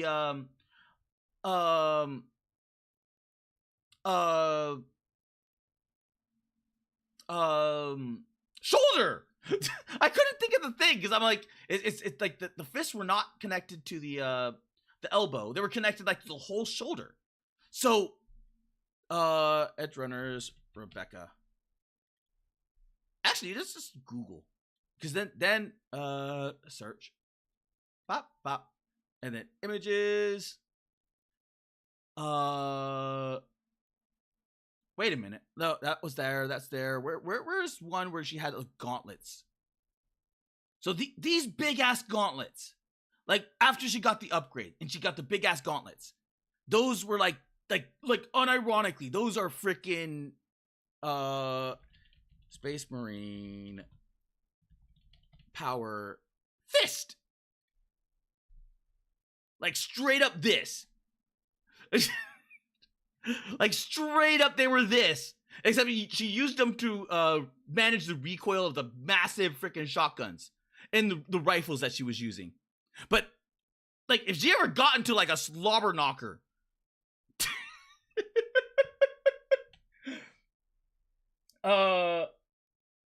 David was going sicko mode after getting chorped up. Was happy for him at Liat until it wasn't. Loli was oversized power gauntlets and Peaks died. There's something about like the, what is it called? That's what it was. Pint-sized powerhouse. Wait. Pint-sized powerhouse. This is a TV trope where you have this like the smallest character imaginable is this like the strongest character, and there's like so much of this in anime. So oh my god, it's not gonna show me, but let's see. Oh wait, Pint-sized powerhouse anime images. It's not gonna show me anything, is it? But like Vita from Magical Girl Lyrica. Let's Vita Magical Lyrical Nanaha.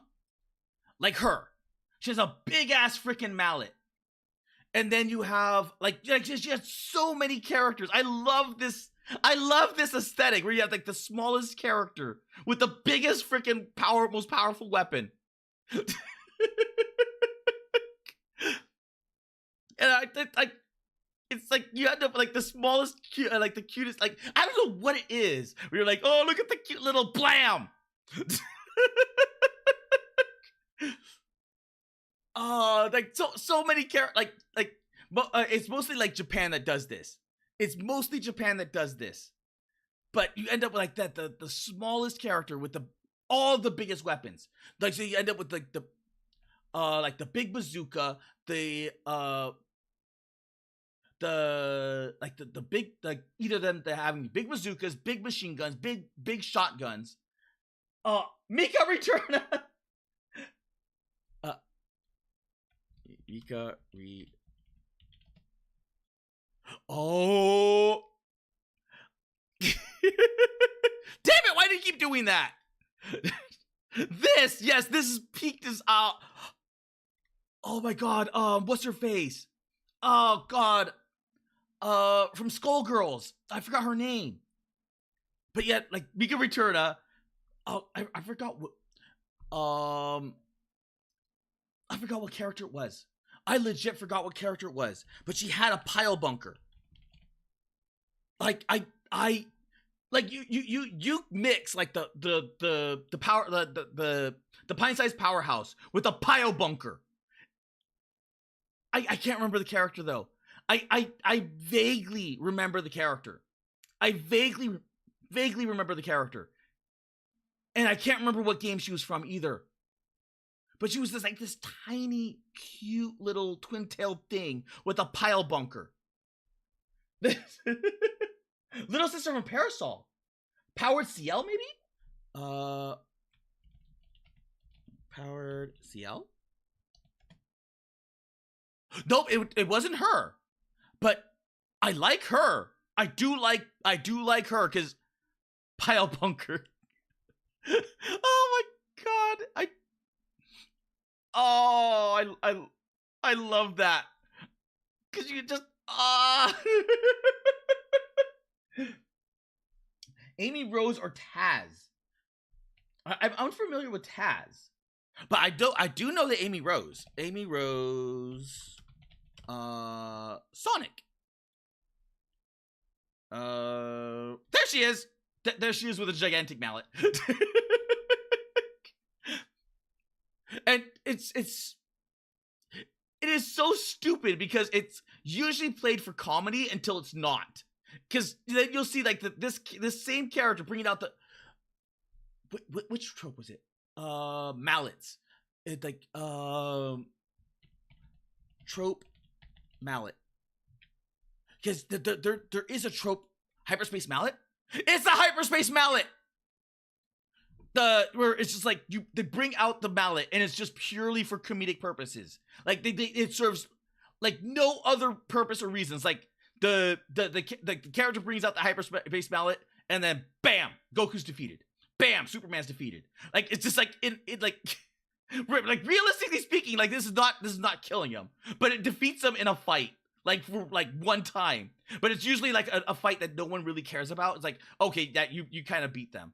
But then it's like, okay, now chips are on the table. Like it's the hyperspace mallet versus the character. The character's gonna win, but the chips are on the table. But usually in that case, like the hyperspace mallet is usually on the side of the good. So it's like, okay, the hyperspace mallet goes against usually the like the seductress type character. So you have like the cutesy character versus like the horny hypersexualized character, and then you end up with like the really badass character versus the really badass villain. And then they both duel each other, like da da da da da, and then the hyperspace wins, and like da da da da, and then the hero wins. Taz, he is the weapon. Oh, I did not know that. I am completely unfamiliar. Parasol, hyperspace. It's been a while. It's like legit been a while since I've traveled to the TV tropes. Like ever since I traveled to like I became like VTuber. I stopped going to TV tropes. I wonder. 'Cause oh.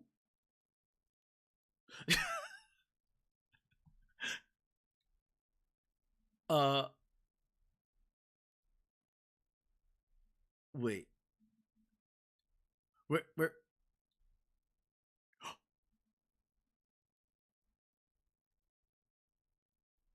Wait a minute. So we're not there fully, but we're there almost. Like Ruffles Hat and Discipline, but HD 1080, Ed, and Eddie, Claudio Ramirez, Bop, and Bop, and Bop. Rolf respects your vow to uphold the sticky notes of elders, yet you must be punished. Yes, this. What is that, Rolf? The Hat of Discipline. Do you live in a cave? All is forgiven. Thank you, Rolf. Oh, look, we found another. The hyperspace hammer defeats all until it doesn't. No, but even then, because there are those characters that just like I like those weird characters that just defeat everyone, irregardless of like Squirrel Girl is one of those characters. So you give it like Squirrel Girl the hyperspace hammer, and like. Granted, she doesn't need it, but still, I instantly think of Looney Tunes. Yeah, that's what most people think of. Like, I think it's the absurdity. I think it's the absolute absurdity of it all. That does it. I really want to know what this game is. What's this up, game? guys and gals? Quiet splatters. Because it's got pixel art. And I like pixel art. This could be interesting. Store featured. Scavland.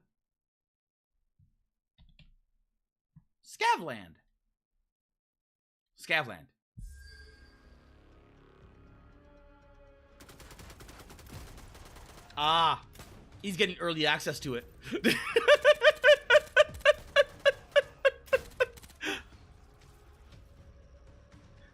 I'll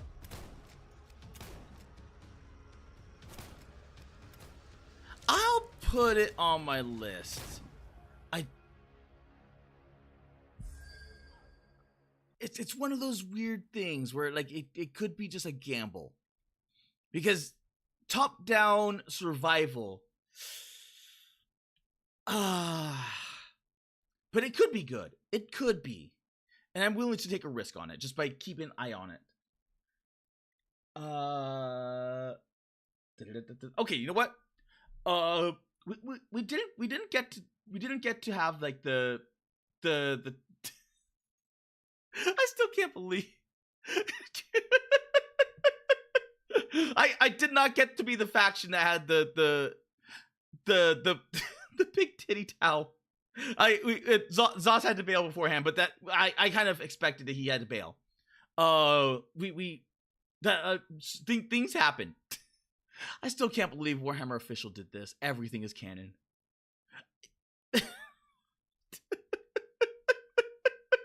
I still can't believe that. The funny thing is that they actually do have models for that. They what is it called? Female towel models. And you actually can see like legit, really decent models.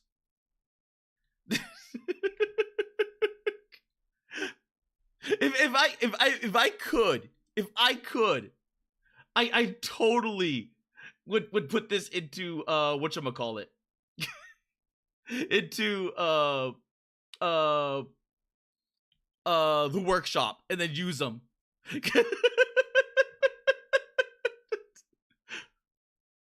I totally would. I totally absolutely would. Okay, you know what? It's 30 minutes early. It's 30 minutes early. He's playing the thingy. Let's. Okay, you know what? Screw it. We're ready to the splats. We'll ready into the splats. Let's mute that. bop, bop, bop. And the bop, boops. And let's see. This one up. I guess it can't be helped. It's just a matter of when do you think she'd notice if it never bloomed again as my roots grow. Next time looks like it might be a future car. Probably. At this point, yes, probably.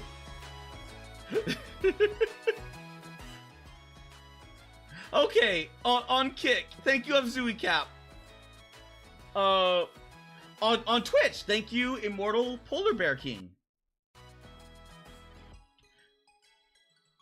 And then on the YouTubes, thank you, Splats, thank you, Darren, thank you, Tall Guy, thank you, Pillow. Thank you, Cielo. Thank you, Sword. Thank you, Listening Elf. Thank you, Azui Cap on the YouTubes. Thank you, Choco. And thank you, Lurkers and VOD Watchers. If I don't see you, enjoy your weekend. And as always, that's Otsukata.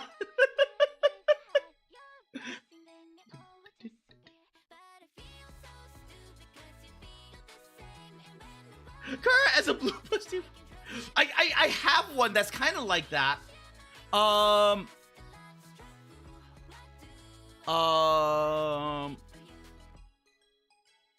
what happened? What? Why?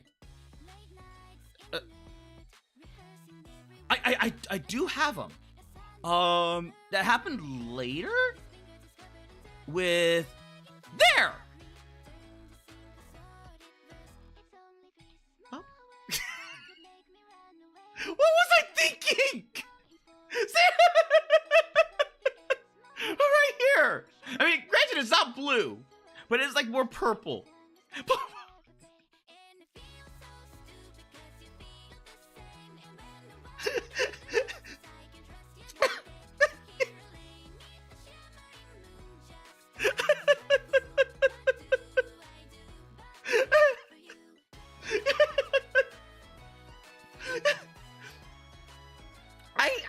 I don't know where my brain goes half the time.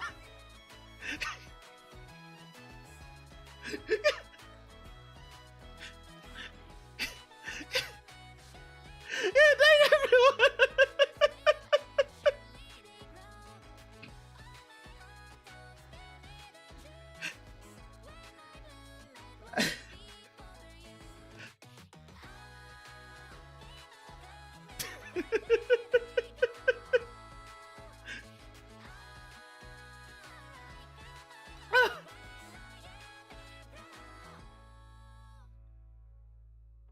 I guess it can't be helped. It's just a matter of when. If she just won't notice, then I take it on the chin.